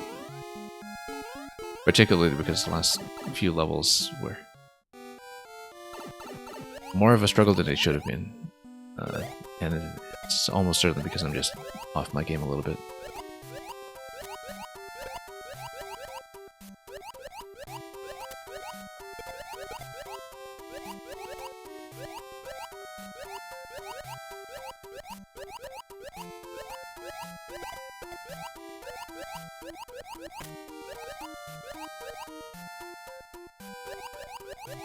Anyway, let's just keep going and swim our way through.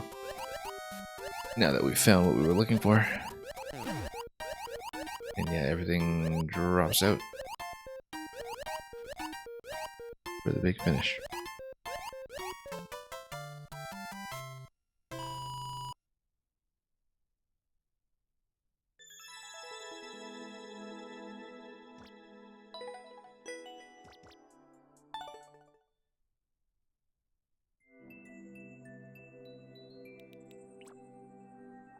Okay, here's another one by Nero Sirius.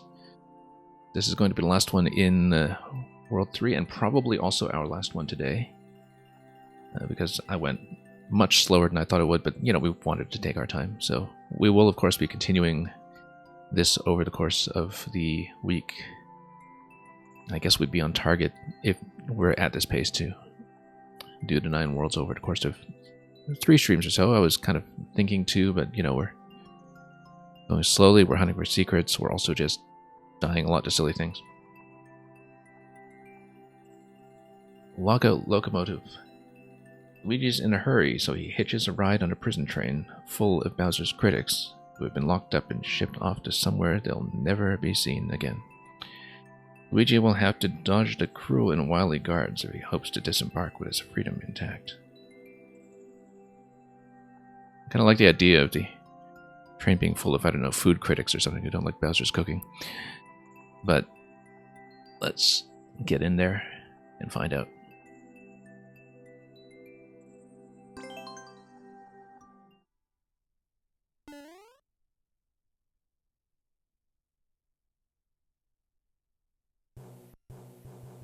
Okay.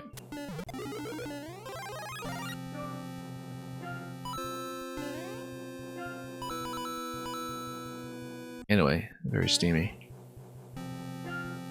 And Boom Boom is having a time of his life there. I guess he's on a job.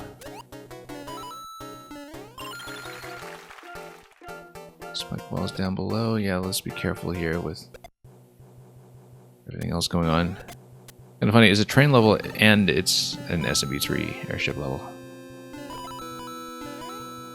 Doubles up rather nicely for that.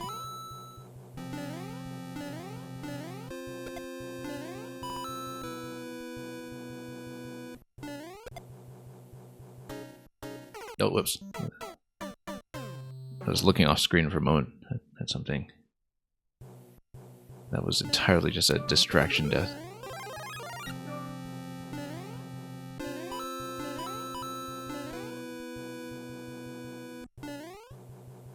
Okay, let's get in.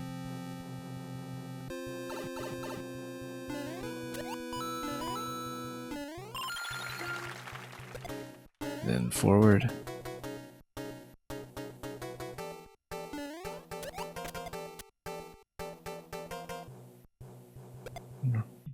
We've seen lots of train levels over the course of Maker 1 and 2.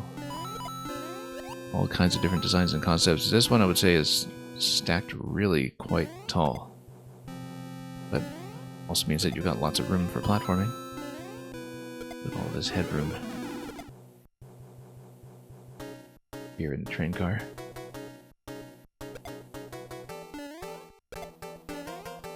And of course we'll fly through the top right. That is definitely something. We still know how to hunt for secrets from time to time, apparently. Let's block this pipe first.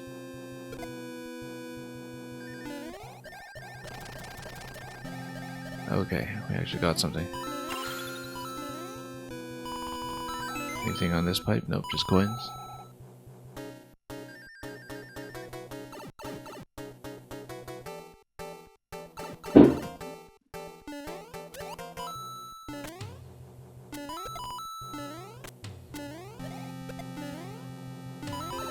Okay.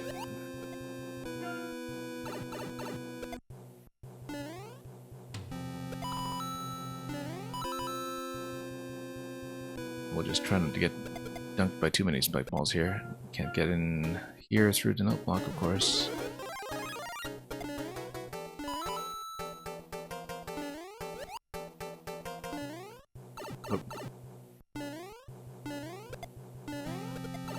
Oh, I was going to go for that Ken coin. We kind of came here too early. Let's go back for just a moment and hopefully not die right before checkpoint. Let's take out the wrench just for safety. I'm also just letting the camera bob down for a moment so we can see, yeah, it's just the moles sent to the meat grinder.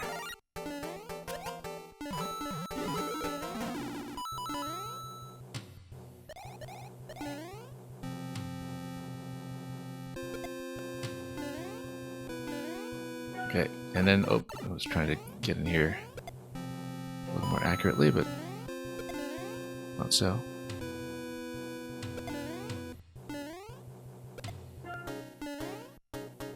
Anything? Nope.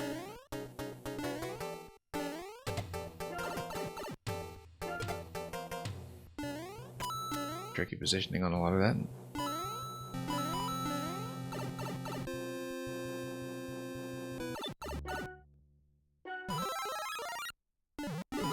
And let's see what we can here. Obviously we'll not be able to fly, I think, just given how this works. Yeah, I think we're pinned to this half of the screen.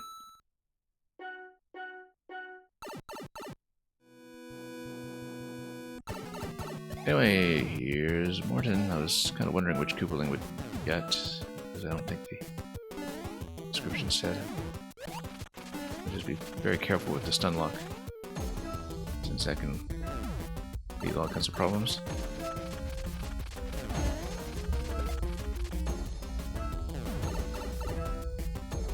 There we go. Could have been cleaner. We'll take it.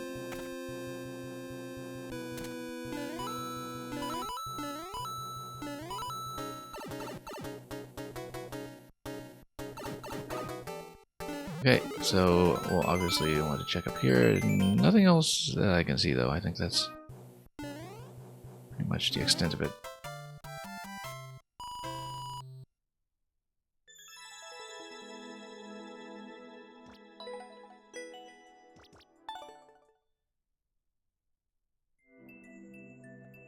It is, of course, very tempting to just keep pushing and there's more today, but yeah, looking at this, again, I'm wondering what we missed. I did check the top left after we got to the last room, but thank you for the GG. You just cook.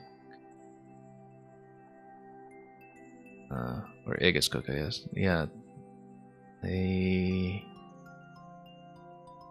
don't know, looking at the main world, if we really dropped anything there. But again, we've been declining in terms of our hit rate for the SDB6 rooms. We've got quite a few in World 1 and less as we've gone along, but, you know, I know it's kind of by design that the secret rooms are the hard part, and that there's a significant gulf, in fact, between the traditional difficulty of the bulk of the levels themselves and the obscurity of some of the secret hunt, which mechanically it's not really usually heavily net gated, but definitely you have to keep your eyes peeled and think about everything. So I think that's all we'll have time for in today's stream. Just getting through the first 3 worlds. We will see as much as we can in the succeeding streams. I think, you know, this will be the main priority. We'll stay on this and stay on Mario Maker before we go back to anything else. And yeah, for those curious about this level package, the information is there in the chat. And we'll be continuing with this soon enough. Initially, when I was doing much better with finding the secret rooms, I was thinking that even with the levels I'd missed, we would take the time to go back in. But then I started missing so many of them that, you know, we were already playing everything multiple times. Hence why we're really kind of taking our time with it today, along with the sort of rough stretch of failures we were having earlier. But thank you once again for the raid that we got today from the gaming stage earlier on, and for everybody else who dropped by independently. It's, as always, my pleasure to show off what other makers are doing in the community, particularly people who have been parts of projects like this for such a long time. In some cases, there are some makers here who are new to me, but again, some who go all the way back to Maker 1, and it's really been quite a good generational mix, I think, in this edition of a series that has been running since 2017, I believe. So, we will resume soon enough with Pipework Passage, possibly tomorrow if I can get on, but we sometimes don't make it that day. But I will, of course, update everybody with the schedule as usual on our channel's associated Discord. That'll be all for now. Do enjoy the levels if you're playing them yourselves and hunting for all the secrets I missed. And we'll be back for more soon. I'll send you folks on a raid very shortly. Wrong card. Here it is. Thanks for watching. And yeah, that's all we have for today. So as usual, have a wonderful time with whatever it is you are making or playing or coming back to after many years away. And above all, fare thee well.